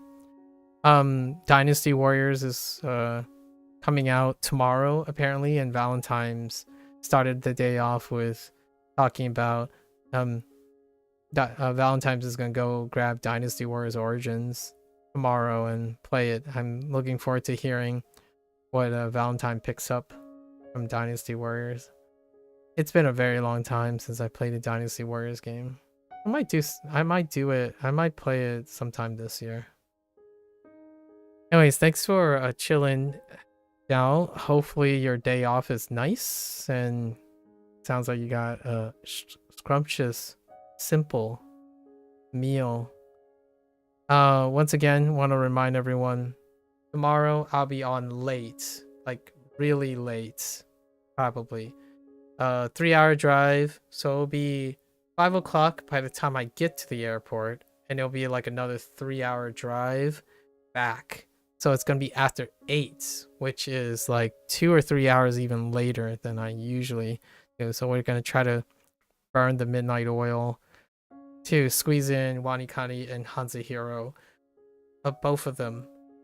HanziHero will always be around 1 hour. Like, it's between 30 minutes and an hour, and it can go way faster than that because it's normalized. WaniKani tomorrow is going to be a lesson day, or there's like maybe vocabulary and stuff, so it's going to be a little bit longer, but it's generally doesn't ever exceed more than 3 hours. So it'll be from like 8 p.m. my time to midnight, which is pretty much a full day as opposed to half days. I've been taking half days to prepare for next Tuesday, which I only have 5 days left. So 5 days until we do the big review. So until then, thanks for chilling, thanks for hanging out. If you're gonna watch this later, 谢谢. Right. Until next time, 下次见. Right. Stay safe, stay healthy, and I'll catch you guys on the next one. Bye bye.